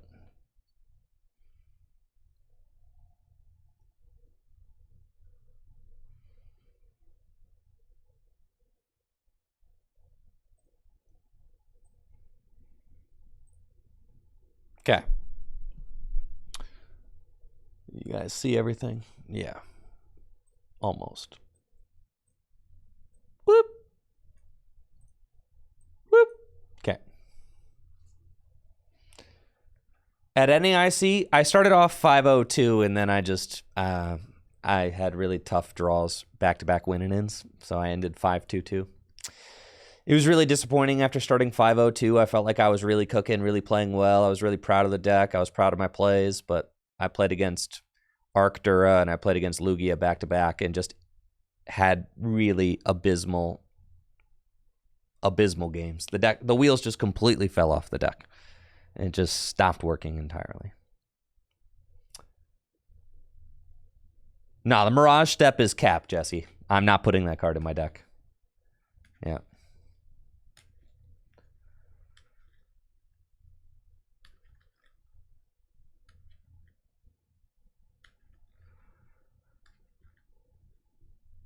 That card is trash. It's trash, Jesse. It's trash. Yeah, no, it's not good. Too many times, like, I just need to draw cards, man. Just got to draw cards. I just got to draw cards. Yo, need to see that Kirlia, and that Kirlia has got to draw me 2 cards.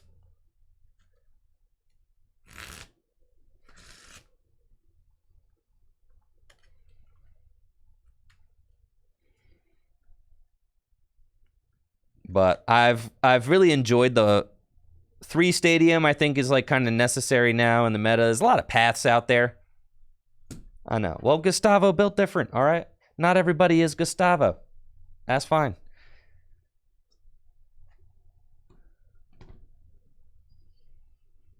Also, Gustavo didn't top 8 with 3 Kirlia. Bet you he goes into Worlds with 4 Kirlia. Bet. Bet.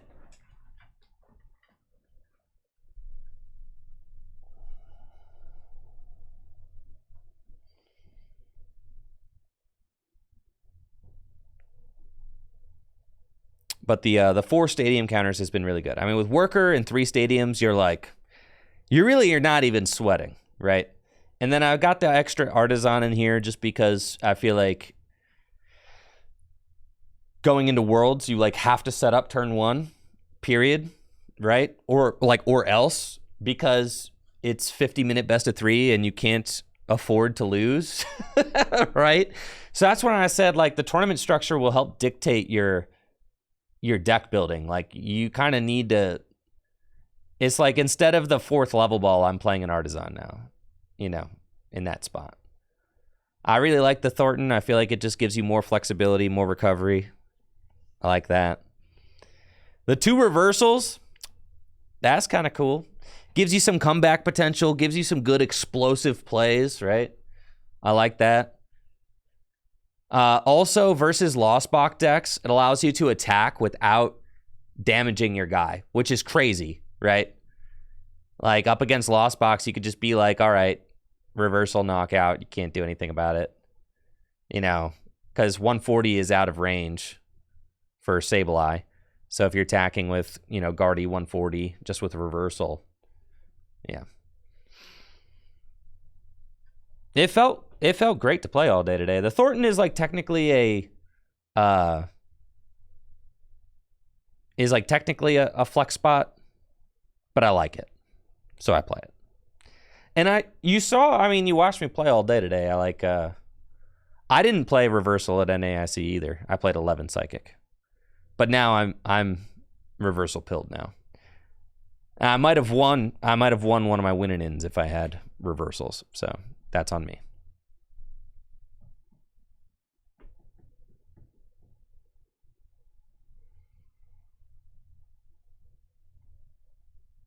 But yeah, the worker is just very solid. I like that worker with a pal pad. It feels so bad. I have to say, it feels so bad playing a path deck and playing against a Guardy who workers and then pal pads worker back in. You're like, I'm never winning this game, am I? No, because it's like I don't chase day one. I don't chase day two invites is what I'm trying to say. So I got a day one invite. I don't chase day two. Piper Lapine only went to 2 out of 4 international championships this year, and she won 2 regional championships and still didn't finish in the top 16. The way I look at it, the top 16 is basically a rich kid's race, okay? You basically have to have an exorbitant amount of free time, an exorbitant amount of flexibility with your schedule, and an exorbitant amount of disposable income in order to go for it, right? Because you have to attend all 4 international championships. So that's kind of... IMO, the top 16 is just a rich kid's race. And it's like, that's fine. They're good. Don't get me wrong. But like Piper should have finished in the top 16 and didn't. Why? Because she got outspent, right? She outplaced many people in the top 16. Right? So I'm never going to support that system, right? Because I just don't think it's fair. So I'm not going to play into it because I don't like it.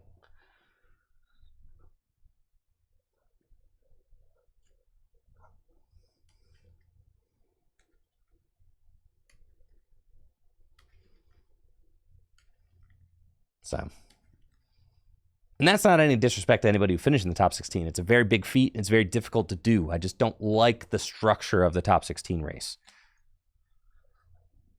I don't like the structure of the top 16 race. So I'm not, I don't play for it. I got top 16 one quarter this year because I went to an IC that quarter. So I'm still waiting for TPCI to pay me for that, but I guess that'll show up when it shows up. I did. I got a $1,000 stipend Q3. That was sick.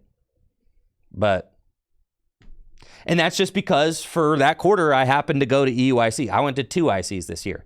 But and to me, that's I can still achieve a work balance life attending 2 ICs a year. And it's still tough. I mean, this year's been crazy. I've gone to 2 ICs.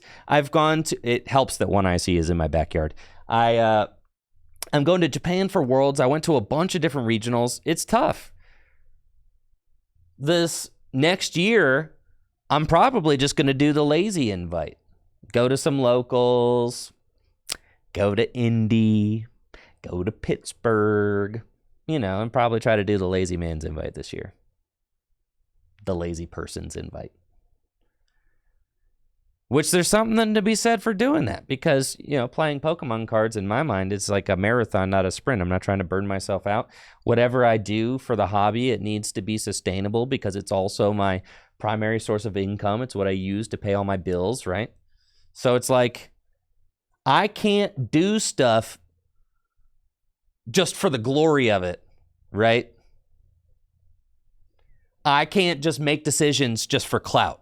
I need to make decisions that make financial sense. I can't just operate for clout because clout don't pay the bills, right? So everything I do has to make financial sense. Because I'm trying to build a future, I'm trying to have a family, trying to have a home, trying to, not neglect my best friends and my family, right?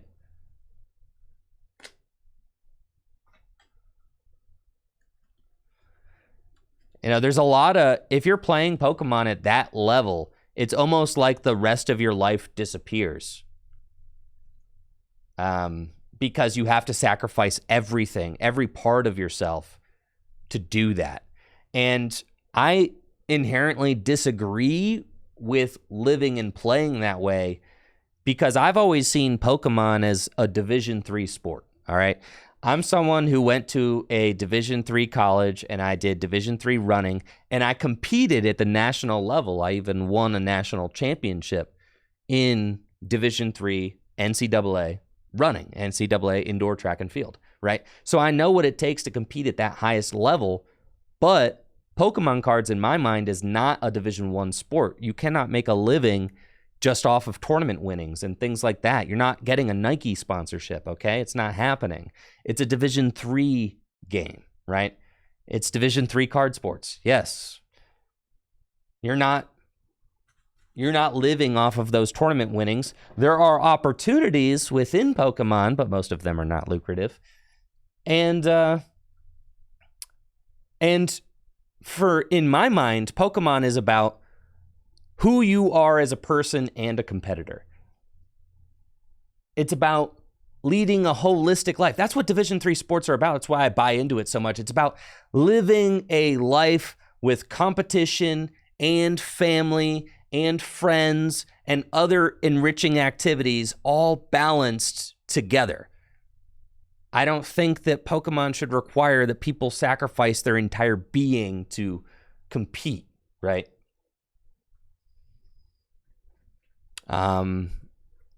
Because it's not that. So I feel very strongly about that, and that Pokemon should be an activity where people can compete and then, lead healthy, well-balanced lives. And it should be an enriching part of people's lives. Pokemon should be something that makes that person's life better. It should not take everything away from that person, right? And I'm someone who actually does make a living off this game. Right? I'm someone who, quite frankly, I probably have the most lucrative sponsorship in all of competitive Pokemon. And when I say probably, just definitely, right? So I know what it takes to get here, but that's because of the content I produce. My life is this game, and I still think that it should be a game where people have the work-life balance. Thank you, Zeno, for that sub and the 6 months. Because that's not what it's about. It's not about, I don't know. It's about life. It's about balance. You're a wizard, Andrew. It's about balance. And I don't like, asking most people, most normal people are not traveling to 4 international championships, a regional championship twice a month, local tournaments every week. It's that's not feasible.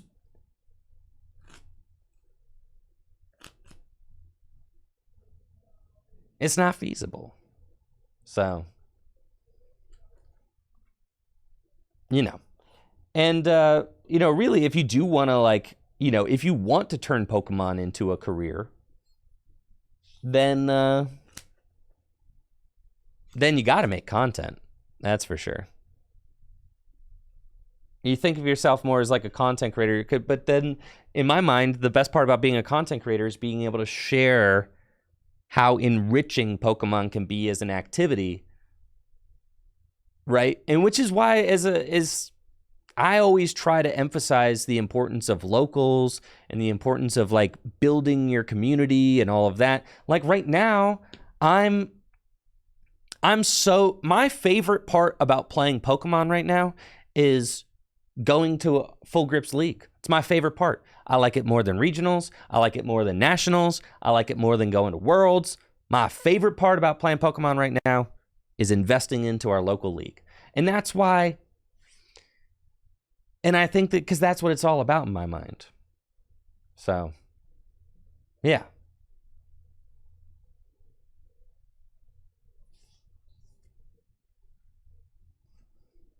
That's what it's all about, 9 card, 100%. You thought PTCGL was my favorite part.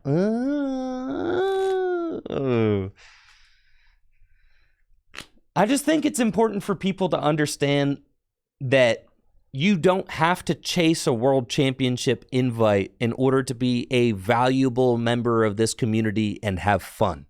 You don't have to attend 8 regional championships a year. You shouldn't feel, as a Pokemon trading card game player, you should not feel pressured to have to go to all 4 international championships in order to be proud of yourself. Okay? And to be proud of who you are as a player. Right?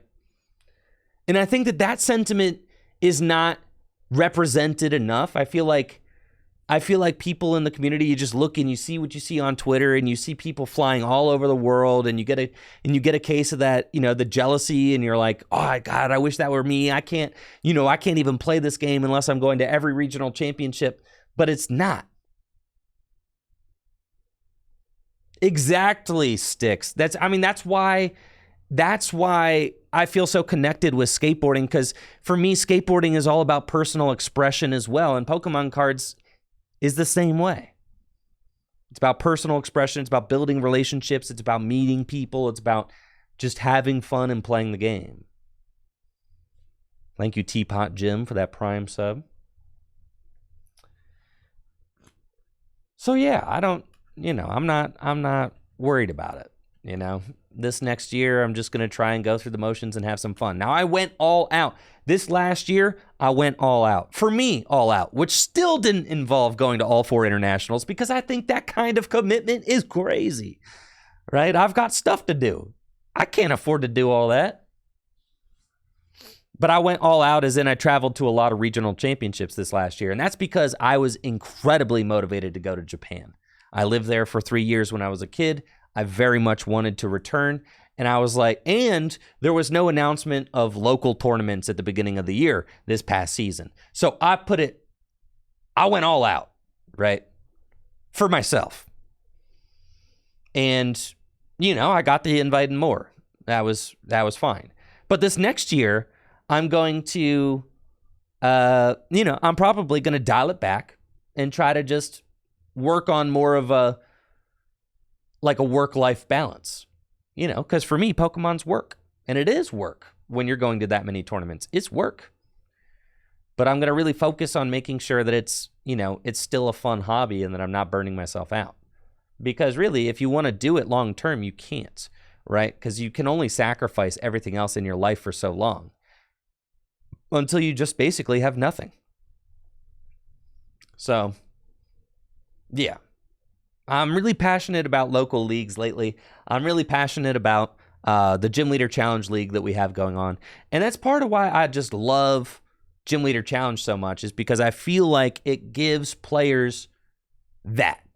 It gives players that work, hobby, life balance. You can follow and play Gym Leader Challenge without feeling like, it's all about going to 2 regionals a month, going to 4 international championships a year, qualifying for the world championships, and all of that.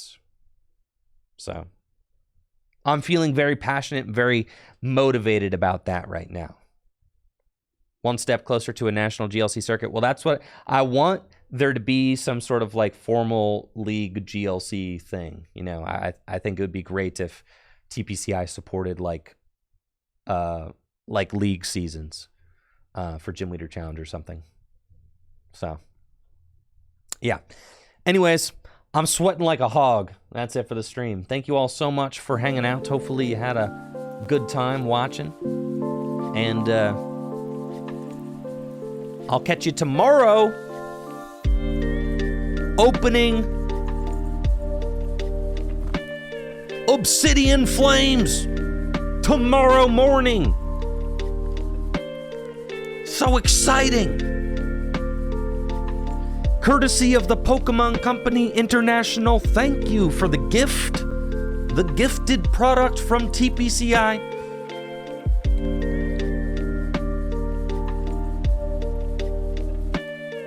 We're going to be cracking that product tomorrow. morning, which is so exciting because Obsidian Flames is releasing in Japan tomorrow as well, so we're going to be opening at the same time. It's going to be the first time I've ever done this, ever. Open product at the same time it's releasing in Japan. That's crazy. Same time stream, about 9 a.m. Eastern time. I say about because, listen, I do my best in the mornings, right? But no guarantees.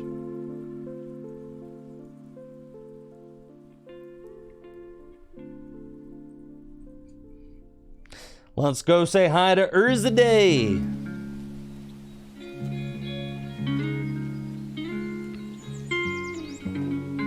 See ya. And yes, we are doing a pre-release, a midnight pre-release stream tomorrow night as well. So mark your calendars.